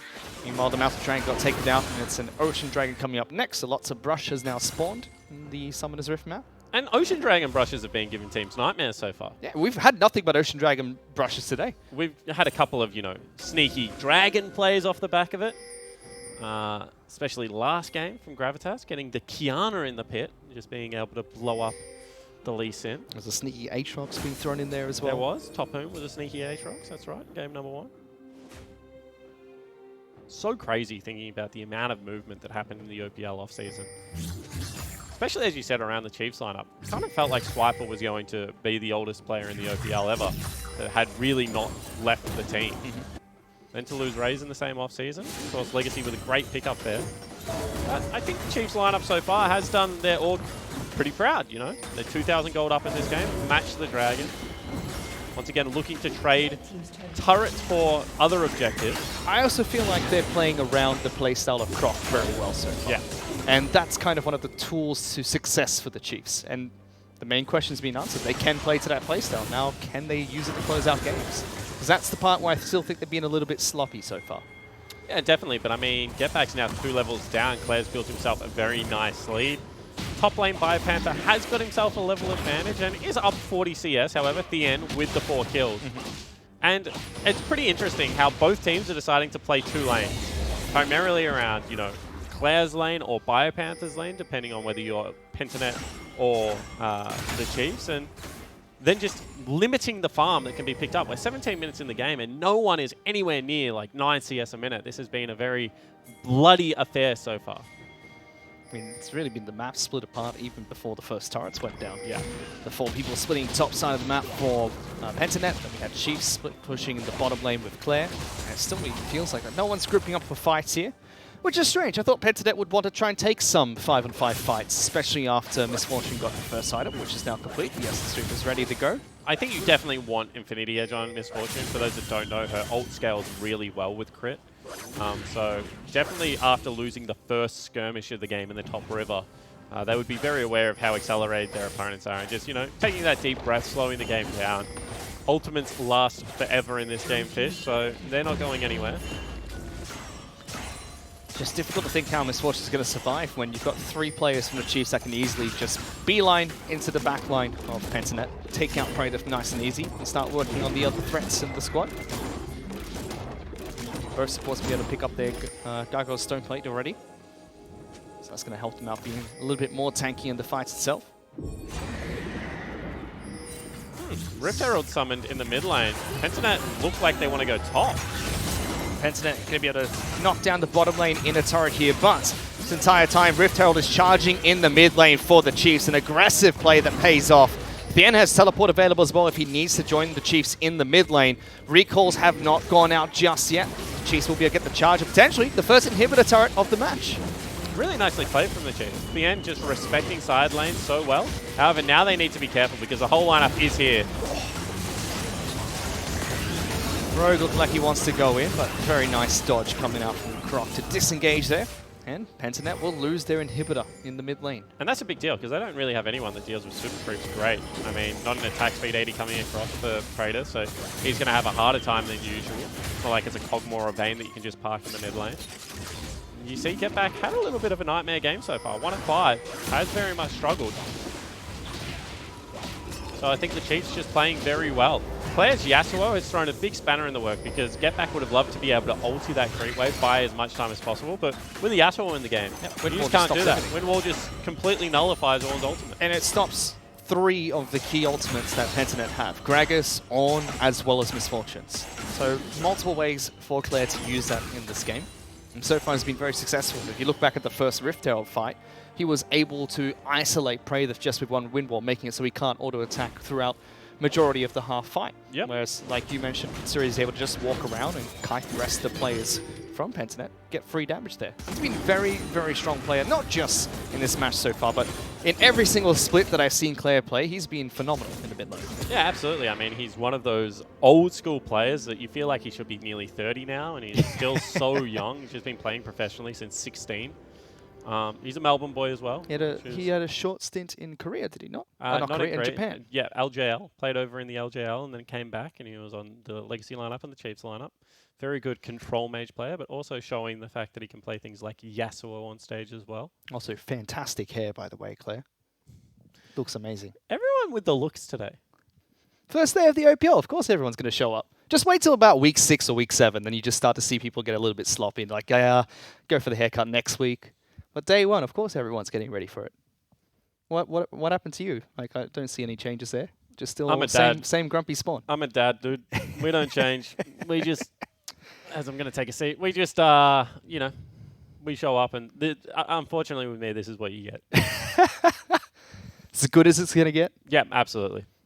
I want to shave again, but Jenna won't let me. So, you know, the beard's staying for now. I still want you to just have the mustache. I think I look good with just the mustache. The Ned Flanders mustache. Yeah, I thought it was a good look. I showed a couple of people photos last night. I didn't get much support from the mustache, so unfortunately, I think it's staying, you know, in my head. You don't need other people to validate your choices. No, I do. You can do you. Because, like, the way I think about it, Fish, and we had this conversation, We is did, that actually. I don't have to look at me. That's true. You have to look at me. So I shouldn't be offensive to you. But if I'm going to look at you, I'd want to be able to at least laugh while looking at you. Yeah, I mean, now you just have to sit there and think about how beautiful I am and how glorious my beard is. Ugh. And we're still trying to figure out what's going on with this pause. We'll give you guys an update as soon as we get any more information. Sign of Pentanet, though. Haven't quite seen too much from their squad so far. It looked like they were setting up to play towards their style. Rogue getting a few unfortunate kills in the bottom lane, which would have been very vital for Praedyth. But so far, nothing really working out for them. Like, I think your last points made the most sense. Claire has really been a big spanner in the works against all of the major tools that Pentanet want to use in these fights. So now you have to think about, can we come from multiple directions? How do we start a fight maybe onto Claire and lock him in the chain CC as opposed to someone like Katsuri? And I think that they still do have some big frontliners for the Misfortune to be able to play around. However, I think the Chiefs have just really weathered the storm well, and they're fighting fire with fire at a very high rate. And that's what we thought coming from the Chiefs. You know, Gorn, the methodical team fighters, I thought this was going to be a much more, you know, young mechanics crew team. And they've certainly showed that. Every single skirmish I think we've seen, you know, that's a 2v2 or a 3v3, the Chiefs have been able to handily win. We'll have to see if they can continue to pick up these fire against fire team fights, as the Chiefs are now 3,000 gold ahead of Pentanet. We've resolved the issue. We're going to get straight back into the third match of today. Well, you think we've resolved the issue. I didn't hear any confirmation that it was resolved. The game just started. I mean, that is intuitive, is it not? The game has started. The issue is resolved. Potentially. It's like 1+1 Spawn. It's 2, even if I don't say that. Right? Good flash burn there from Clark to get out. I actually can't believe we put it back. You know what? I don't either. I thought it was going to be a hard no. Surprise! And here we are. You put me on the couch as well. It's fantastic. What do you mean you have to be on the couch? That's how this show works. Yeah, I thought I'd just, I thought I'd be, not allowed on the couch. Just walk in and commentate. Like, hi. Yeah, well, we certainly weren't going to give you Bailey's bed. That's reserved for the special guests only. Isn't he such a weird hero, champion, Aphelios? It's interesting. What do you think of him so far? I like that League of Legends is still finding ways to innovate the way a character is being played, except for your standard QWER. Like, even Set now has some unique interactions where one of his punches hits harder than the other. Yep. So I like that they are finding other ways besides just having different abilities to work in unique ways to make characters unique. Yeah, and the old 1-2 good night for Set is very interesting. 1-2 good night. I'm actually upset he hasn't been played so far, because that is what I've been dying to say all day. So if the next two teams could just not ban him, that'd be great. He is very, very strong. His W is like one of the most busted abilities ever. Yeah, it's going to be a fight. I watched Pablo on Twitter 1v4 someone. Croc goes in, gets a bit of damage early. The Chiefs are still chasing through this one. There's Stian coming to back lines, brings two back, uses the stopwatch. Solely in a lot of trouble. Hook is on over towards Rogue. Solely be the first one to go down. Shut down being picked up by the Chiefs. No turret here, so the Chiefs can march forward. Stopwatch just in time, but bullet time is there. Biopanther slams on down, getting a return kill for Pentanet. And I'm actually surprised that Pentanet is so hesitant to take fights in the jungle, because that looked like Claire wasn't in position to be able to win wall the initial engage. However, it was Rogue and Sully backing away quite aggressively. And Chiefs chased in. They were able to get the first kill, but even up there, Biopanther is certainly farmed enough that he has to be reckoned with. 2 items also picked up for Praedyth, so he's no slouch either. But this Chiefs line still just maintaining their 3,000 gold lead, still making sure that they're ahead in map pressure, that it's always going to be Pentanet face-checking them. They've done a very good job of controlling Summoner's Rift. I mean, the patience from Pentanet there was very nice to see. As we take a look at the gold quickly, just want to point out that get back is 200 gold ahead of Rogue right now, so mid lane not doing all that hot for Pentanet. But you say that, but he has himself the upgraded Sunfire case, which is 1,600 gold worth of additional items. So, you know, that's closer to parity. And then you have something like the Abyssal Mask coming out next. He's going to be able to upgrade that as well. And then every single item that he's able to upgrade on the enemy team is just going to continue to, I mean, bridge that gold deficit that the Pentanet lineup find themselves in. So I feel like the Chiefs, you know, they're going to have another 5-ish minutes of good time before this game becomes a scaling nightmare. Especially with Praetor now finishing that Infinity Edge. If that gets upgraded for Misfortune, that was the item we're waiting for Pentanet to complete before they start their next fights. If that gets upgraded, it's going to be even more deadly for Misfortune. As long as they continue playing patient the way they did in the last fight and find a way to work around Claire, which they did in the last fight, they might find some success here. It wasn't quite a good trade for them. At least stem the bleeding a little bit in the previous skirmish. And Aphelios is definitely a 3-item carry, so Katsuri is going to need a little bit more time. That's why my eye's still very much trained on the Diana-Yasuo combo that we've been talking about. Obviously, Croc has also been fairly influential in this game, but I feel like the Chiefs are going to have to be, you know, it's hard for them to play these team fights still, I think, until Katsuri has his 3rd item. Until he has an Infinity Edge, then he's just that turret that can set up and kind of kill everyone. I mean, 2 of the people that are looking to dive both have stopwatches now. Thien's upgraded his into a Zhonya's Hourglass, and Claire's picked up his own stopwatch for the next few fights. Croc used his much earlier on, and now sitting with a broken stopwatch waiting to use that as an item later on. We'll see whether they actually do decide to fight, because there's been a lot of trading so far. Mid lane inhibitor has respawned. You can see Dragon going to be up and available in the next 30 seconds. Baron also is there, but a couple of nice cheeky wards around corners means that Pentanet know that that hasn't been started. I mean, if you look at the buff timers for Pentanet, that's going to be 4 minutes and 3 minutes before they're red and blue, so could always be Chiefs waiting to try and pick up their own small buffs before looking for the larger objectives. But both teams playing this one as safe as possible for now. It is a 3,000 gold lead for the Chiefs, but Pentanet are showing that they can slowly start to find skirmishes of their own against the Chiefs. It's just been a matter of clearing wards back and forth. Solely, aggressive Pentanet going to take away the wards on the top side of their jungle. Croc is going to try to look to take down an Ocean Dragon for his squad. That would give them Dragon number 3 to the Chiefs, double Ocean. Yeah, this is really great for the Chiefs, because now they have, you know, that Dragon, the soul point coming up. The fact that, you know, 1 more Dragon going to spawn before you get to the soul, that's going to be a 3 Ocean Soul as well, which is just very annoying to deal with. Couple with that with the fact that you now put a timer on the game for Elder Dragon. We saw that last game with Harry just being able to auto-attack, Q, ignite, kill the support player with a LeBlanc. Kind of disgusting. So I think that this is the stage of the game where the Chiefs feel much more comfortable with how well they've controlled the objectives. You know, credit to Croc, has come in, played a really stellar Lee Sin game so far, and has been able to kind of put a timeline on this game. Especially when you said the scaling from Pentanet could come back and bite them. They've already got 3 upgraded Ornn items on their squad, but if they're able to secure that next Dragon and prevent Pentanet from getting a soul themselves, and all of a sudden that scaling might not even matter anymore for Pentanet. And now it's time for kind of Western Way's team to, you know, continue to show that they are what he thinks they are, because he said they picked up Praetor because he was, you know, a really criminally underrated player. He's now 70 CS up, has his 3 items pretty much, is in a position to be able to carry this game, and a lot of it's going to have to be off Sully's resilience and being able to find one of those flanks. We keep mentioning it, but really it's only Gragas or Leona that can find a nice flank to disrupt the Yasuo enough to be able to, you know, start the fight the way they need to. So looking forward to this. Very nice ward. We'll spot out this Baron being started, however. Yeah, 2 wards being placed down by Pentanet, both spotting the Chiefs starting on this Baron pit. Everyone's looking to try and group up. Diana has found a flank, but is spotted out by a scrying ward. Solly does get caught out there by Claire, but Chiefs are just going to simply disengage. It was the Predator Boots being used by Solly to try and get in towards that pit, and this might just be the time for Chiefs to rinse and repeat. Look to continue trying to take this Baron away and force Pentanet to start a fight against them. Yeah, once again, it has been started up, so they're going to have to challenge. See, get back the tanky man in the front line, see whether they get in.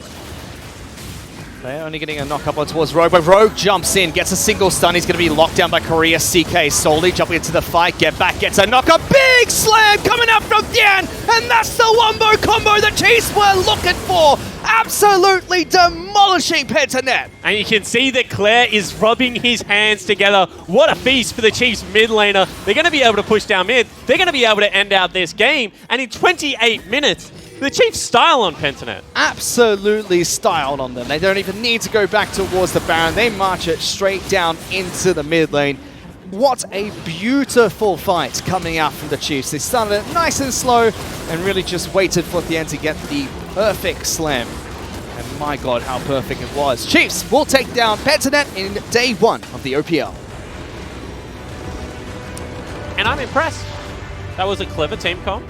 And they needed to play it aggressively for it to be successful, and they really did that. They played this game at breakneck speed, and just fights from level 3 onwards at all stages for the Chiefs. I'm just really happy to see that they were able to play towards Croc's playstyle, because every team that I have seen, not just in the OPL, but internationally in the LPL, the LCK, that has not been able to play towards a jungler's playstyle that's not quite as meta as your own region, has failed.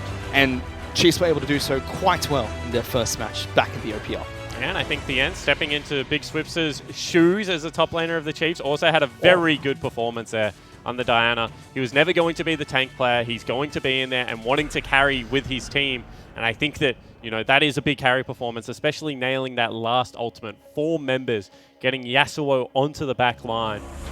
Thien and Claire playing very, very nicely as the remaining Chiefs duo. And I'm still also excited to see what's next for Pentanet. Although they lost in this match here against the Chiefs, we were able to talk to their coach earlier. I'm excited to see if they're able to put the pieces of the puzzle together for the next few matches they have in the OPL. But for now, the rest of the men back on the couch, so we're going to send it back to Nick Boy and co.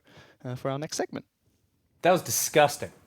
It really was. We were just chilling upstairs, watching, and then loud screams, loud noises, and suddenly we're like, wait, what? And Yasuo did things. We're slightly delayed upstairs, so the screen that we were looking at is like 15 seconds behind what the players are watching, which is the live feed. And I just heard Fish scream. And so like eyes and ears perk up. You're like, what's going on? Like, this has got to be something pretty big happening. And that was a sick wombo from Thien and Claire to end the game. Honestly, like, first of all, upset. Yep. You'd have to say. There was a lot of high hopes coming in for Pentanet. So, like, that's not something that you have to say you'd expect coming into this. But, most importantly, they cleaned it up, Chiefs, in a very stylish way, which feels so right for them. It had this sort of theatricality of a Rift Rivals Claire play. Please take a seat, watch your microphones. How are you, buddy? Hey, I'm good, thanks. Really good. I'm loving the purple. Thank you. Yeah, I dig that too. Thank you. That's a flair. We were just talking about how disgusting that last that last fight was. How did that feel for you? I feel like it was kind of frustrating actually because we were trying to look for that play the entirety of the game pretty much. Because I feel like we had the early lead in that game and we like had the agency to pull off that kind of fight really early on. But I feel like Penta probably played pretty well around it. Like they used their Aatrox vs Diana side lane matchup to buy them time in that game. And I think we messed up like recalls and stuff, so it was hard to find a fight. How are you finding new Chiefs? Yeah, so it's been pretty interesting. Actually, we had a really, really rough start to the season. So a lot of like not being able to practice, like not having team members, not having like a house for a bit. Yeah. It's getting better now. It's not even there 100% yet. We're still like on subpar conditions. But ever since we flew our jungler over, like literally like less than a week ago, I think, and started practicing with him, everything has been going like extremely uphill very fast. It's starting to click now. Yeah. So you're not even at optimal ultimate abilities yet? Potentially, yeah. That's exciting to hear. But we were just saying, it was a bit of an upset because Pentanet, who Jake was talking about, a lot of people potentially underestimating, and we agreed that's a strong lineup. How did you feel heading into that game? Okay, so I have like weird thoughts about Pentanet because on paper, look at all their players, like who, like besides Rogue, who's actually like a Rogue and Bio, who's actually like done really well in like OPL. Yep. And then they formed this roster, like Solly's never played, he was auto sub, and then like suddenly everyone was rating them really high. But the thing is, at the time we were scrimming them with like a sub jungle, and they actually played well. So I was like, oh yeah, they're pretty good, but I don't think anyone will rate them well because they're like unknown players. Yep. And then everyone's like, yeah, top 4 easily. and Chiefs like number 5, and I'm just like, what the hell? Like, come on, like I'm either second or third literally every split. I've never gotten lower than third in OPL, and then I'm the only remaining like always top 3 mid laner. Yeah. And I felt a bit like not really respected for my skill kind of. Yeah, underestimated. Yeah. So it was weird for me seeing Penta rated high, even though I did think they were pretty good. Isn't that the best place to be though, right? Underrated, because then you have the ability to prove it. And I mean, this first game to me was like it very clearly proved what you guys can do. Yeah, well, it's pretty conflicting. Like people have the perception of like I'm not that good, but then like behind the scenes we're doing really well and I feel really good. So it's definitely like bittersweet. Yeah. And what's it like stepping into something of an elder statesman role within the team? You've been with Chiefs for a while, but obviously, like with Swiper gone, you're sort of now OG Chiefs. Yeah, so I feel like it's exactly what happened with when I was on Legacy. Like first year I came in as a rookie, I played with like a bunch of veterans, and then the next year they all disappeared around me. The team was built around me, and I played like some kind of leadership role. Like I wasn't the best leader probably, but I did have that role. And then I came into Chiefs as like a quiet, like not really vocal member. Like I wasn't at the forefront of the team. And then all my teammates are gone again. And now I'm suddenly like the only remaining member. Yep. Like I have to take up the leadership role again. So it definitely is not, it's not that like unknown or hard to me because I've already done it, but it's interesting. Yeah. Explain to me really the mentality coming into this one, because I know I read one of the interviews and you're saying, look, you know, with the exodus of a lot of those mid laners, you definitely felt you were in that sort of like top 4, top 5 bracket. And there was that little bit, I suppose, of uncertainty of, you know, where do we sit with this new team coming in, these Korean imports specifically. And you said just before about, you know, the situation not being so perfect with only maybe a week's practice at the very best. Obviously, with a performance like that, do you sort of see yourself? I mean, I believe it was like a tweet even before this happened. Like, look, don't worry, we're actually straight beast in this one. Like, we're just going to smash. I think the performance, at least the way that finale kind of came down, I suppose the point I'm getting at is with all the pieces of the puzzle joining together, is this like, you know, the stepping stone here? Like, that's where the bar's being set. It's only going to go up, or? Yeah, I'd definitely say we're just going to only improve from here. Like, we only really started having real practice about like around a week ago, and our communication is absolutely terrible right now. We have to completely iron this out. Like I don't even know what was happening in that game with the comms. Like, there's 2 languages being spoken at the same time. Yeah, Korean, there's 4 people around me, like a bunch of like young rookies, like all talking at the same time. I was just like, what? There was one point where I shook my head and I was like, what the hell is going on? And then like I had to tell them in pause timer, like, guys, like, come, just chill out. Like, we got this game. All right. Well, I feel like you do have it. You certainly had it today. You've got it for the rest of the split. Is the earring new? Yeah. New piercing or just new earring? New piercing, both ears, yeah. Looks dope. All right, cool. We'll be back right after this short break.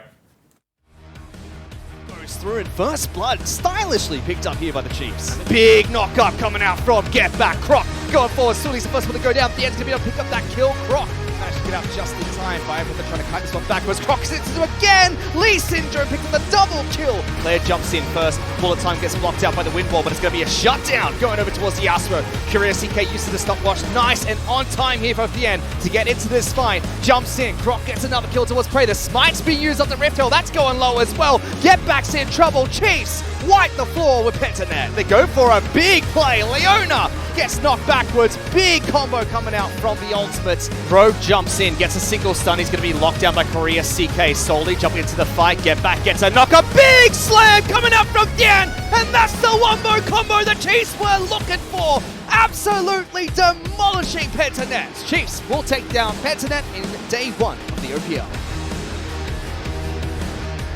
Imagine if you took Coca-Cola No Sugar and full-on froze it. Well, now you don't have to. Head down to Macca's and try the new frozen Coke No Sugar for just $1. Exclusive to Macca's.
Claire just telling it like it is.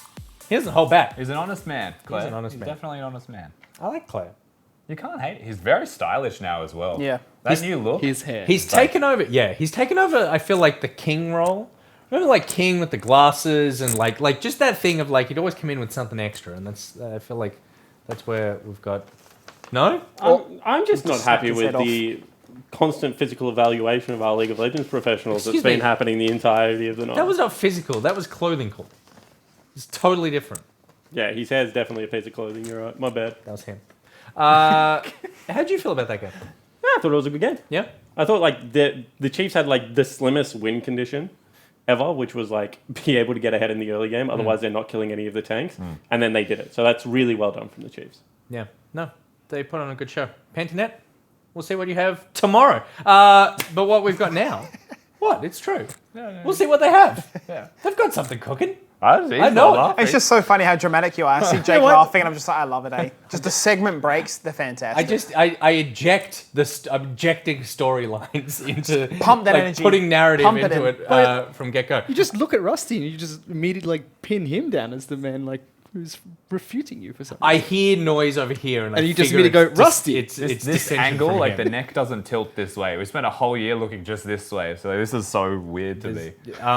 I get it. You get it? I get it. You get it. All right. Here's something else to get. Controversial opinions. This is called the most take. So this is where we've done versions of something like this before on the OPL. We've done what was the airing of grievances thing? Yeah, we did air it, yeah. So it's that. It's a bit of where I had a one right crack answer. at the state level government for their inability to fix roads. Yeah, that became most of it. I got angry with Australia Post. Yeah. There was a vomiting story about my son. This is the most take. It's not the hottest take. It's just the most take. We each come up with something that we want to inflict on the others. Who wants to go first? Not me. I don't understand this. I'll go. You will. Oh, yeah, all right. So I originally was going to do it about tennis because I was watching the tennis. How good's the It's tennis really game? like it's just really good. Yeah. Such a wholesome But game. I was on the way here, and I had an epiphany. I was like, I really hate humans in so many ways. Wow. Right? My God, there's the- nowhere to go after this. The reason, though, I'll give an actual take. Yep. Is that no one knows how to walk, like on the streets at all. Because I Yeah. feel like I'm actually like a wide receiver, just like ducking and weaving to get through anyone. Yep. When they all just go straight line. Yeah. And like, there's no way you could be 10 wide and all walk in a straight line. Like something has to give. Are these groups of people or No, individuals? just general concession, like Okay. just normal people. Have you ever strong-armed, like you're walking towards somebody, they're coming to you, and you kind of like stare down and like, you better move, because I'm like... Eventually, you get like you all hit that point, right? But my take is that in cities, Yep. everyone should have a license to walk. Interesting. So there's like a class that you have to pass? Well, people need to understand that it's stick to the left. Yep. Or at least try. Yep. And if there's someone who's bigger than you and has more stuff than you and can't move, you move. Okay. So it's stay on the left, and then there's a wide load policy. Yeah. Which is whoever is bigger gets right of way. Yeah. Okay. And that solves your problems? That's also true with umbrellas. I also think that this should involve umbrellas because there's no such thing as a universal etiquette for umbrellas. Do you lift it over other I think people? bigger umbrella always wins. Bigger umbrella always wins. Yeah. What about the wetter umbrella? So you don't drip on someone else. You can't see how wet your umbrella is. Well, maybe we need to change Because that's up. umbrellas. I agree with this. The trick I use is when I see someone walking towards me, I just very deliberately make eye contact with something else so that they know I'm on a collision course with them. I don't try and do the dodge. I'm just like, nah, I'm looking here and then walking straight ahead. They have to move. People get annoyed walking with me because I'm a really polite walker. If anyone wants to go in front of me, after you. Like, I mean, self-employed. I don't need to be anywhere in a hurry. Like, I can take my time. Yeah. Little like He's just gotta get his dickheads like tax you are back. just running around barging into people, and I'm like, no, go for it. Make it zero Oh, eye wait. contact. Yeah. All right, cool. So humanity is dumb. Oh, absolutely. All right, cool. It feels like this couch might be the humanity derailing one, because I was going to say I hate just like personal hygiene problems, you know? Like, for instance, since being here, obviously the weather being so hot, some people just stink. They really do. That's true. They just don't know what deodorant is. That's what I found out. The most take from Skibby is people are stinky. People are stinky. Yeah, dude. Like I'm on the train, right? It's super packed. I'm not used to trains back home, right? So I'm thinking this is kind of cool. You know, I'm standing around a bunch of city boys. Yep. Arms up in the air, you know, like it's like a rave, and I'm just sniffing sweaty armpits, man. It's just walks through it's a vibe. To be fair, it is like if like I had 40 degrees in the city. If I had asthma, I'd give up. I don't know, like it would kill me. This is unbelievable. You two. That's my hot take. I can't take you guys I out don't in know. public. Jake, save us. So I have two, the most takes. All right. So the first one is this OPL offseason was actually good for the OPL, which is like the most take. Yeah, because that is the most take. Idiots on Twitter keep telling me otherwise. That we, for context, that we lost the best players and they've gone like this is the overseas death of the OPL and the Yeah. you know the minimum being removed like was this whole big deal when last year no one was getting paid even close to the minimum or anything like that. So I think that this has just been there's been a lot of stuff that happened and people overreacted in a very silly way, and yet teams are still doing fantastic from what I can see. You know, don't get me wrong, commercialization of esports globally is a big problem right now. That's why you know ESL, B-side, all these things are changing globally. But I think that the OPL has done very well to send 13 promising people overseas and make room for a lot of new people. Absolutely. And I, like we spoke about at the beginning of the show, I am really excited to see new talent I'm not. blossom. I hate new talent. You hate new talent? Yeah, absolutely. But Well, you're in that's why trouble. you only drafted known quantities. Exactly. Yeah. He's off. He can't stand the smell. Baron replace him. But you know, they might potentially take their time to find their feet. Yep. But we'll get to see them grow in front of us. That's a beautiful thing. You want my second most take? Is that a quokka? Is that a quack? No, it's a Kiwi. It's a Kiwi. Oh, You nearly made me walk off a second time, man. Do you want my second most take before we Please. go to fish? Because my second one is probably better than his first one. Yeah. Wow. Yo. God damn. That's Give me the camera. Zoom in on me. We can't. There's no cameraman anymore. The tennis sucks. What? It is boring. No. It is like, I actually hate the Australian Open. Can I say that? What? I mean, hate you the can say Australian it. You Open. can't be right, but you can say it. That's It goes for so long. That's a bad take. That's risky considering Chat the producer hates of you the right OPL. now. People's attitude in tennis is so confusing and infuriating. Oh no. It's way too gentlemanly. Oh no. They're all agreeing with him now. So Yeah. okay, so They agree? No, only half of them. my do. tennis take Yeah. was that Nick Kyrgios is the best thing to happen to tennis because he breaks the trend. But see, then he's also just a wanker. So like, I don't even like the bad guys in tennis either. So like, I actually hate tennis. Okay. Like, I really hate tennis. Okay, so you hate people, both of you, and you hate tennis. Fish, what do you hate? All shoutcasters on the OPL should be fired, and this show should just be Nick Boy and Hingers talking shit for 4 hours. We can't. Finally, something we can all agree We on. can't afford both of them. It's time to hop into the final game for the day. Combined, we're half a Higgers. That was the most take. There you go. Send yours in. I want to send read. yours in. Like, not that I respect any of your opinion, but send it in anyway. He's on a warpath He just now. wants to kill You anyone just, that moves. pissed off Twitch chat, pissed off the OPL producer. Hashtag on Twitter, the most take. Send them in. We'll see what they are. We'll read them out. There'll be prizes. Probably not. Final game for the day. Mammoth versus Direwolves. Two teams again that have gone through some shakeups. Let's take a look at the Mammoth lineup first. See what they are bringing to the table. Rusty. Well, they're bringing in a bunch of new players. That's what they're bringing to the table. The top lane is Kweku, or Kweku. I'm not actually It's sure. Kweku. Kweku. Jungle is Baz. Lived in the mid lane. I'm still not trying to pronounce that one. If you want something else, Styled is the AD carry, and Nausicaa is the support. Can I just say Nausicaa is an absolute giant? That Yeah, man he's is like, huge. Is it Nausicaa? I thought it was Kweku because they both are. Kweku was someone who I played volleyball with one time. He rocked up with work boots on. He's about 6'1" million, and if he touched the ball, we all ran. That was how we played volleyball against him. Was just avoid the man if possible because he's a unit. Yeah, but Nausicaa's like 7'2" or something. I mean, this giant. Really? This is a team that I am very excited to see. I want to see raw potential on stage. Flame, live, die. Anything could happen right now. They're going up against the Direwolves, though. A team renowned for sourcing new talent churning through. But we're actually going to see some old, very established talent. We're going to see 4 of them. What? And a sneaky Cupcake way in the background who got angry that Jake said he hates tennis and has run away. Jake, talk us through this team. This is actually just the Avant Gaming team from last year. It's going to be Chippies in the top lane. Udisoft is a substitute jungler. He's going to be playing Shock in the mid lane.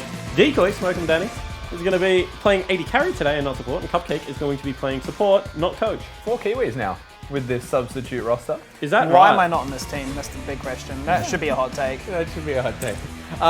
Yeah, I mean, this is a strong team. Yeah, I mean, it has 2 Korean imports on this team, right? Yeah, yes, they're it does. the two Mir not playing. as They're just well not as the playing. AD carry, and they're Yeah. just not playing. Yeah. Did we find out why they're not playing? No, it's still, I believe it's a team-based decision. Okay. Yeah. Team-based decision to play this lineup. That's what we Interpret that how you will. Yeah. All right. All right, there we go. Let's move into game number 4 for the night. It is Mammoth versus Direwolves. Let's get into it right after this short break from Legends of Runeterra.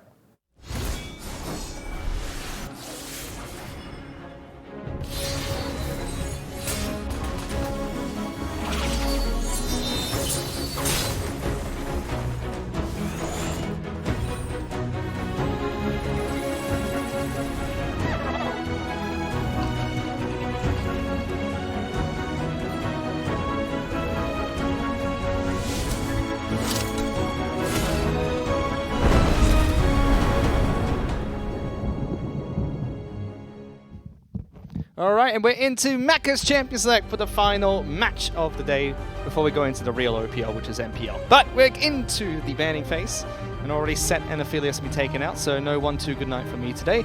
Rumble, Mordekaiser, and Lucian being taken away here by Mammoth.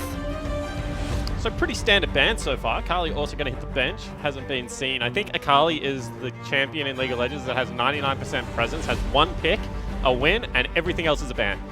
So maybe overtuned. Although not sure, because we haven't seen it in play. Definitely over bans. Pretty much been Akali since she was reworked, has it not? Yep. And the first pick coming out here from Mammoth is going to be Senna, being locked in here. And instant, it's going to be Syndra, Jarvan locked in. Now I have a sneaking suspicion, Fish. Decoy played a lot of Spawn in-houses over the summer. And he subbed for mid a lot. But his one rule was, if I have to sub for mid, because all the mid laners were in Korea, you can't ban Syndra. You have to leave Syndra up. So I am 99.9% sure that that is a Syndra 80 carry for Decoy. What do you think of Mages going to the bottom lane still? Because it's been quite a few seasons since the switch up with Yasuo's, Mages, Bruisers sometimes bot side of the map. Yeah. Still think it works? Yep, think it works good. Actually, when I was at Worlds, I would play a lot of duo tanks bottom lane with Jat. We would play like Sion, Ornn and stuff, and I think that's good as well. Bring back Jarvan and Leona bottom lane. That was fun to watch. But we'll have to see where the Syndra goes for the Direwolves. For the side of Mammoth is going to be Blom locked in with Gragas. So that's not Senna support. That should be Senna 80 carry. It is going to be Senna 80 carry. Has a plus 4% win rate. So Senna 80 carry is definitely the way to go. And it's going to be an MF picked up. So Decoy is going to be playing MF, and it's going to be Shock on the Syndra. I am shocked. Misfortune support? Or when Avant's team got banned, Miru played mid lane and Shock played AD carry.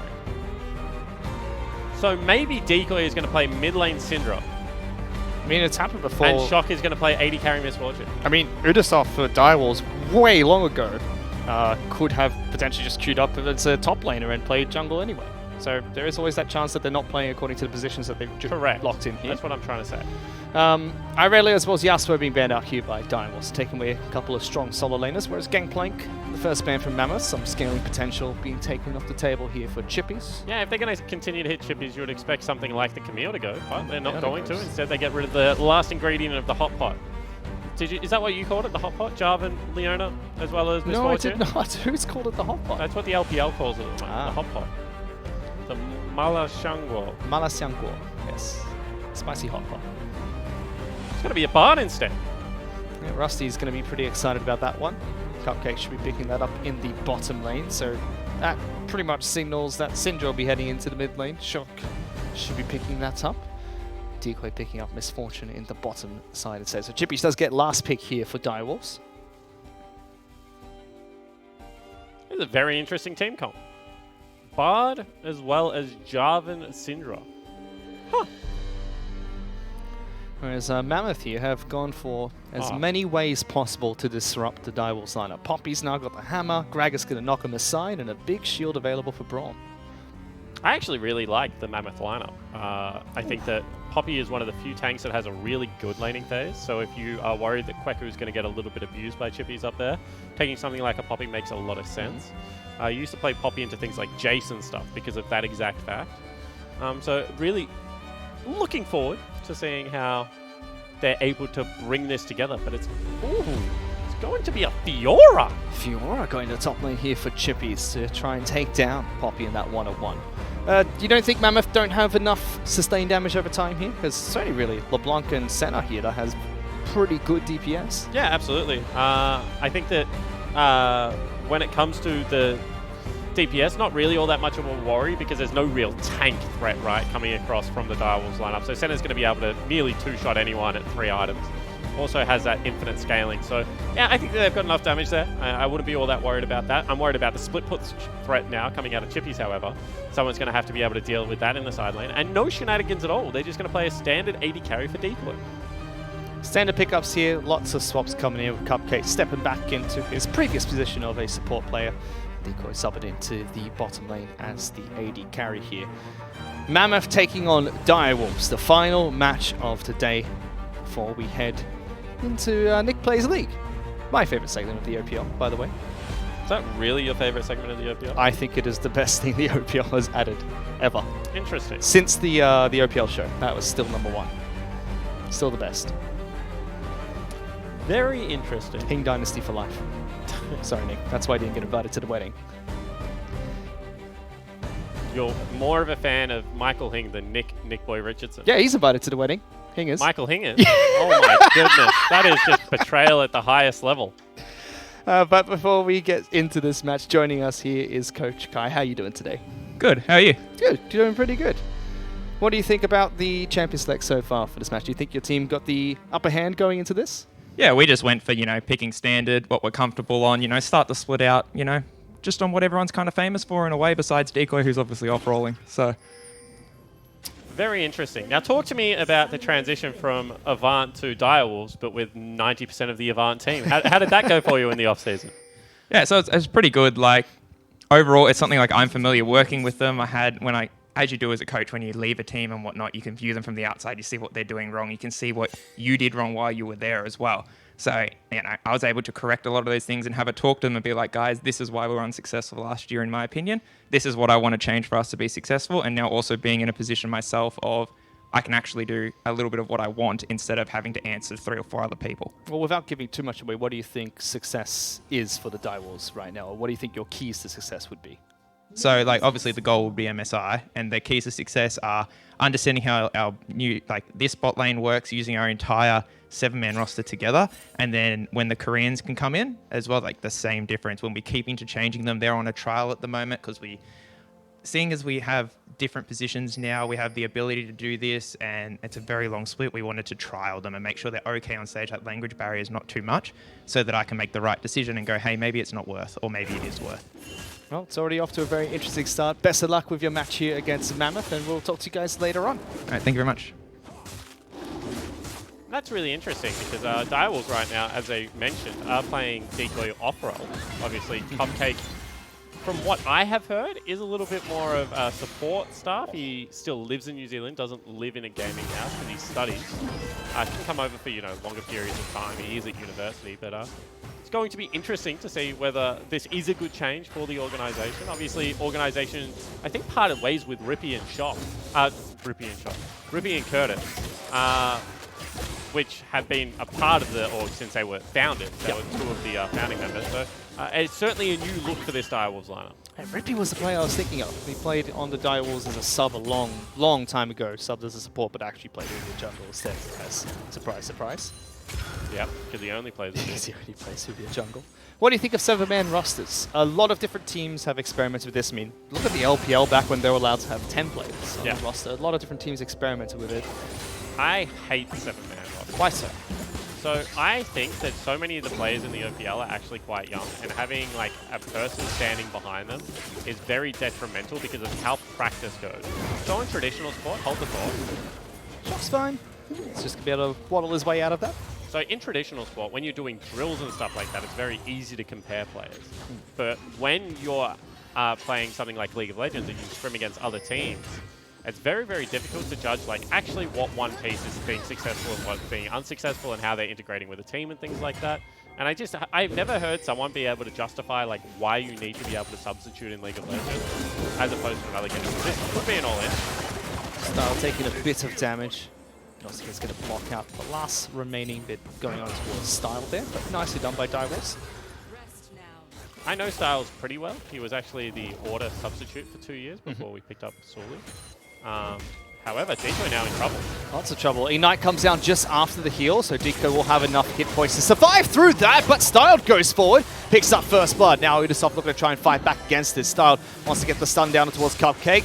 Teleports are coming through. Ignite's going to be able to help them pick up the next one. Liv is here. Chippies is down here as well, looking for the chains. Forces a flash out of Fiora. Gets a bit of damage. At the end of the day, though, it's going to be teleports burnt by everyone except for Style for the side of Mammoth. See whether they can actually get this wave into the turret. That means that Styles is going to lose a lot of CS, but at least won't get frozen on. And really, Kweku is the main beneficiary of that because Chippies had to burn his flash, and Kweku was able to pick up the entirety of the wave. Ubisoft still level 3 here versus Bass, who's level 4. Yeah, Decoy's going to be pretty happy about that. Bass was able to get all that experience in lane. Ubisoft's going to go straight back to the jungle. And as much as Decoy got chunked out right away, straight back to the fountain, he's been able to go back into the lane right away, pick up CS. Is now a full 10 or almost 10 minions ahead of Style. Yeah, that will help him get back into it slightly. And he's a level up as well. Want to talk about Senna a little bit? She kind of has 3 keystones that she does like to take. You see Glacial Augment on your screen right now. You can also go hold the thought. It's going to be a bit of a trade in the mid lane. Ubisoft might look for this. Hit the clone and the real one at the same time. Jumps over. Nice flash from Liv to gets away from that. Yeah, I mean, was playing with fire a little bit there, Fish. Wouldn't have liked to see him be that far up with the wave pushing back into him. I was going to say Glacial Augment, as well as, you know, sometimes you can go Guardian if you're playing in support. Ubisoft once again fighting Bass here. They don't want you to talk about Senna just yet. No, they don't. And Dark Harvest is the last one, which just gives you a ton more damage if you think it's going to be a very active game.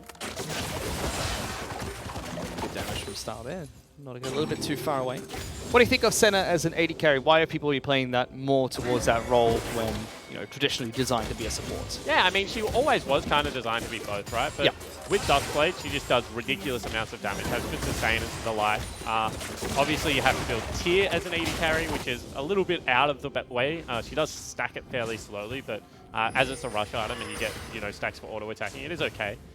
But yeah, I just think she has really good utility. Global Ultimate, always going to be nice, and does ridiculous amounts of damage. And it's that basically a role as an AD carry. She's basically a utility AD carry, but instead of someone like Varus who provides all the lockdown, it's protecting the rest of the allies. Yeah, exactly right. She gets really big shields coming out from the ultimate, as well as, you know, really good amounts of healing. So I just think like she kind of does everything well while still having good damage. Like if this gets to the 3-item point, where Duskblade as well as maybe a Yomu's or something, as that tier item has been stacked, like Style will nearly 2-hit Decoy. Well, Style was able to hold on to his teleport, I believe, so when he does go back and pick up that tier, he can start stacking it right away. Easy, just Bronwyn. Senna just sustaining in that bottom lane. Happy to go toe-to-toe against Decoy. And Cupcake for now, freezing it slightly off of their turret. But it stops them back going into a big fight. Chippies with some good damage. Looking to try and get the last tick over onto Kweku, but he's able to put up the big shield and flash away, getting back to safety against Fiora. However, that's a little bit of a nightmare for Kweku, because he did have the level advantage, the CS advantage, as well as the fact... Oh, hold the thought. Fine in the bottom lane as Decoy is trying to get over towards the magical journey, but Bass knocks them both out of it. Cupcake's going to get into it right away. Mammoth will get a quick pick before Cupcake's able to escape. Yeah, and this early game's going really well for Mammoth. I mean, that's a great gank coming in from Bass. Going to now be able to hopefully open up the Infernal Dragon for his team as well, as Ubisoft's being chased out. And really, it is Chippy's kind of the last remaining bastion that does have a really sizable lead. Mid lane also, you know, 18 CS going to be there for Shock, so he's doing a nice job. However, it is important to note that Liv teleported away from that lane, so that's not all Shock. And what I was saying is that, you know, Chippy's had to burn his flash. Chippy didn't get as good a recall as Kweku, who went back and was able to pick himself up. Obviously, that the Balmy Cinder just comes back with a hell of a lot of swords.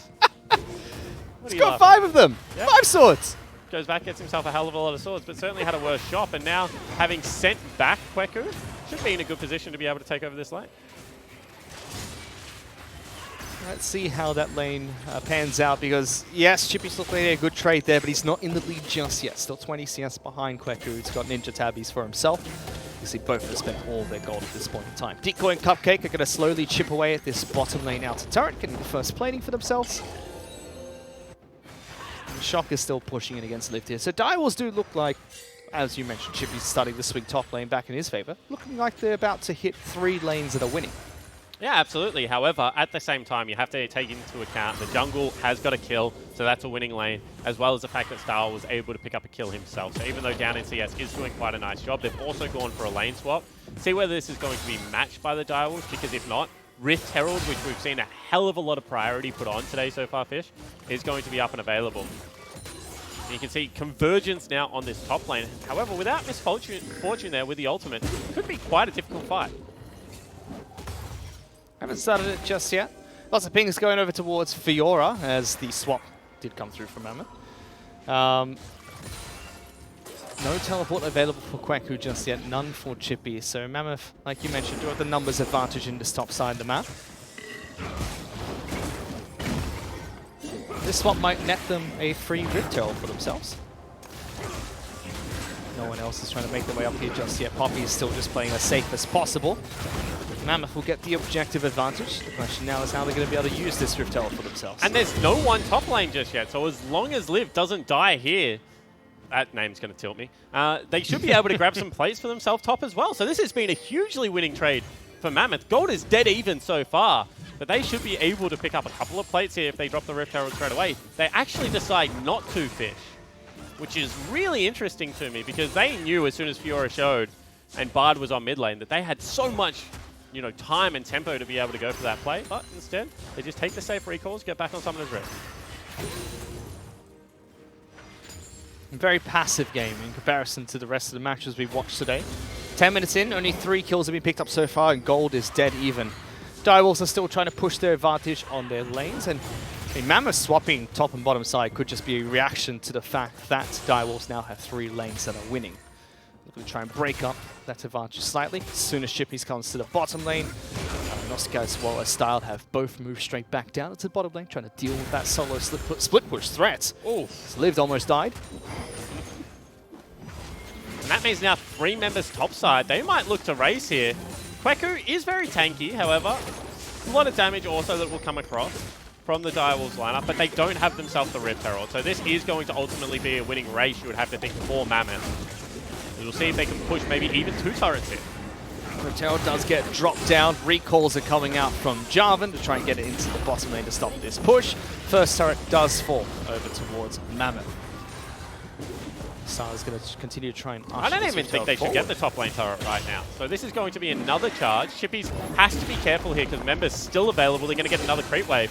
And I think as soon as Ubisoft shows here, Kweku can still defend that top lane turret. So that is a turret and a half, but not even half a turret taken so far. Yeah, Mammoth been very strong with their map rotations so far. The swap to prevent the 3 winning lanes.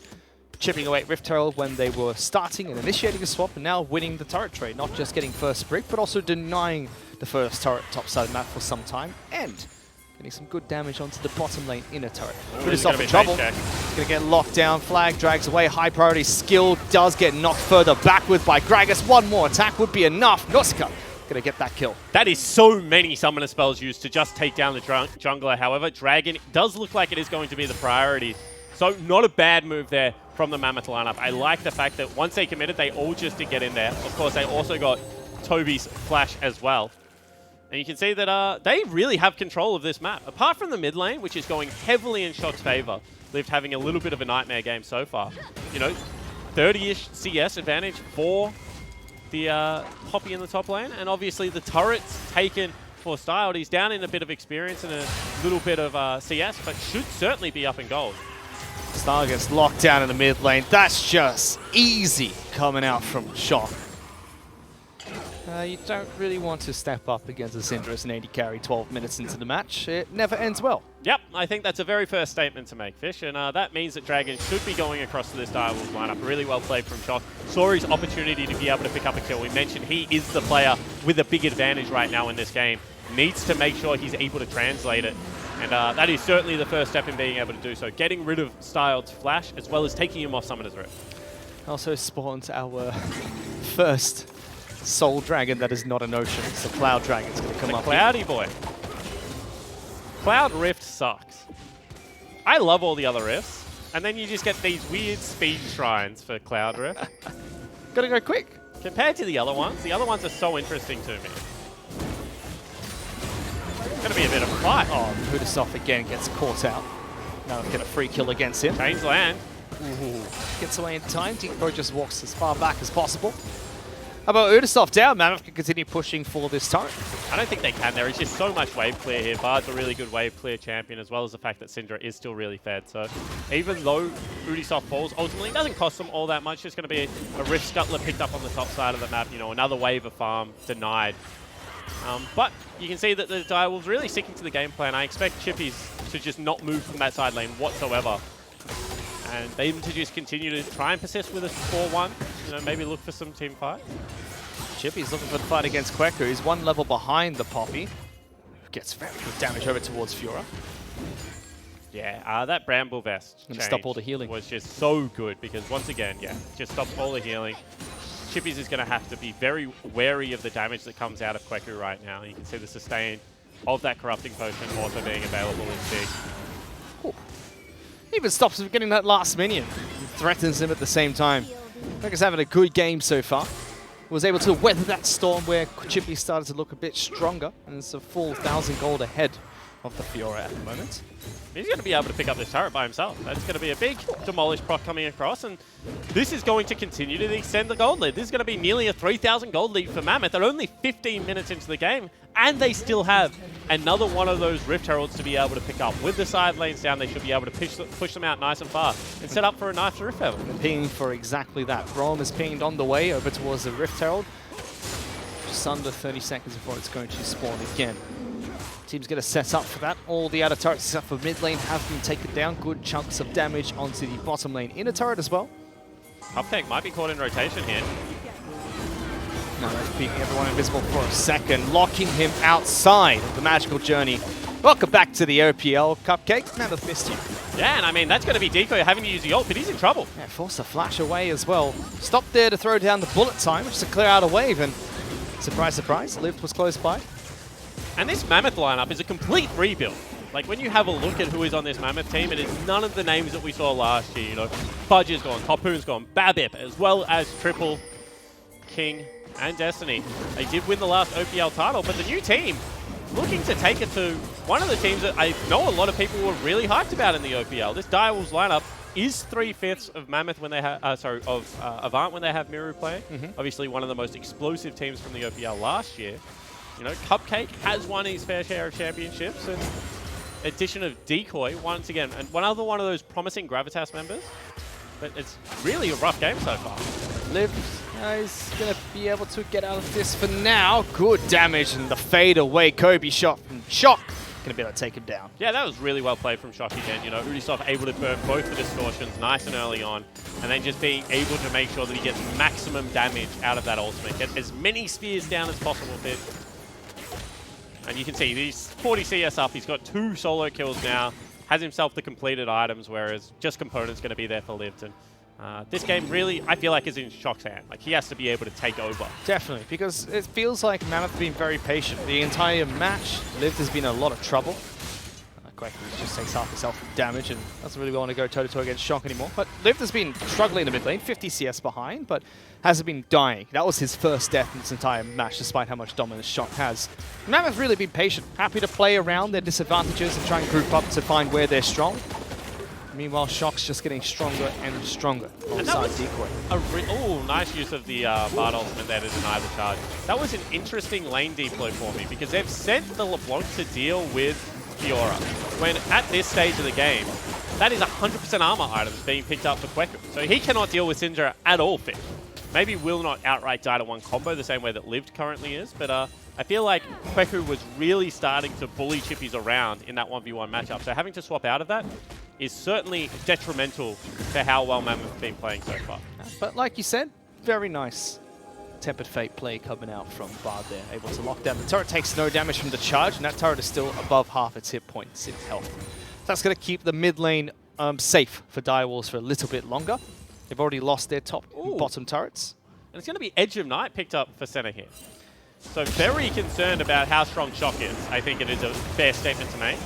Star goes towards the Spell Shield that is available for the Edge of Night.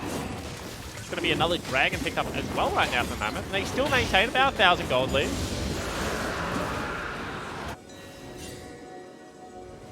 And if they could deal with Shock, they just look very strong at the moment, but it just feels difficult to see how they're going to be able to deal with Shock. Immobile champion being Syndra, but Mammoth don't quite have a lot of burst to take him down besides Lived, who is struggling at the moment whenever he tries to go toe-to-toe against Syndra. They're looking for a pick in the mid lane in the meantime.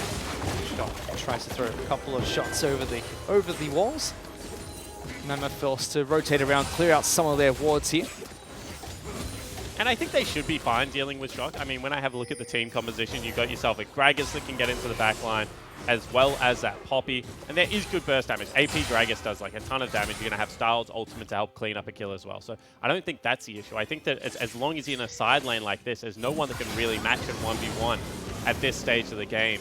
And Chippies is just continue to scaling up. I think I was saying it was a 30 CS lead for Kweku. That's down to 10. So he's been able to close that by 20 in the last 4 minutes. I mean, do you think that Direwolves could potentially just say, if we keep doing this until 40 minutes, Chippies just wins the game for us? Absolutely. I mean, this is a out-and-out 1-3-1 combo or a 1-4 combo. And as you can see, Shock has to flash away there. Just so much damage that can come out of Senna's ultimate as well as flanking Bass. So going to be able to get away. And if you look at Direwolves' lineup, it's not like they can't deal with wave clears effectively. Cupcake has the unique ultimate that can make everything invulnerable for a short period of time, be it turrets, opponent waves, opponent champions. Udasoft, Shock, and Decoy have good damage to work with in a wombo combo. Decoy can clear out waves with his ultimate as well. It does buy Chippies a lot of time. He just needs to get to the point where he can split push forever. Ravenous Hydra going to help him out to heal in these 1-on-1s, but that's still his first major item. Expensive item, but still only the first one. Yeah, absolutely. And I think he just needs himself that Trinity Force. That's when Fiora starts winning every split push battle. Not to mention the fact that her Q now hits turrets just means that her ability to take down those objectives is so strong. Kweku just used his W, so if he steps forward, he's going to die here. Udasoft doesn't get the knock-up. He does force the flash out to Poppy instead. Yeah, and so now they have to look towards the top side of Summoner's Rift. However, it is very early in the game, so it's not like you can go for Baron. You've stalled out on all of these mid lane sieges, so it is just going to be jungle camps taken away. And meanwhile, that's going to be Chippies picking up a turret for himself. So Dire was really fighting back into this game. They were 3,000 gold down. Now it's only 700. And it is the two primary side lane carries that are getting ahead. And again, very slow so far in this match. Really, Direwolves trying to slow down the tempo of this match. Mammoth really try and pick and choose where they could force a fight. Mirror Mana's already got upgraded here for Styled, so he's got that spell shield to keep him safe from Edge of Night. Extra damage that will come out from the Mirror Mana and the Mana as well to help him out. Mammoth are just looking to try and lock down some small objectives in the meantime. Red buff going to be taken away here. Style will pick that up. And they really need to be able to break mid lane turret. That has just been the thorn in their side the entirety of this game. The fact that Cupcake used that ultimate to be able to keep it healthy has been game-changing so far, because now they're just not able to go any further down mid lane. Chippy's also going to find Kweku here. Stops the recall, pops the ultimate, looks for the fight. Kweku can't do anything about it. Good flash from Chippies. Almost mistimed the riposte there, but Flash gets him away from the ultimate of Poppy and gets a free 1-on-1 kill. Yeah, really nicely done from Chippies. I mean, he is now going to find himself up in creeps after this wave pushes back. Gets himself the solo kill after missing out on one earlier on in the game. And I feel like, you know, we said if this game goes for 40 minutes, he's going to be able to carry well. You know, I think that has very significantly lessened in duration. Going towards Trinity Force right now, should be able to take over the game in the next couple of minutes. Does feel like Mammoth have the opportunity to contest the next Dragon, try and get the soul ready for themselves, force a fight against Direwolves there right before Chippies becomes a split push monster. Baron's available as well, and they could always look towards it, but Cupcake on Bard always throws a spanner in the side of anything Mammoth wants to do objective-wise. Has the free reset button to throw out at any point in time. Not to mention Shock's just about to pick up a second item which is just a huge deal, right? He's going to be so scary in these team fights. Styled has to be able to play them perfectly. Decoy takes a lot of damage there. 2 shots from Style and Decoy's at half health.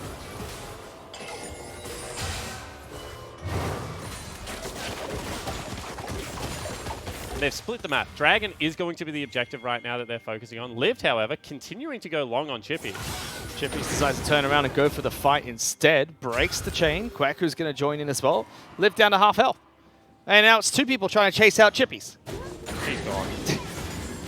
That is so frustrating having to deal with Fiora. The amount of damage that came across onto Lived, and they were looking for just, you know, a sneaky play, a free kill before Dragon became up and available. Now that Liv's so low, they have to give this Dragon up. So Soul Point going to stall out Fish. And I don't think they even get a trade on. Although Cupcake in trouble again, doesn't get into the magical journey, forced to use his own stopwatch, but Ect is going to flash away, almost living through this one. Great Tempered Fate on Inautica, going to be left alive outside of it. Chippy's getting into a fight against Quacker inside the Cloud Dragon pit. Bass goes forward, double bobbity bop, going to be pick up 2. Chippy still getting good damage down there. Another stopwatch being burned. Styled is now on the front end of the damage, forced to flash away as well, misses his shot. Decoy goes forward, looking for another shot, slammed into the wall. Here comes Quacker. Rudisoft's in there as well. It's an absolute fiesta right now. Shock's going to join this fight, gets the redemption kills, looking for the triple as well. Just drops the Ignite for the free triple. And after a chaotic start, it's Direwolves that pick up the finish. What a mess! What is going on my. Summoner's Rift right now? But it is going to be Direwolves that are able to pick themselves up the Dragon. They will be able to get mid lane turret as well. But Fish, I just want to watch that again, because Styled missed 3 auto attacks. Yes. He autoed the Dragon twice, and then autoed the support as opposed to the AD carry. Missed some crucial abilities while kiting back and face tanked everything at the end too. So let's take a look at this, right? So that is a really nice ultimate, stops a lot of the fight. But this re-engage from Bass over the wall does so much damage. And this is where the auto attack hits the Dragon. Then running forward, there it is right there. That is definitely the death of Chippies if he lands that auto attack. Then running forward, wasn't able to take out the auto attack onto the AD carry as well. This was a nice re-engage attempt. They are able to pick up 2 kills, one of them going to Kweku, but Shock's just too strong. Able to corral them into a choke point, pick up a triple kill for himself. And now that Syndra is a huge problem. It just felt like everything that could go wrong towards the end of that team fight went wrong. But now Direwolves are incredibly strong. Trinity Force is complete for Chippies as well, so it's not just Syndra, who is 2.5 items with Void Staff almost ready to go. But you've got to deal with a split pushing Fiora, who still has teleport available. And I feel like this is what Mammoth now need to do. While Direwolves sit in the 1-3-1, they need to be able to find themselves a catch. Set themselves up a Baron. That's really the only way you're going to be able to win the game. Obviously, it's really hard if you haven't taken that mid lane turret. No one's dealing with Chippies just yet. Quacker is on his way down using the blast cones to get closer and closer. Does give Chippies a lot of time to deal with these turrets. Shock trying to chase down 2 players. And Dire was really just creating as much space for themselves as possible. Very aggressive play coming out of Cupcake here. So far forward. Lived, forced to jump away. Shock throws out the ultimate, doesn't get the kill. Jumps back in. Temper Fate doesn't lock him down. That's a lot of abilities being burnt, so Mammoth might try and fight back here. Ultimate comes out from Gragas, lost the back. Shock at the back of the Baron Pit, forced to flash away. But Quaku gets the 1000G shutdown. Locking down a member of the Direwolves. That cues Mammoth to start up Baron. What a great play coming across from Mammoth. They used so much on Liv there, and they weren't able to pick up the kill. Then Bass on Gragas, able to once again get a really great flank. This is teleport coming in from Chippies. Can they win this fight? Lived in trouble. Good ultimate coming out from Misfortune. Gets bopped straight back towards his side of the map. Quacker's going to tank this Baron for now. Chippies looking to join this fight. Gets chained up by the tether. Immediately slides into the DMs of Liv. Takes him down. Quacker with trouble in the front lines. Cupcake's trying to cut this one back. Big damage. Massive stun coming out. Nausicaa in trouble. Next up is going to be Styled. Absolutely Styled on the triple kill comes out for Chippies. And he wants Baron as well. Yeah, absolutely. And you can see that the Direwolves don't mess around. They're happy to fight the 3v5 just because of how low the members of Mammoth are. They weren't able to coordinate a turn, and Chippy's able to pick up 3 kills on the back end of that fight. Now with Baron, now with a huge Fiora. this game should almost be done. Yeah, it looked like Mammoth had their saving grace. They were able to try and capitalize on Shock using his ultimate, Unisop using his ultimate, Cupcake using his. But the tables have turned once again. Direwolves are in the lead, and here was the second half of that messy fight. Yeah, so you can see how low Liv is, not in range of any of these heals. With the Baron still at 5,000 health, it is incredibly healthy. Chippy slides forward, they think there's an opportunity to be able to kill him, but just a really great time flash back over the wall. And that is the stun that turned it, because now Chippy slides back in, gets himself the big heal coming across, second kill picked up instantly, and the Fiora is now huge. Big call from Chippies as well. The rest of the team didn't want to start that Baron. He called it out. Everyone moved straight back towards it. Fiora has now got a third item for herself. Yep, Sterix. Oh my goodness. And Shock's just getting stronger and stronger as well. With Baron buff, Direwolves are looking to try and attack the bottom side of the map. Chippies is slowly pushing on the top side. No teleport is available for Fiora. So Direwolves do have to be a little bit careful in these 4 and 5s. And with kind of 2 subs playing, the fact that this game has gone on for 30 minutes is probably to be expected. I'm sure this isn't the lineup that the Direwolves would have, 100% been expecting to play, having named Miru. However, in the mid lane now, Shock's in trouble. Body pop coming out. Bass gonna knock Shock back, not before he gets taken down first. Decoy throws out the ultimate for a short period of time. Noska gonna go forward, doesn't get the knock up he was looking for. Chippy's at the back line with the flank, knocked backwards by Keku. Looking to try and bop them all away, but Chippies is dominating, stands in the pit and delivers at the same time. Direwolf still marching forward. He wants more. Chippies is happy to take whatever you'd like. He's just gonna lifesteal straight back off of it. And they can't stop them here. This is such a big creep wave. All their wave clear is gone. And you can see that the Direwolves know that. They're just pushing straight down mid lane. This could be a Nexus march. Bass is down. Kweku is down at the moment. Well, Styled and Noska going to try and do what they can. Just set up for taking down the inhibitor in the mid lane instead. Bottom lane in the turret's gone. Chippies only has a couple of attacks before top lane in is going to be taken down. They head straight back towards the Cloud Dragon. I'm pretty surprised that they stopped it. Kweku was still dead for 20 seconds.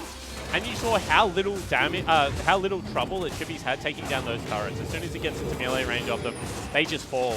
Instead, they do the discipline thing. They're now up 7,000 gold. They retreat back to the Dragon. They should have half a push coming out of this Elder. Still, huge items being picked up. That's a Void Staff completed. 3 items there for Decoy as well.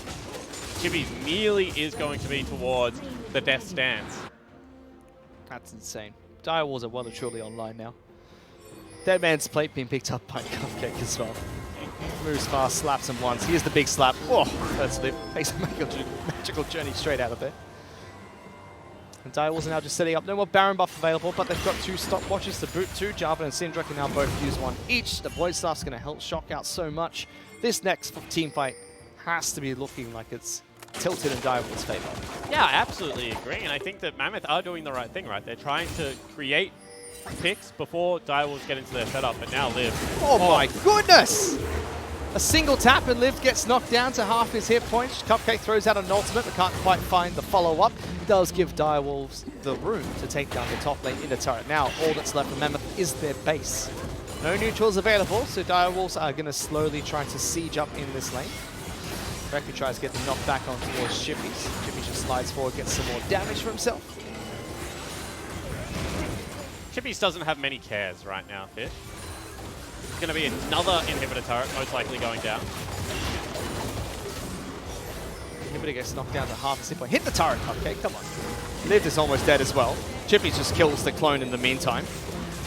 Top lane turret's going to go down. Direwolves push into the base. Second inhibitor is going to fall. Looks like rinse and repeat time for the Direwolves. They lock out Brondo. Noska in trouble. Throws out the ultimate from him as well. Santa knocks 2 players backwards. Bass having a good game so far despite his team's performance in this match. Direwolves are still going to try and march on forward. Liv goes in. Udusov slams the ground. Liv now in trouble after the stopwatch. He's going to fall. Double kill being picked up by Decoy. Throws out the ultimate as well. And Direwolves, after a shaky start, looking to close out this game nice and strong. Yeah, you can see that they're focusing now on the turrets. Maybe a fight. Pekka's going to go. He gets a double knock-up, takes out 1, gets the shutdown, shocks his next target, can't hit him. Cupcake looking to slap him to death. Udusov picks up that kill. Styled is the last person left alive here for Mammoth, but maybe not that much longer. Cupcake gets into the pit as well. Chippies gets the riposte, and it's the ace that comes out for the Direwolves. They clap back, and Direwolves pick up their first win in this one of the OPL. really nicely played in the end from the Direwolves. I think that the early game was a little bit rocky, but they understood that all they really had to do was stall it out, wait for their side laners to be in an advantageous position. Mammoth, they were able to generate some of the picks, but ultimately they went for one too many plays. Direwolves were able to capitalize on that collapse and clean up, a 32-minute victory, which with 2 subs, I'm sure they'll be pretty happy with. And I know you're not a big fan of the 7-man roster, but we spoke to Coach Kai earlier. He said they really want to make this work, and for them to start off the OPL with 2 subs and have a win in the manner they did there. It's impressive for their start for the 7-man roster. Excited to see what the rest of the journey for the Direwolves is going to look like, especially when they bring back their full roster for future OPL matches. Outside of Mammoth, though, things were looking pretty good at the start. They were playing very patient, looked pretty methodical against the Direwolves, but just started to falter towards the mid to late game. Yeah, I think the game really turned when Cupcake ultied that turret. Because otherwise, mid lane turret would have been busted open, and they would have been able to start moving into the Direwolves jungle and trying to make picks, make the map a little bit smaller. However, Cupcake was able to keep that turret up and available, and that just meant that the mid game stalled out forever and allowed the Direwolves to take over. Really well played coming out from Cupcake, stalling out the game here against Mammoth, who do fall to Direwolves. But really enjoyed watching the way Mammoth played the first half of that match. Was methodical, very clean for the squad at the beginning. For now, though, we're going to send it back to the couch and let our analysts take over, tell us what they think about that match. Rusty, what do you think about that match? I think that was a match of League of Legends. Depends where you want me to start, really, about that game. There was a couple of positives, there was a couple of weird things. Let's start with the positives. Positives, Shock was playing very well. Yeah. It was a very good Sidra performance from him. It's one of his staple champions, so not a surprise to see him play well. But he got the CS lead, he got the kills, and he played the team fights well. Shock was a big plus. And Chippies, in a matchup that generally is just bad, ended up doing fine. And that's actually a really big deal, because it's not meant to be in any way fine. So there was a lot of positives in the individuals. I know that this person who has just joined us is going to have a conversation with the other jungler who's upstairs about item builds. But otherwise, the team fights and everything were good. Yourself, welcome. Hello. You specifically wanted to be on the couch. Okay, coming from last year. Yep. We won 1 game. Yep. And I knew I always wanted to be on the couch last year. And I knew of this game, we were going to win this game. I felt like, come on. And I was just like, get me on the couch. You're like, if this is it. This is it. Then I want it to be mine. Yeah. Well, did you see my meme? I made the meme of you all on the casting couch. That was you. Yeah. Oh yeah, that's right. Well, there you It's go. an honor. Welcome. The floor is yours. Enjoy the couch. Thank you. Well, it's nice and comfy, and I don't even know what I'm meant to say. Like, do I talk about the game? What do you want me to talk about? No, we're going to talk about League of Legends on this show. No, how did that go? How are you finding the team? How are the Direwolves? Obviously bringing a bit of a different lineup today than what we expected. Well, yeah. So basically, we just wanted to try something new, I guess. We have myself at the office every day. I stream all the time. We have Cupcake, who's there as like a coach. And we're both pretty good at the game. And we thought, we're coming up a new Mammoth lineup. None of them played OPL before. So we're like, let's test, who can play. How can we like hang in the OPL? And we've had a few scrims each. And we just thought, Mammoth being a weaker team, chuck in the 2 players who haven't played too much. And then, we've got Mir in the back. Yeah, you've got an angry dad waiting for you. So I'll say about that. So my next question was going to be, you have practiced with this team. Yeah. So you have. Yeah. Okay. Well, it turned out well enough for you. I feel like you know that. Maybe. I feel like maybe you know I that. wanted you to say that. I shouldn't know. Maybe I watched him script. There's some weird flirting going on between me. I can't quite understand what's going on. There's a double talk. How are the new Direwolves? The team cohesion, the blending, the family bonding. Is it Fast and Furious style? Oh, it's good. Yeah? Like Shock and Chippies, all of like the New Zealand boys, like even Cupcake and like Danny's getting around it, or Decoy. They all like, they bring their own, they got their own brotherhood. Like I'm from Sydney and they like have all these New Zealand memes and they're all having a good time. I said this already before. I was like, just get me in there, eh? Yeah. Honestly, I don't even know. Token e-girl. I don't know. just put me in there or something. Yeah, just give me a jersey and I'm ready to rock and roll, bro. You're more than welcome. Easy. I've got plenty of own Kiwi slang. I'll jump straight in there. I'll be your Kiwi translator. Train wreck. I love it. Yeah, right. Are you Here's what feeling it is. any sort of like cultural tensions? Because we certainly are. No, I'm just getting it out there. Well, like, I am feeling cultural tensions because sometimes I just hear them like, oh, Australia, man, like, what is this country? Like, offhanded comments, and I'm just like What do you want leave. from Like, me? leave then, huh? What do you want Like, from me? see you, fellas. Yeah. All right. Well done on the win. Thanks. I hope to have you back here many times. I'll be here sometime. You'll be here. I'm not sure which game, but you'll be back. You know, Kyle chucked me in. Yep. Throw me into the deep end. I love the confidence. You can stay here as Maybe well. this couch will become yours at some stage. You'll just be coming back for all the interviews. Perhaps. Well, you can stay here for the rest of the show because we are done for the competitive side of the evening. Let's take a look at the results from today, the first day of OPL 2020.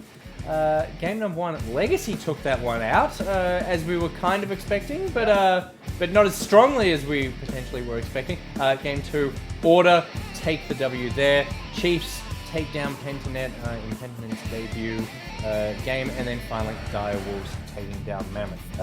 The day has gone roughly as we expected. Yeah, I mean, there was a couple of nice surprises. So Chiefs with the late team fights and everything. Just being aggressive early seems to be a good thing, is what I would take from today's games. It was proven through Avant in their first game against Legacy as well. Just go at them, you know, like give it to them, be aggressive, and it is proof that it does work. Well, the first day nerves, I assume, have worn off for all the teams involved. They'll be back tomorrow. Let's take a look at the schedule for tomorrow to see who they'll be taking on. Game number 1, Legacy versus Order. It's then Gravitas taking on Mammoth. Dire Wolves up against Pentanet. And finally, Chiefs versus Avant Gaming. What are we looking forward to tomorrow? Oh, game 2. Game 2? Game 2 is the best game of all time. I'm actually so excited. I can't contain it. What? Just the best everything. Like, best players, rank 1 and 2 on the ladder for sure. Yep. Like, Gravitas Mammoth, that's the one to look for. That's the one to look for? If you're going to watch one game of League, yep, watch that one. That's the one. I'm It's an excited. interesting form of sarcasm, but definitely has to go for the first game. Thank you. For Legacy versus Order, obviously. I mean, I'm going to see Jake on the couch. We're going to see Tim back home. It's going to be fantastic. It's just star-studded rosters, veterans, experts, gamers. Bryce will be here. It's going to be... I would love if Bryce just stayed for the whole split. Like, he could get progressively demolished. We'll just put like Korean stickers and Korean memes all over Yeah, it. yeah, yeah. Let's just Yeah, dress that's them nice. up. That's nice. You can take this home and cuddle it tonight. All right, calm down. Something, though, that you guys can do in between now and tomorrow. Are you a drawer? I can be. All right. We've got an anime competition running. So each week there's going to be closing credits for the show. Anime-inspired closing credits. And we're going to start adding your artwork to them. All you need to do is create an original artwork in the anime style, OPL themed, and submit it on Facebook, Twitter, or Instagram using the hashtag OPL Anime for your chance to win a champion skin. Those skins are the Guardian of the Sands skin line, and if you don't have the champion, then you get the champion as well. Those are some nice skins. Yeah, some nice skins. I was told the Rise is the really nice one.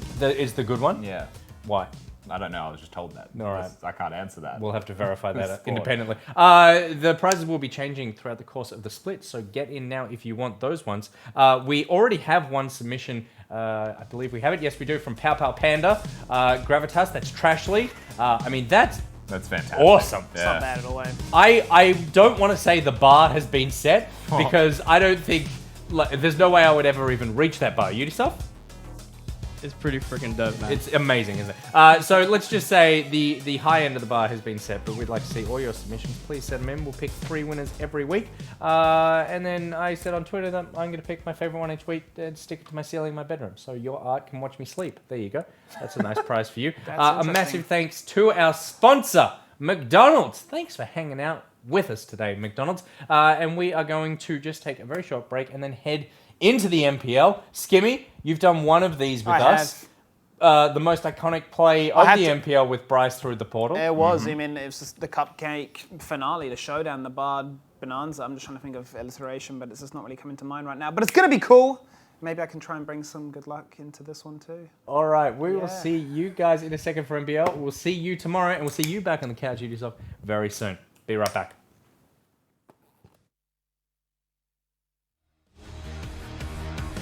burn. Styled is now on the front end of the damage, forced to flash away as well, misses his shot. Decoy goes forward, looking for another shot, slammed into the wall. Here comes Kwaku. Rudisoft's in there as well. It's an absolute fiesta right now. Shock's gonna join this fight, gets the redemption kills, looking for the triple as well. Just drops the ignite for the free triple. The ultimate comes out from Dragons, lost the back. Shock at the back of the Baron pit, forced to flash away. The Kwaku gets the 1000G shut down. Jimmy's looking to join this fight, gets chained up by the tether, immediately slides into the DMs of Liv, takes him down. Kwaku in trouble in the front lines. Cupcake's trying to cut this one back. Big damage, massive stun coming out. Nautica in trouble. Next up is going to be Styled, absolutely Styled on the triple that comes out for Jimmy's. Cupcake looking to slap him to death. Rudisoft picks up that kill. Styled is the last person left alive here for Mammoth, but maybe not that much longer. Cupcake gets into the pit as well. Chips gets the riposte, and it's the ace that comes out for the Direwolves. They clap back, and Direwolves pick up their first win this split of the OPL. 強く強く輝いて消えた流れ星ほら命が燃える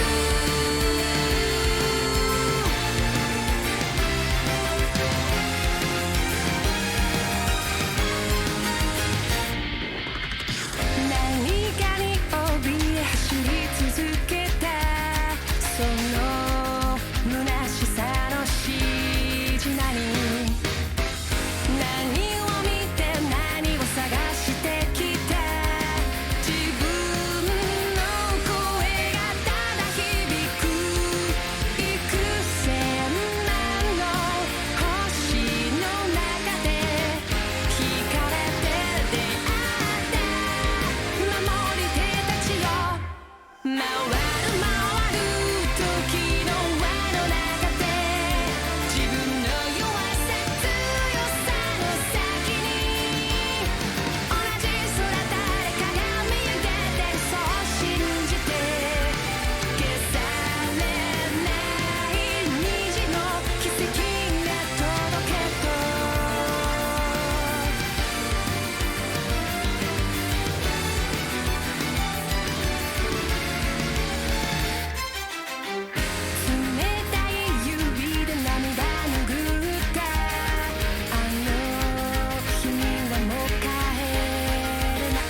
Imagine if you took Coca-Cola No Sugar and full-on froze it. Well, now you don't have to. Head down to Macca's and try the new frozen Coke No Sugar for just $1. Exclusive to Macca's. Here's a key fragment for being such a positive poll. Alright, I'm working. We are live now as I am logging into the game. No one look at my password. Gentlemen, welcome to the MPL. It's great to be here. We're back, Jake. Hello. You don't even have a flight to catch. I don't. That's tomorrow. Actually, that's not true at all because I go back Monday this week because of Fish's wedding. Oh, that's right. That'll be next week. Oh, I got a gemstone and it made a really loud noise. Fish, can I tell you something? Yes. Rusty didn't know your wedding was in Newcastle until you mentioned it on stream. Oh my god. It just never occurred to me that you decide to go that far away. That's it. You know the first thing on the invite is the address, right? Well, you think I read it? You're not the only person, by the way. You messaged me more than I read the invite. Like, you told me everything in Messenger. Oh. Are we doing ARAM or ARoof? No, I'm not doing Earth. I refuse to play Earth. I will leave. ARAM. You'll leave? Yes. Oh, goodness. We got a lobby? No, no one's don't prepared have anything. a Matthew Stewart. No. Okay, I need to get... Small indie game developer. They can't fix client. Skimmy. Yo. I need you. Yeah, add Skimmy. Skimmy? Yeah, easy as that. Just Skimmy. What's yours, Fish? Are you Jake Tiberi? No, bigger fish. Bigger space fish. Oh, big Nick boy. Did that come through? Yeah, bro. And Fish, what? I got him. Bigger fish. Fish, you're invited. Space fish. I can't. I can't in. Oh my god, it's loud.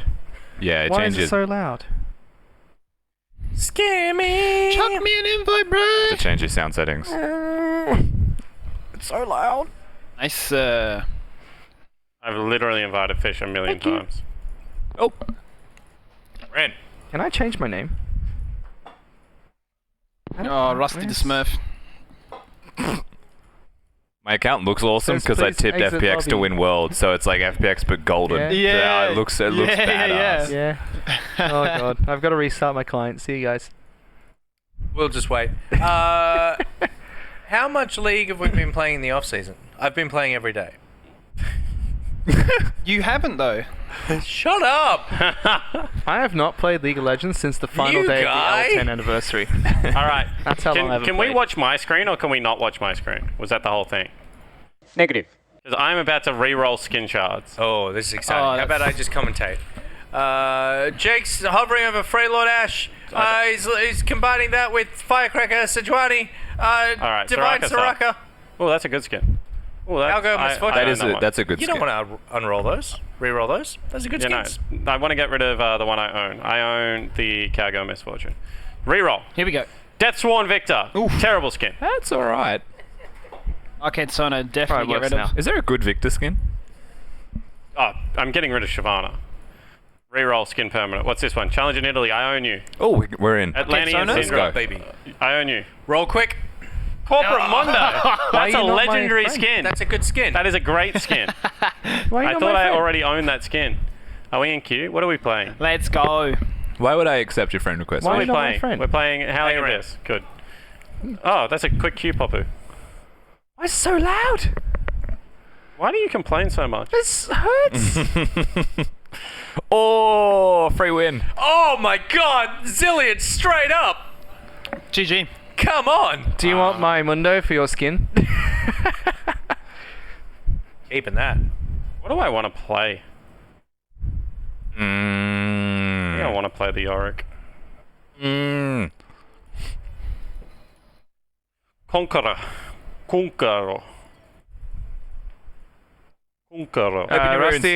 Rusty, you want a free champion? Oh, is there a bard? Yes. All right.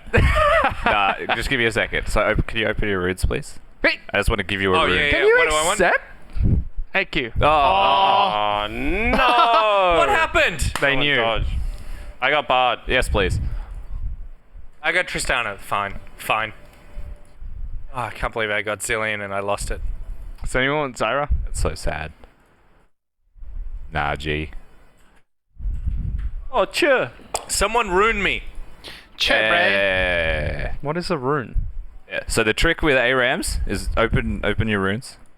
So like Yeah. the Zillion or the Annie one that you can change. Oh, yeah. And then in your secondary tree, change sorcery to precision. Huh? So change blue to yellow. And go what? Yellow, and then go presence of mind. And just like that one, or yeah, that, whatever. Is Dark Harvest good for all As long as you have champions in presence this? of mind, you never run out of mana. Cool. And then, what are you playing? I'm gonna go Domination. That's fine. Just change the Predator, I guess, if you're going to commit. Oh, change Can we Predator before you please do that. change Predator to Hail of- Change Predator. Hail of Blades. Change Predator. Do it. Blades, Hail of blades, Blades. blades, Hail of blades, Blades. blades. Far right, far right. Save, hit save, hit save.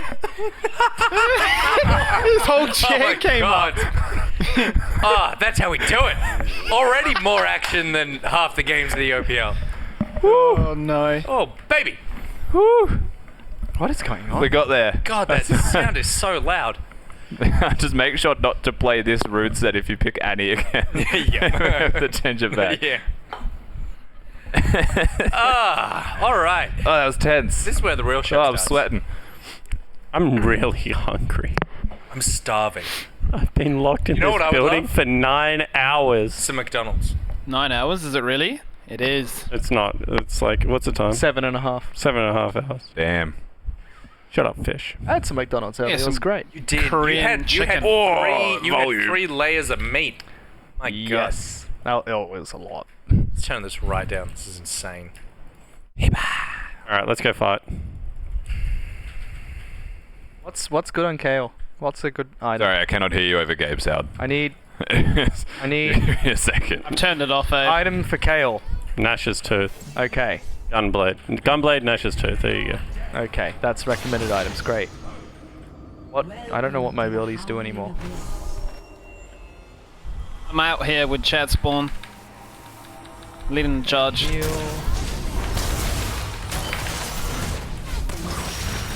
I really need to change my settings. Goddamn. I'm gonna die. Don't die. Good jump, Nick. Yeah, I forgot what that ability did. No! Yes. Got him. Well done. Oh, no, Nick. I'm sorry, Chad. I'm turning off quick cast. I know you're all judging me now. Oh. Alright. I think settings are finally normal. Whoever played this computer last has some weird settings. Why is the Q not quick cast, but everything else is? Woo! I can't hear a thing! Alright, ready to go.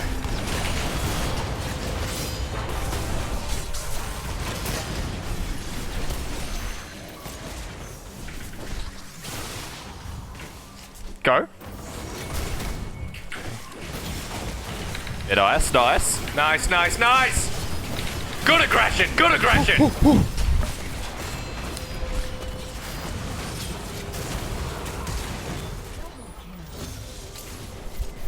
Oh, big double kill there. Oh, triple kill. The boomer plays. Ow. Do I only get one ranged auto attack as Kale now? What? Yes. Wow. Yeah, until level 6. Wow. And then you're ranged. What? You transition.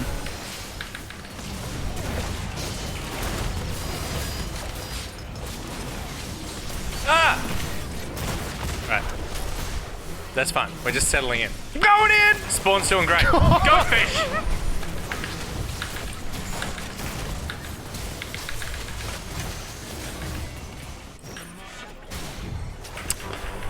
I think I did good. Interesting.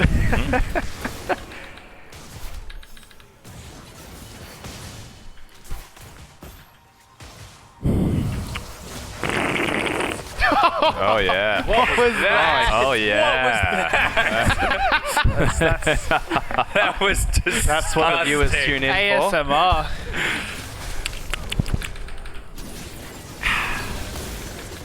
Ranged, yay. Go for the Shen.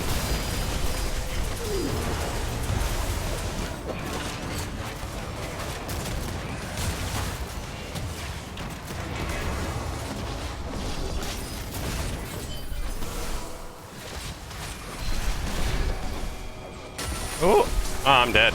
No, you're not. You're invulnerable. Res. Ah! Ah!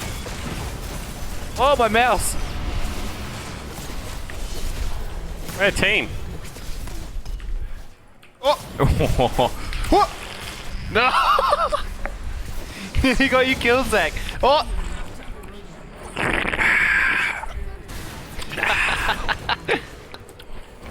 What is this AMS mastering? I don't know what's going on over there. I'm a little bit afraid to look to my right. Okay, we're going in. We're going aggressive, okay? Interesting. 1, 2. Wait, okay, was there a 3? Three? What happened to 3? Let's go 3. 3 was the jump. Got her! Nice, nice.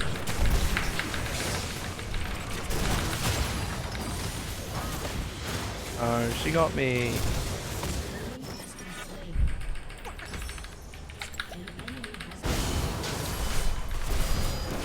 It's good. We're in a good spot. We're in a good spot. We're in a good spot. No. Res no mana.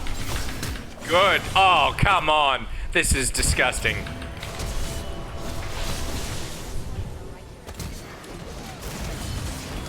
Oh!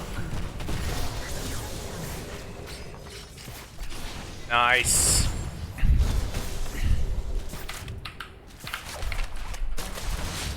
Okay.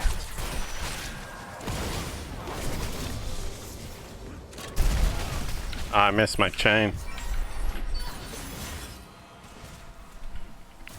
Do I max Q second on? Max heal. Max heal? Okay. Yeah. Like first? Yes. Whoops. Ah, I've made a mistake already. Thank you. Nick, come back here. Oh, give me that sweet green juice. 30 seconds on my ultimate.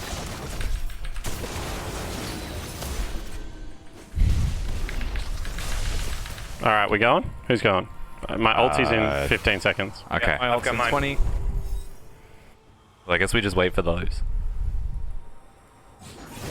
5 seconds. 4, 3, 2, someone go! Someone go! Someone go! I'm going. Win.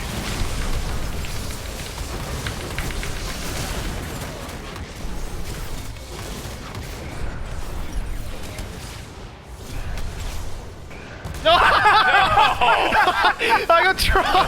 Hey, I got so trumped! You remember that Caitlyn ultimate? I remember that Caitlyn ultimate. What have you done? I've been betrayed. Feels bad, Retribution. man. This was because I ganked you mid lane as Nocturne. Oh no.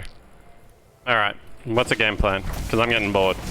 Jump in. Someone gotta go. Flash on their face, Spawn. Or Or Nick Boy, jump in and I'll ult you. Okay. We're going in. Go, on Nick. our jump. Here we go. Oh, alright, let's go. Oh, it's barely a jump, but there you go. Okay, I ulted him. He wasn't taking any damage anyway, but I still did. God damn it. Eventful. Let's try and get the bush and we go from the bush. Here comes Shen.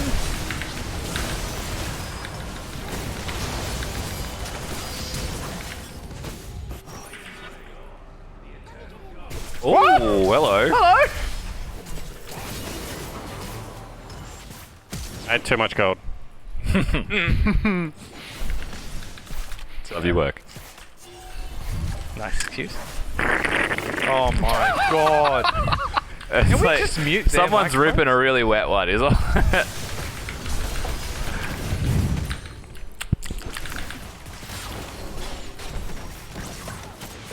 Hell yeah, Gangplank. My vengeance will be bloody.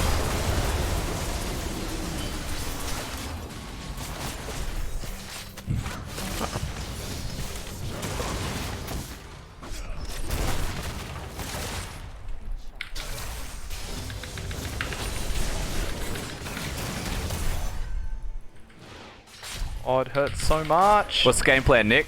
I need some health. Okay. I need a lot more health now. Oh no! Run!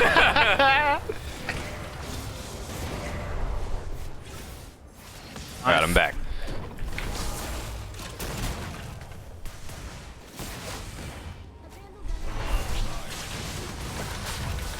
Sinkhole. Spawn. Got him.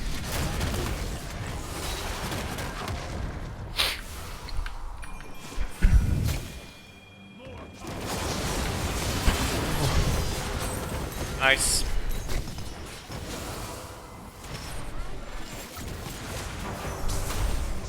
I feel like this Rise wants to flash us. They absolutely could be murdering us. Like, what are they doing, eh? Going in. Yeah. I did as you said. It didn't work. Oh! Almost. Oh!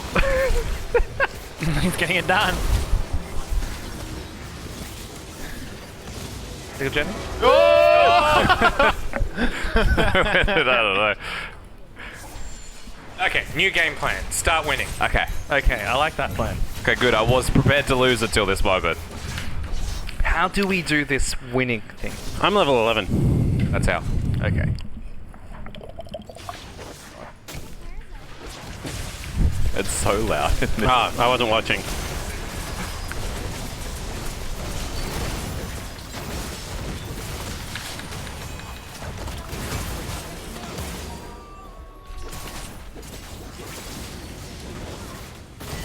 Oh, nice.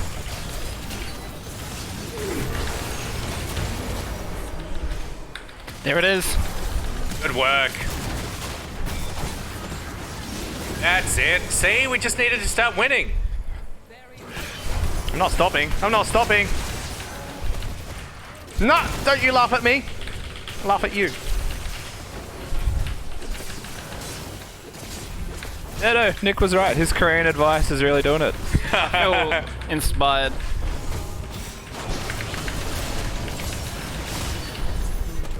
How did you live there? The real trick is to just keep 3 of them dead at all times. That's very true. That's it. Oh.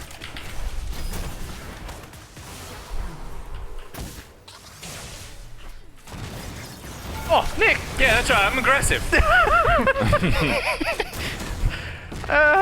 Aggressive isn't the word I'd use there. We need to give them some Adventurous. false hope. Got it. Understood. I think.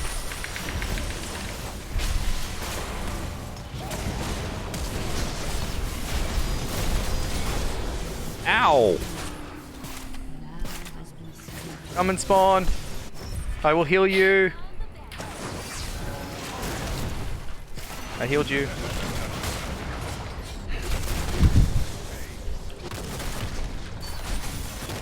Someone's in there. What do we do?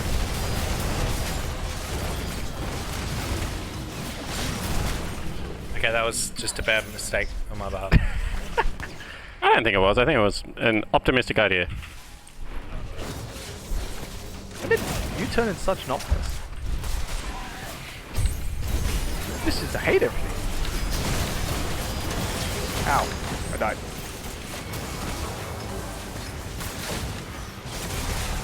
Ow. What happened to this winning thing? Why are we losing? What do we do? Okay, start winning now. Okay. In the bush, in the bush, in the bush.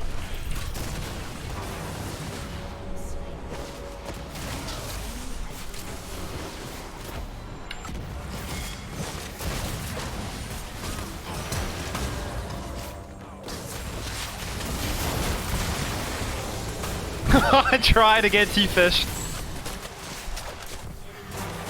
Oh my. Oh! Ow! Stop! Hurts! Bye-bye now. Nice. Ah. I guess bye to you. Didn't like Thank you, boys. It's not fun.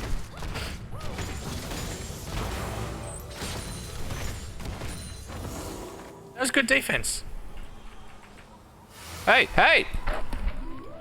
That was my healing, man. I didn't mean to do that. What do you think?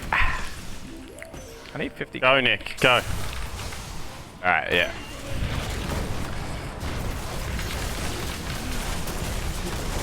have Gunblade Nashers. What's next? I keep jumping on Sejuani. Is that the right choice? No. I didn't think so.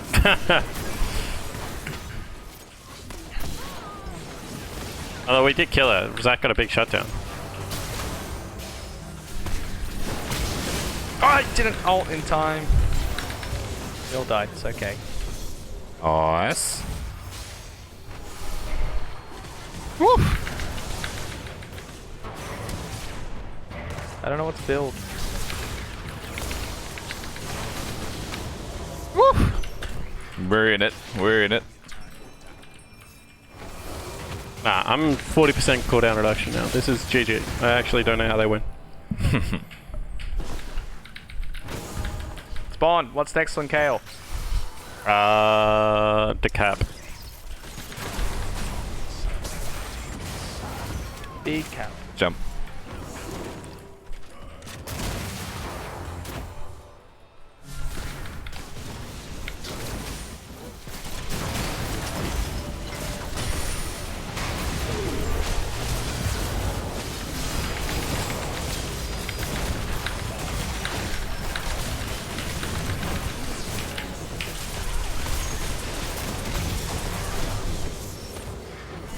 Now I can jump on stage.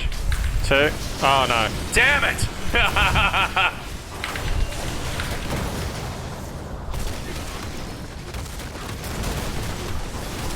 Oh. Kind of two-tapped you. It was quite ugly. Huh? Nice. Jimmy, We're can you hit the here. guy? Why can't you hear me? It's so loud. Turn off your game sound. I got zoned one by the brush. Mine are off. I don't know why. You hate to see it.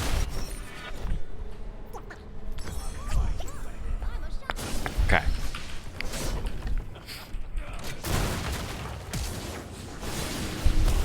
Oh, that's cheating. Alright, I'll see you guys in a couple of minutes. There's chimes to collect. Kill him, Fish. Get him, Nick boy. Why is Fish running away? Fish bailed on Nick. Everyone saw that live on stream. We killed him. You bailed. It was a tactical retreat for a better opportunity. That hurt. I don't know how you put up with him, Nick. This is why I declined the wedding invitation.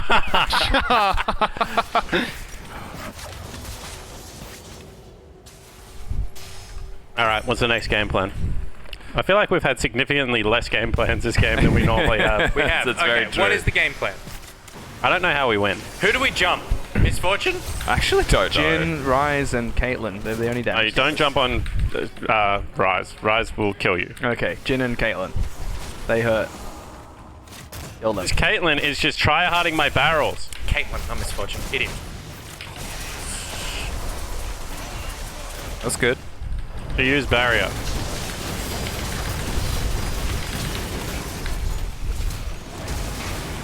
Rise flashed. Oh hell yeah, we're just all stuck in here with Rusty. Rise and Shen.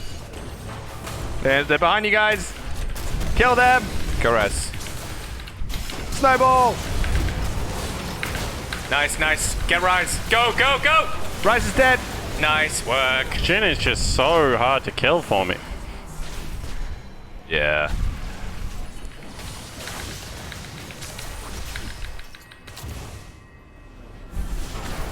Where is he going forwards? Rusty hits hard now at least. Nice work, Rusty. Getting it done. 8 seconds on speed up. On the longest journey ever. Woo!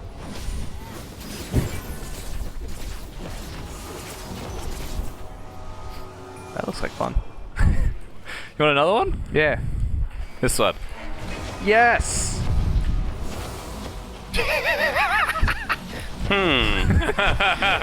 This is the strat.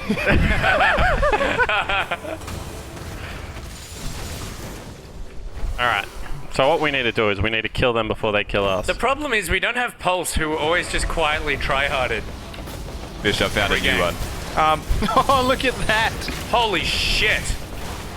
Oh my god. They're all dead. Skimmy didn't block for Nick. There's just no coordination in this team.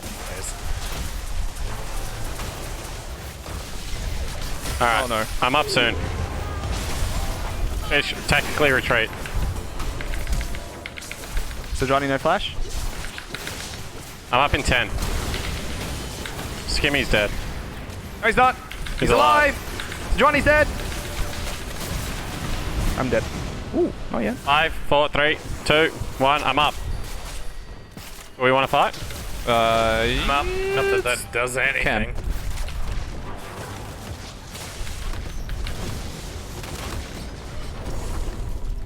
Ult's in 15. Ult in 70. 25. 70. Ow! Oh no.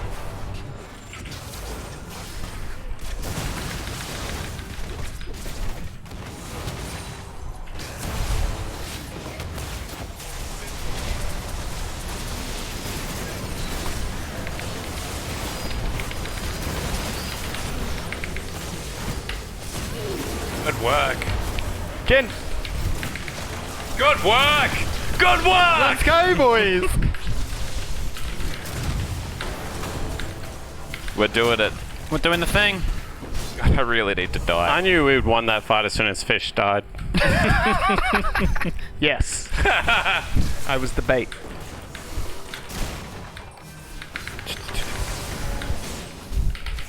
We can't even take anything. This is so You can sad. take the turret. You've got time. Just don't die, or we lose.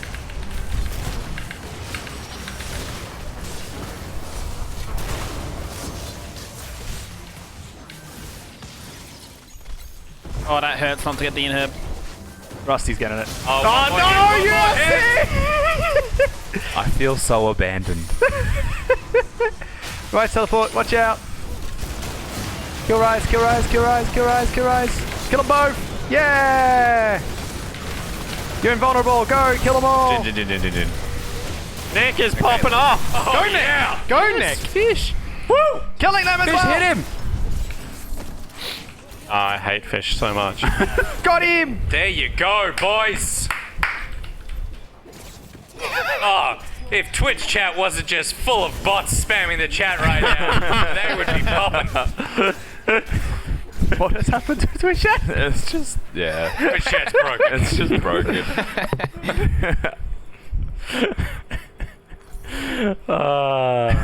Shit.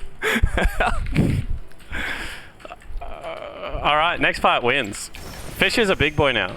Fish can genuinely 1v5. Try.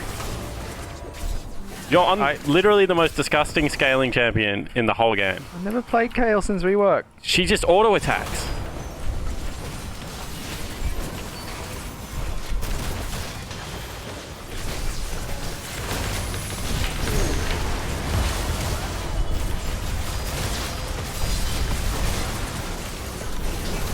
Ulti in 5. Look at Jin. We're all right. That's right. Oh, my health. Ooh, why did you run into a dick boy? Oh, Jake. Oh, that's a big shield. Oh my god. That's a lot of shield. What shield did she get? Phantom Dancer barrier. Holy need? moly, I thought I was going to one-tap her. Do I need Banshees against Rise? You could do a Wit's End. Wit's End? Yeah, why not? Who's going to stop you? I don't know. Spawn my sand up, get angry about something. No, that's fine. Wit's End is fine. You just need to attack really quickly. I'm trying to wait for 30 You have gold. Gwynzoos? No. Okay. Giznoos is good as well. Yeah, Gwynzoos is good. Get that next. I need the MR. Rise is murdering me. You can just leave it at Negatron and finish Gwynzoos. I got Wit's End. Oh, you got it.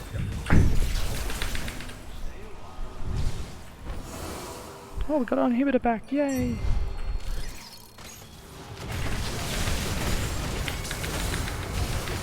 Alright then. This turned into a bloody long one. Yeah, it did, didn't it?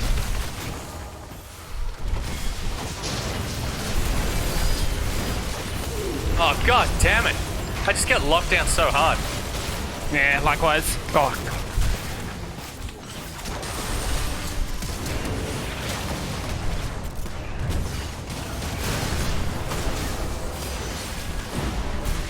Oh, Shen ulti. Make him chase you. Oh my god, okay. GG. Yeah, So we dirty. just got clapped. That's a shame. That's a real crying shame. Eek. Nearly had that. Almost. I mean, we kind of clawed it back from losing. I felt like we had that. Where did it go wrong? We stopped doing the game plan. Yeah. It was right about the time you turned away and turned right. That's when we turned it around.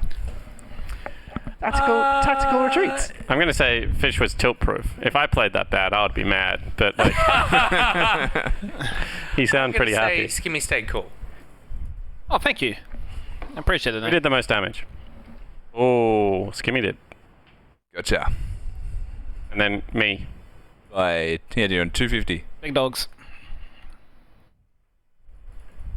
All right, one more. I think we're contractually obliged to. Yeah, I guess.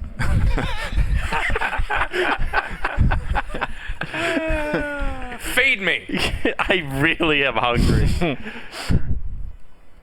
Are you going to eat at the establishment, or are you so many lovely going to eat at home from McDonald's? We already did kebabs yesterday, so it has to be at the establishment. Oh, you're playing Soraka again, Nick Boy. What? You don't have to. Ooh, nah, this is what I'm talking about. Quiznos. Does anyone want Vel'Koz? Oh, who wants Zillion? You know. You want give it, bro? my boy to me. Yeah, you got it. My boy. Does anyone want Akalai? No. I'll take her. She's tattooed on me. That's true. You re-rolled. Yeah, you click up the top. Where the Zillion icon is up the top. Oh, there. Sorry, Yeah, right. It looked like he had... Now, do I want to be Christmas Zillion? Do you want to change your rune setup? Because I don't think Hela played You have a Zillion is the Zillion right way. page. Yeah. What is it? No idea. Yeah, probably not that. Okay. Father Spawn will have you covered. Maybe. Oh, baby. I would run. It's a wild ride here. No. Heimerdinger. Someone take it. Why?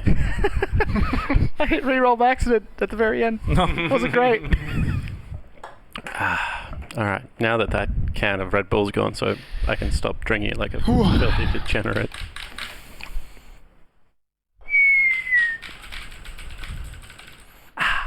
So, I tune into OPL and I see Maxi, Spawn, Rusty, Skimmy, and Nick Boy playing ARAM. I'm very confused. Yeah, it's the OPL. Yeah. Who said What that? do you mean? Webheads, wasn't it? Yeah. Hey. Wait, how? I feel like I know this Yasuo's name. Like, well, he has a Chief's icon, so there you go. I think we got sniped. His name's Height. You reckon? Yeah, I reckon we got sniped. That's exciting. That means we're worthy of sniping. Yeah. I don't think we are. Well, they can't communicate in chat, so they're very limited options here. Sniping's a very good one, I guess, now. Why can't they communicate in chat? Oh, no particular reason. They could if they wanted. It's a very active chat tonight. We just couldn't read it. It is a very active chat. Let's talk to some of them. Easy clap. Hi, Dad. Banjo's watching. Hat off. This scenario looks dark. That's rough. Alright, let's go. Get out of the rift. That was hardly English. Alright, I have no abilities for 20 seconds because I use them to run out of base quickly. Rewind. What is Time happening warp. to Twitch chat? Oh my god. I just saw. Welcome to the Howling. I will carry all of you this Get game. out from under the turret. Get out. Come and face us. Cowards. With a Z by accident. We'll take that. Oh, he did.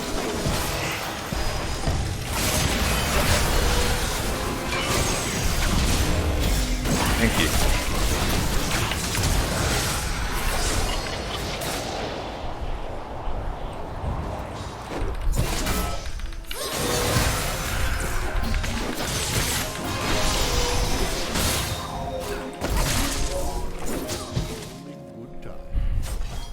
I respect that.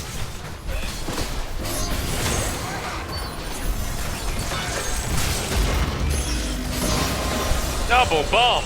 Woo! Just went straight into the feet.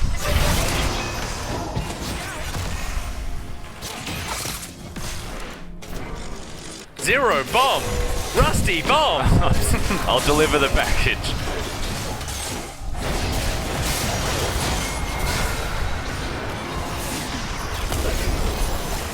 Oh, bad luck.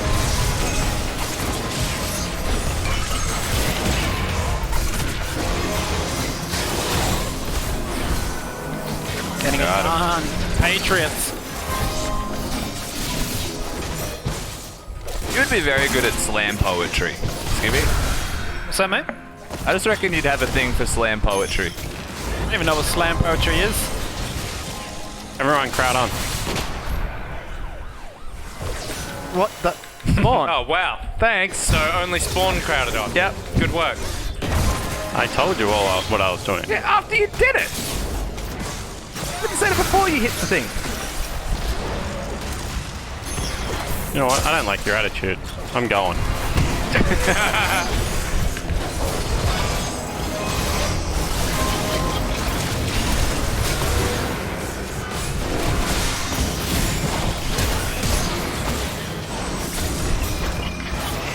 They didn't like our attitude either. Oh, big flash.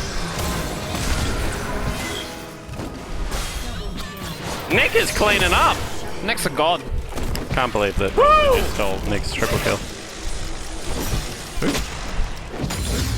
Nick's smurfing. Did you just say Radius stole Nick's triple kill? What? That was me that stole the triple kill. I wish I was Radic. Feel free to call me that. Perfect posture, Oath.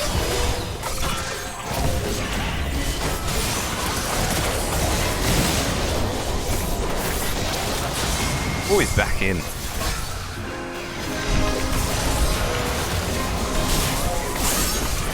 Oh, hello.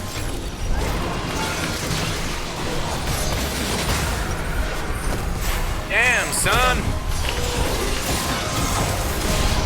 This game is wild. Yeah.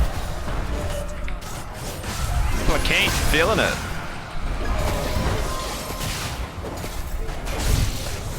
It's an AD Lucian. Useless. Yeah. Hello? We're fine. This is fine.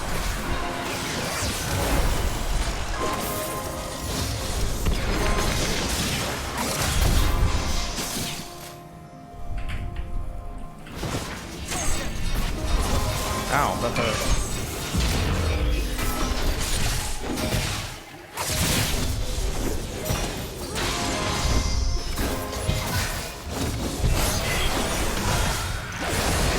Ow. Don't block my things. Oh, am I meant to die? Go die. Go for it. Good death. No, I died.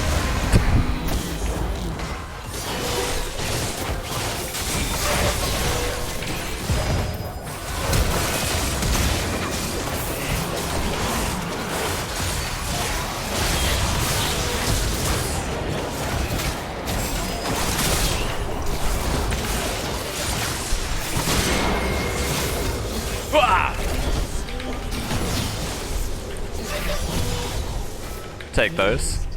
All day. Everyone get in.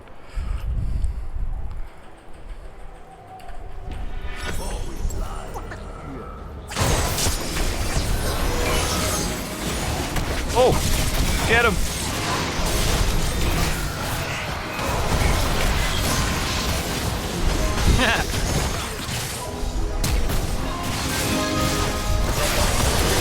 Oh my goodness!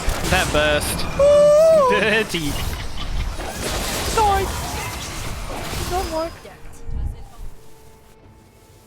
I mean, the Yana music is just lovely.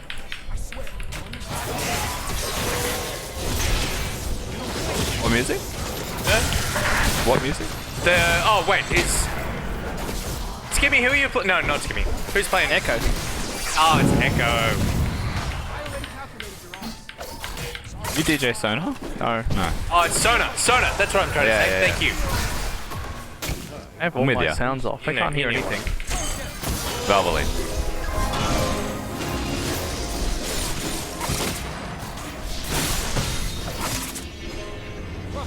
Got him.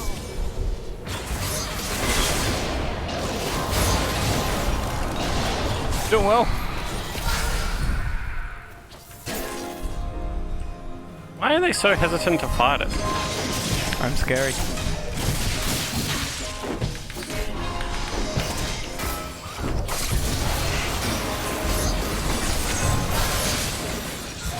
I don't know.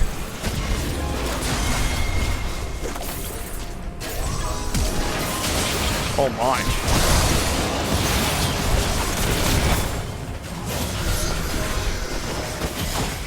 Ah! Hands up!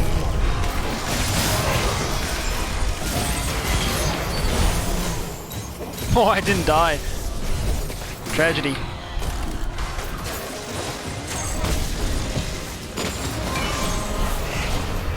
Oh. Fair enough. Aiden. Alright, I have ult.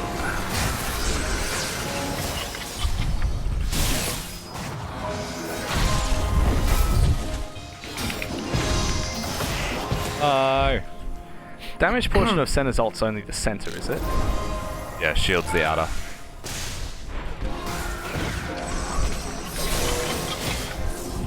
Oh, there goes Spoon. And he dead. No backup ever. He's right. Even left Nick to die. It's called NPL. Come on, guys.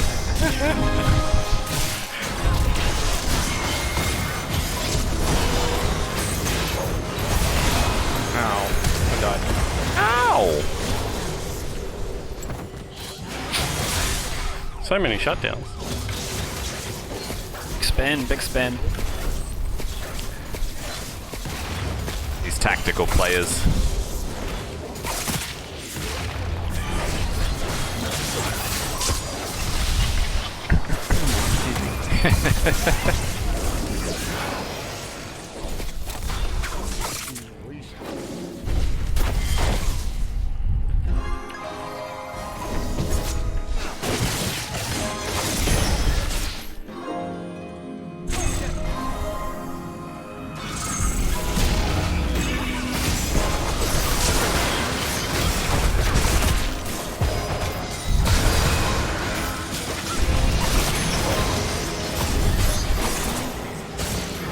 Get going.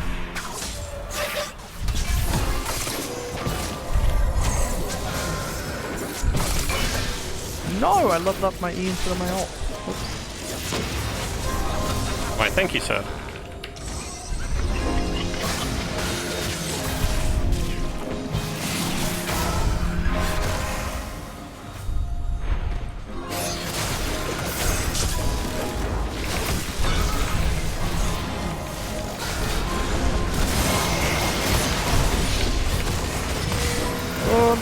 Get it.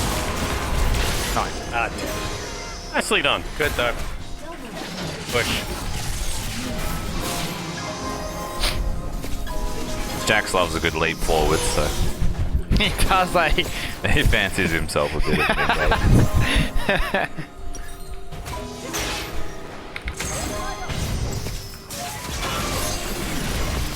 Fish's item build is very interesting. What's he got? A right click. That's a build.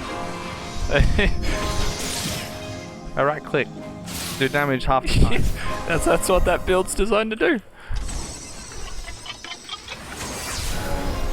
Look, Lucian's health gone.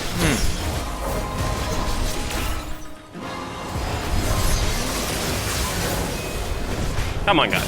Where are you all? Killing Jack. Let's catch it up. This is... You guys are clowning. This is the JPL. I've just died 7 times. The Jake Dies League. Oh, good win wall. Alright, I'm looking for a play.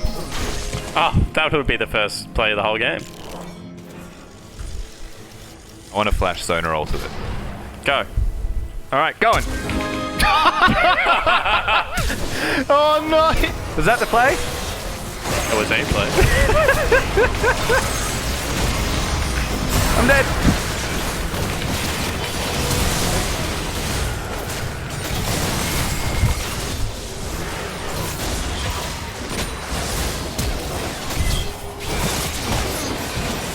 It was all you. All you. Nice work. Big Want the play. solution.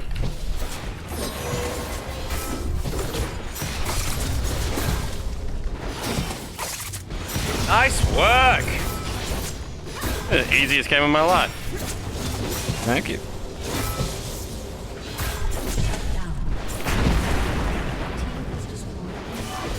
It's just hiding in base. Yes. Try back, spawn. Come to me. Come back. I'm dead. Come back. That's goodbye.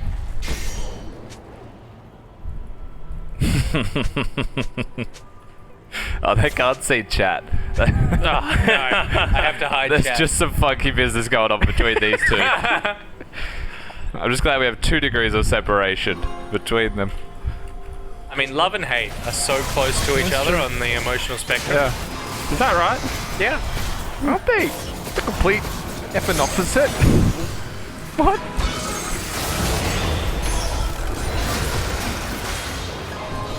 Alright. Who's with me? I'm with you. I'm not. Speed us up, Fish. Take us in. You've been sped. Take us in faster, Fish. You've already been sped. Oh god, that hurts.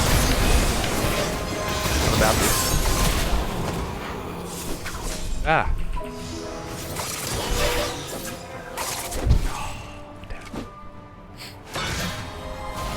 Now actually use abilities this time, Fish. I sped you up. Go, speed us in. W. Pull down. E. E. Pull down. Alan. Steve. Alright, I guess we just win if they don't want to fight.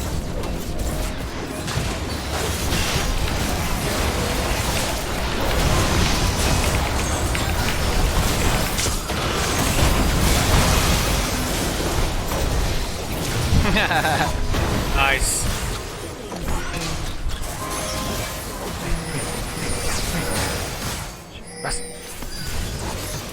Never mind. You do that. I like the agreement. Fancy to death. Oh.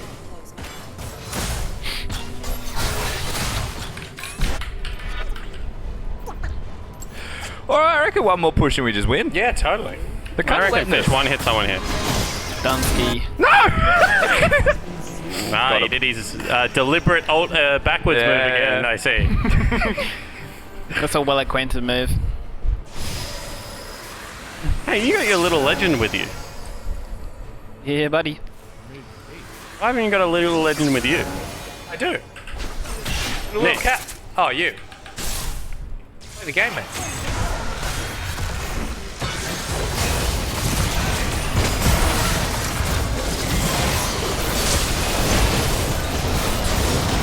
Oh, why not?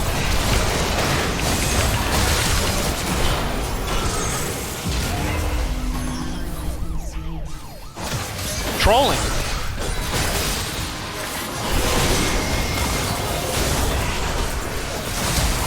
Oh my.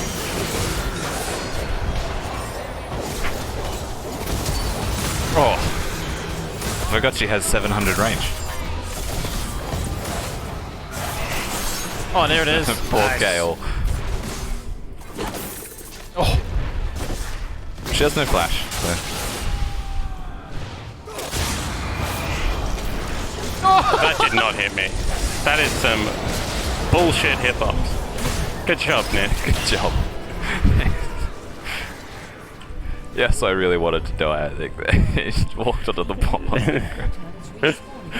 ha ha, Nick outplayed me. Wrong Yasuo. Guilty. Nick, you're getting compliments in the chat.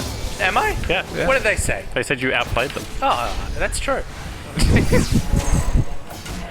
How did they know? All right, let's go. I reckon this is it. I reckon this is our final push. Yeah. Oh, Skimmy's dead. Not yet.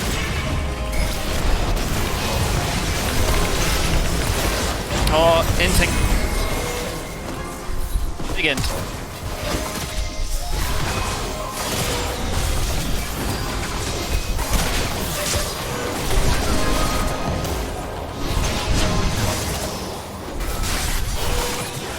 Can't hit anyone with any ability. Nice work. There it is. There it is. We've got center alive. Yeah, I have ulti in 40, so probably can't kill it. Tell you what, I'll give it a good old-fashioned crack. Oh, so I think she's dead. GG. Goodbye.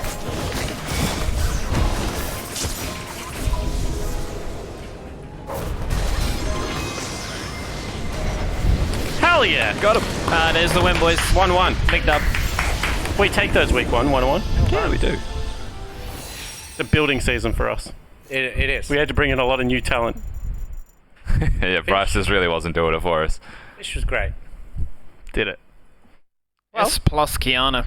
Damn. Hey, I got a chest. You got a chest? What's in the chest? Let's find out. Let's open Speak with your chest. Yeah. Yep. Here. Left. Where am I? Right, This sorry, that this one. I don't have my chest. Where are they? Have you got a key? I don't have You don't have a key. Oh. You can Buy buy a a key with key. a gemstone, but you don't want to do that. That's a waste of a That's a gemstone. waste of a gemstone. Yeah. Someone give me a key. Well, you're going to live in suspense for the rest of your days. Oh, well. If you're honourable, you get keys. Really? If you're honourable, you do. Never going to get a key. All right. Thank you very much, chat, for watching. Those of you that aren't just weird robots. Thank you very much, gentlemen, for playing. Fish, it's been a pleasure. Thank you. Having you here. It's been fun. I hear so many lovely things about you all the time. I don't believe that for a second. No, it's Not actually from not him. true. I speak nicely about you when you're not here. That's true. So you speak horrible of me when I'm here. No, because like you're one of those. How to explain it to chat? Chat. Fish is like you like the idea of fish, right? Fish is communism. No. Oh, no. He's right. Have we ended the stream yet? Yep. Sure. I think you can just leave it there. So we'll end on the communism line. We're out.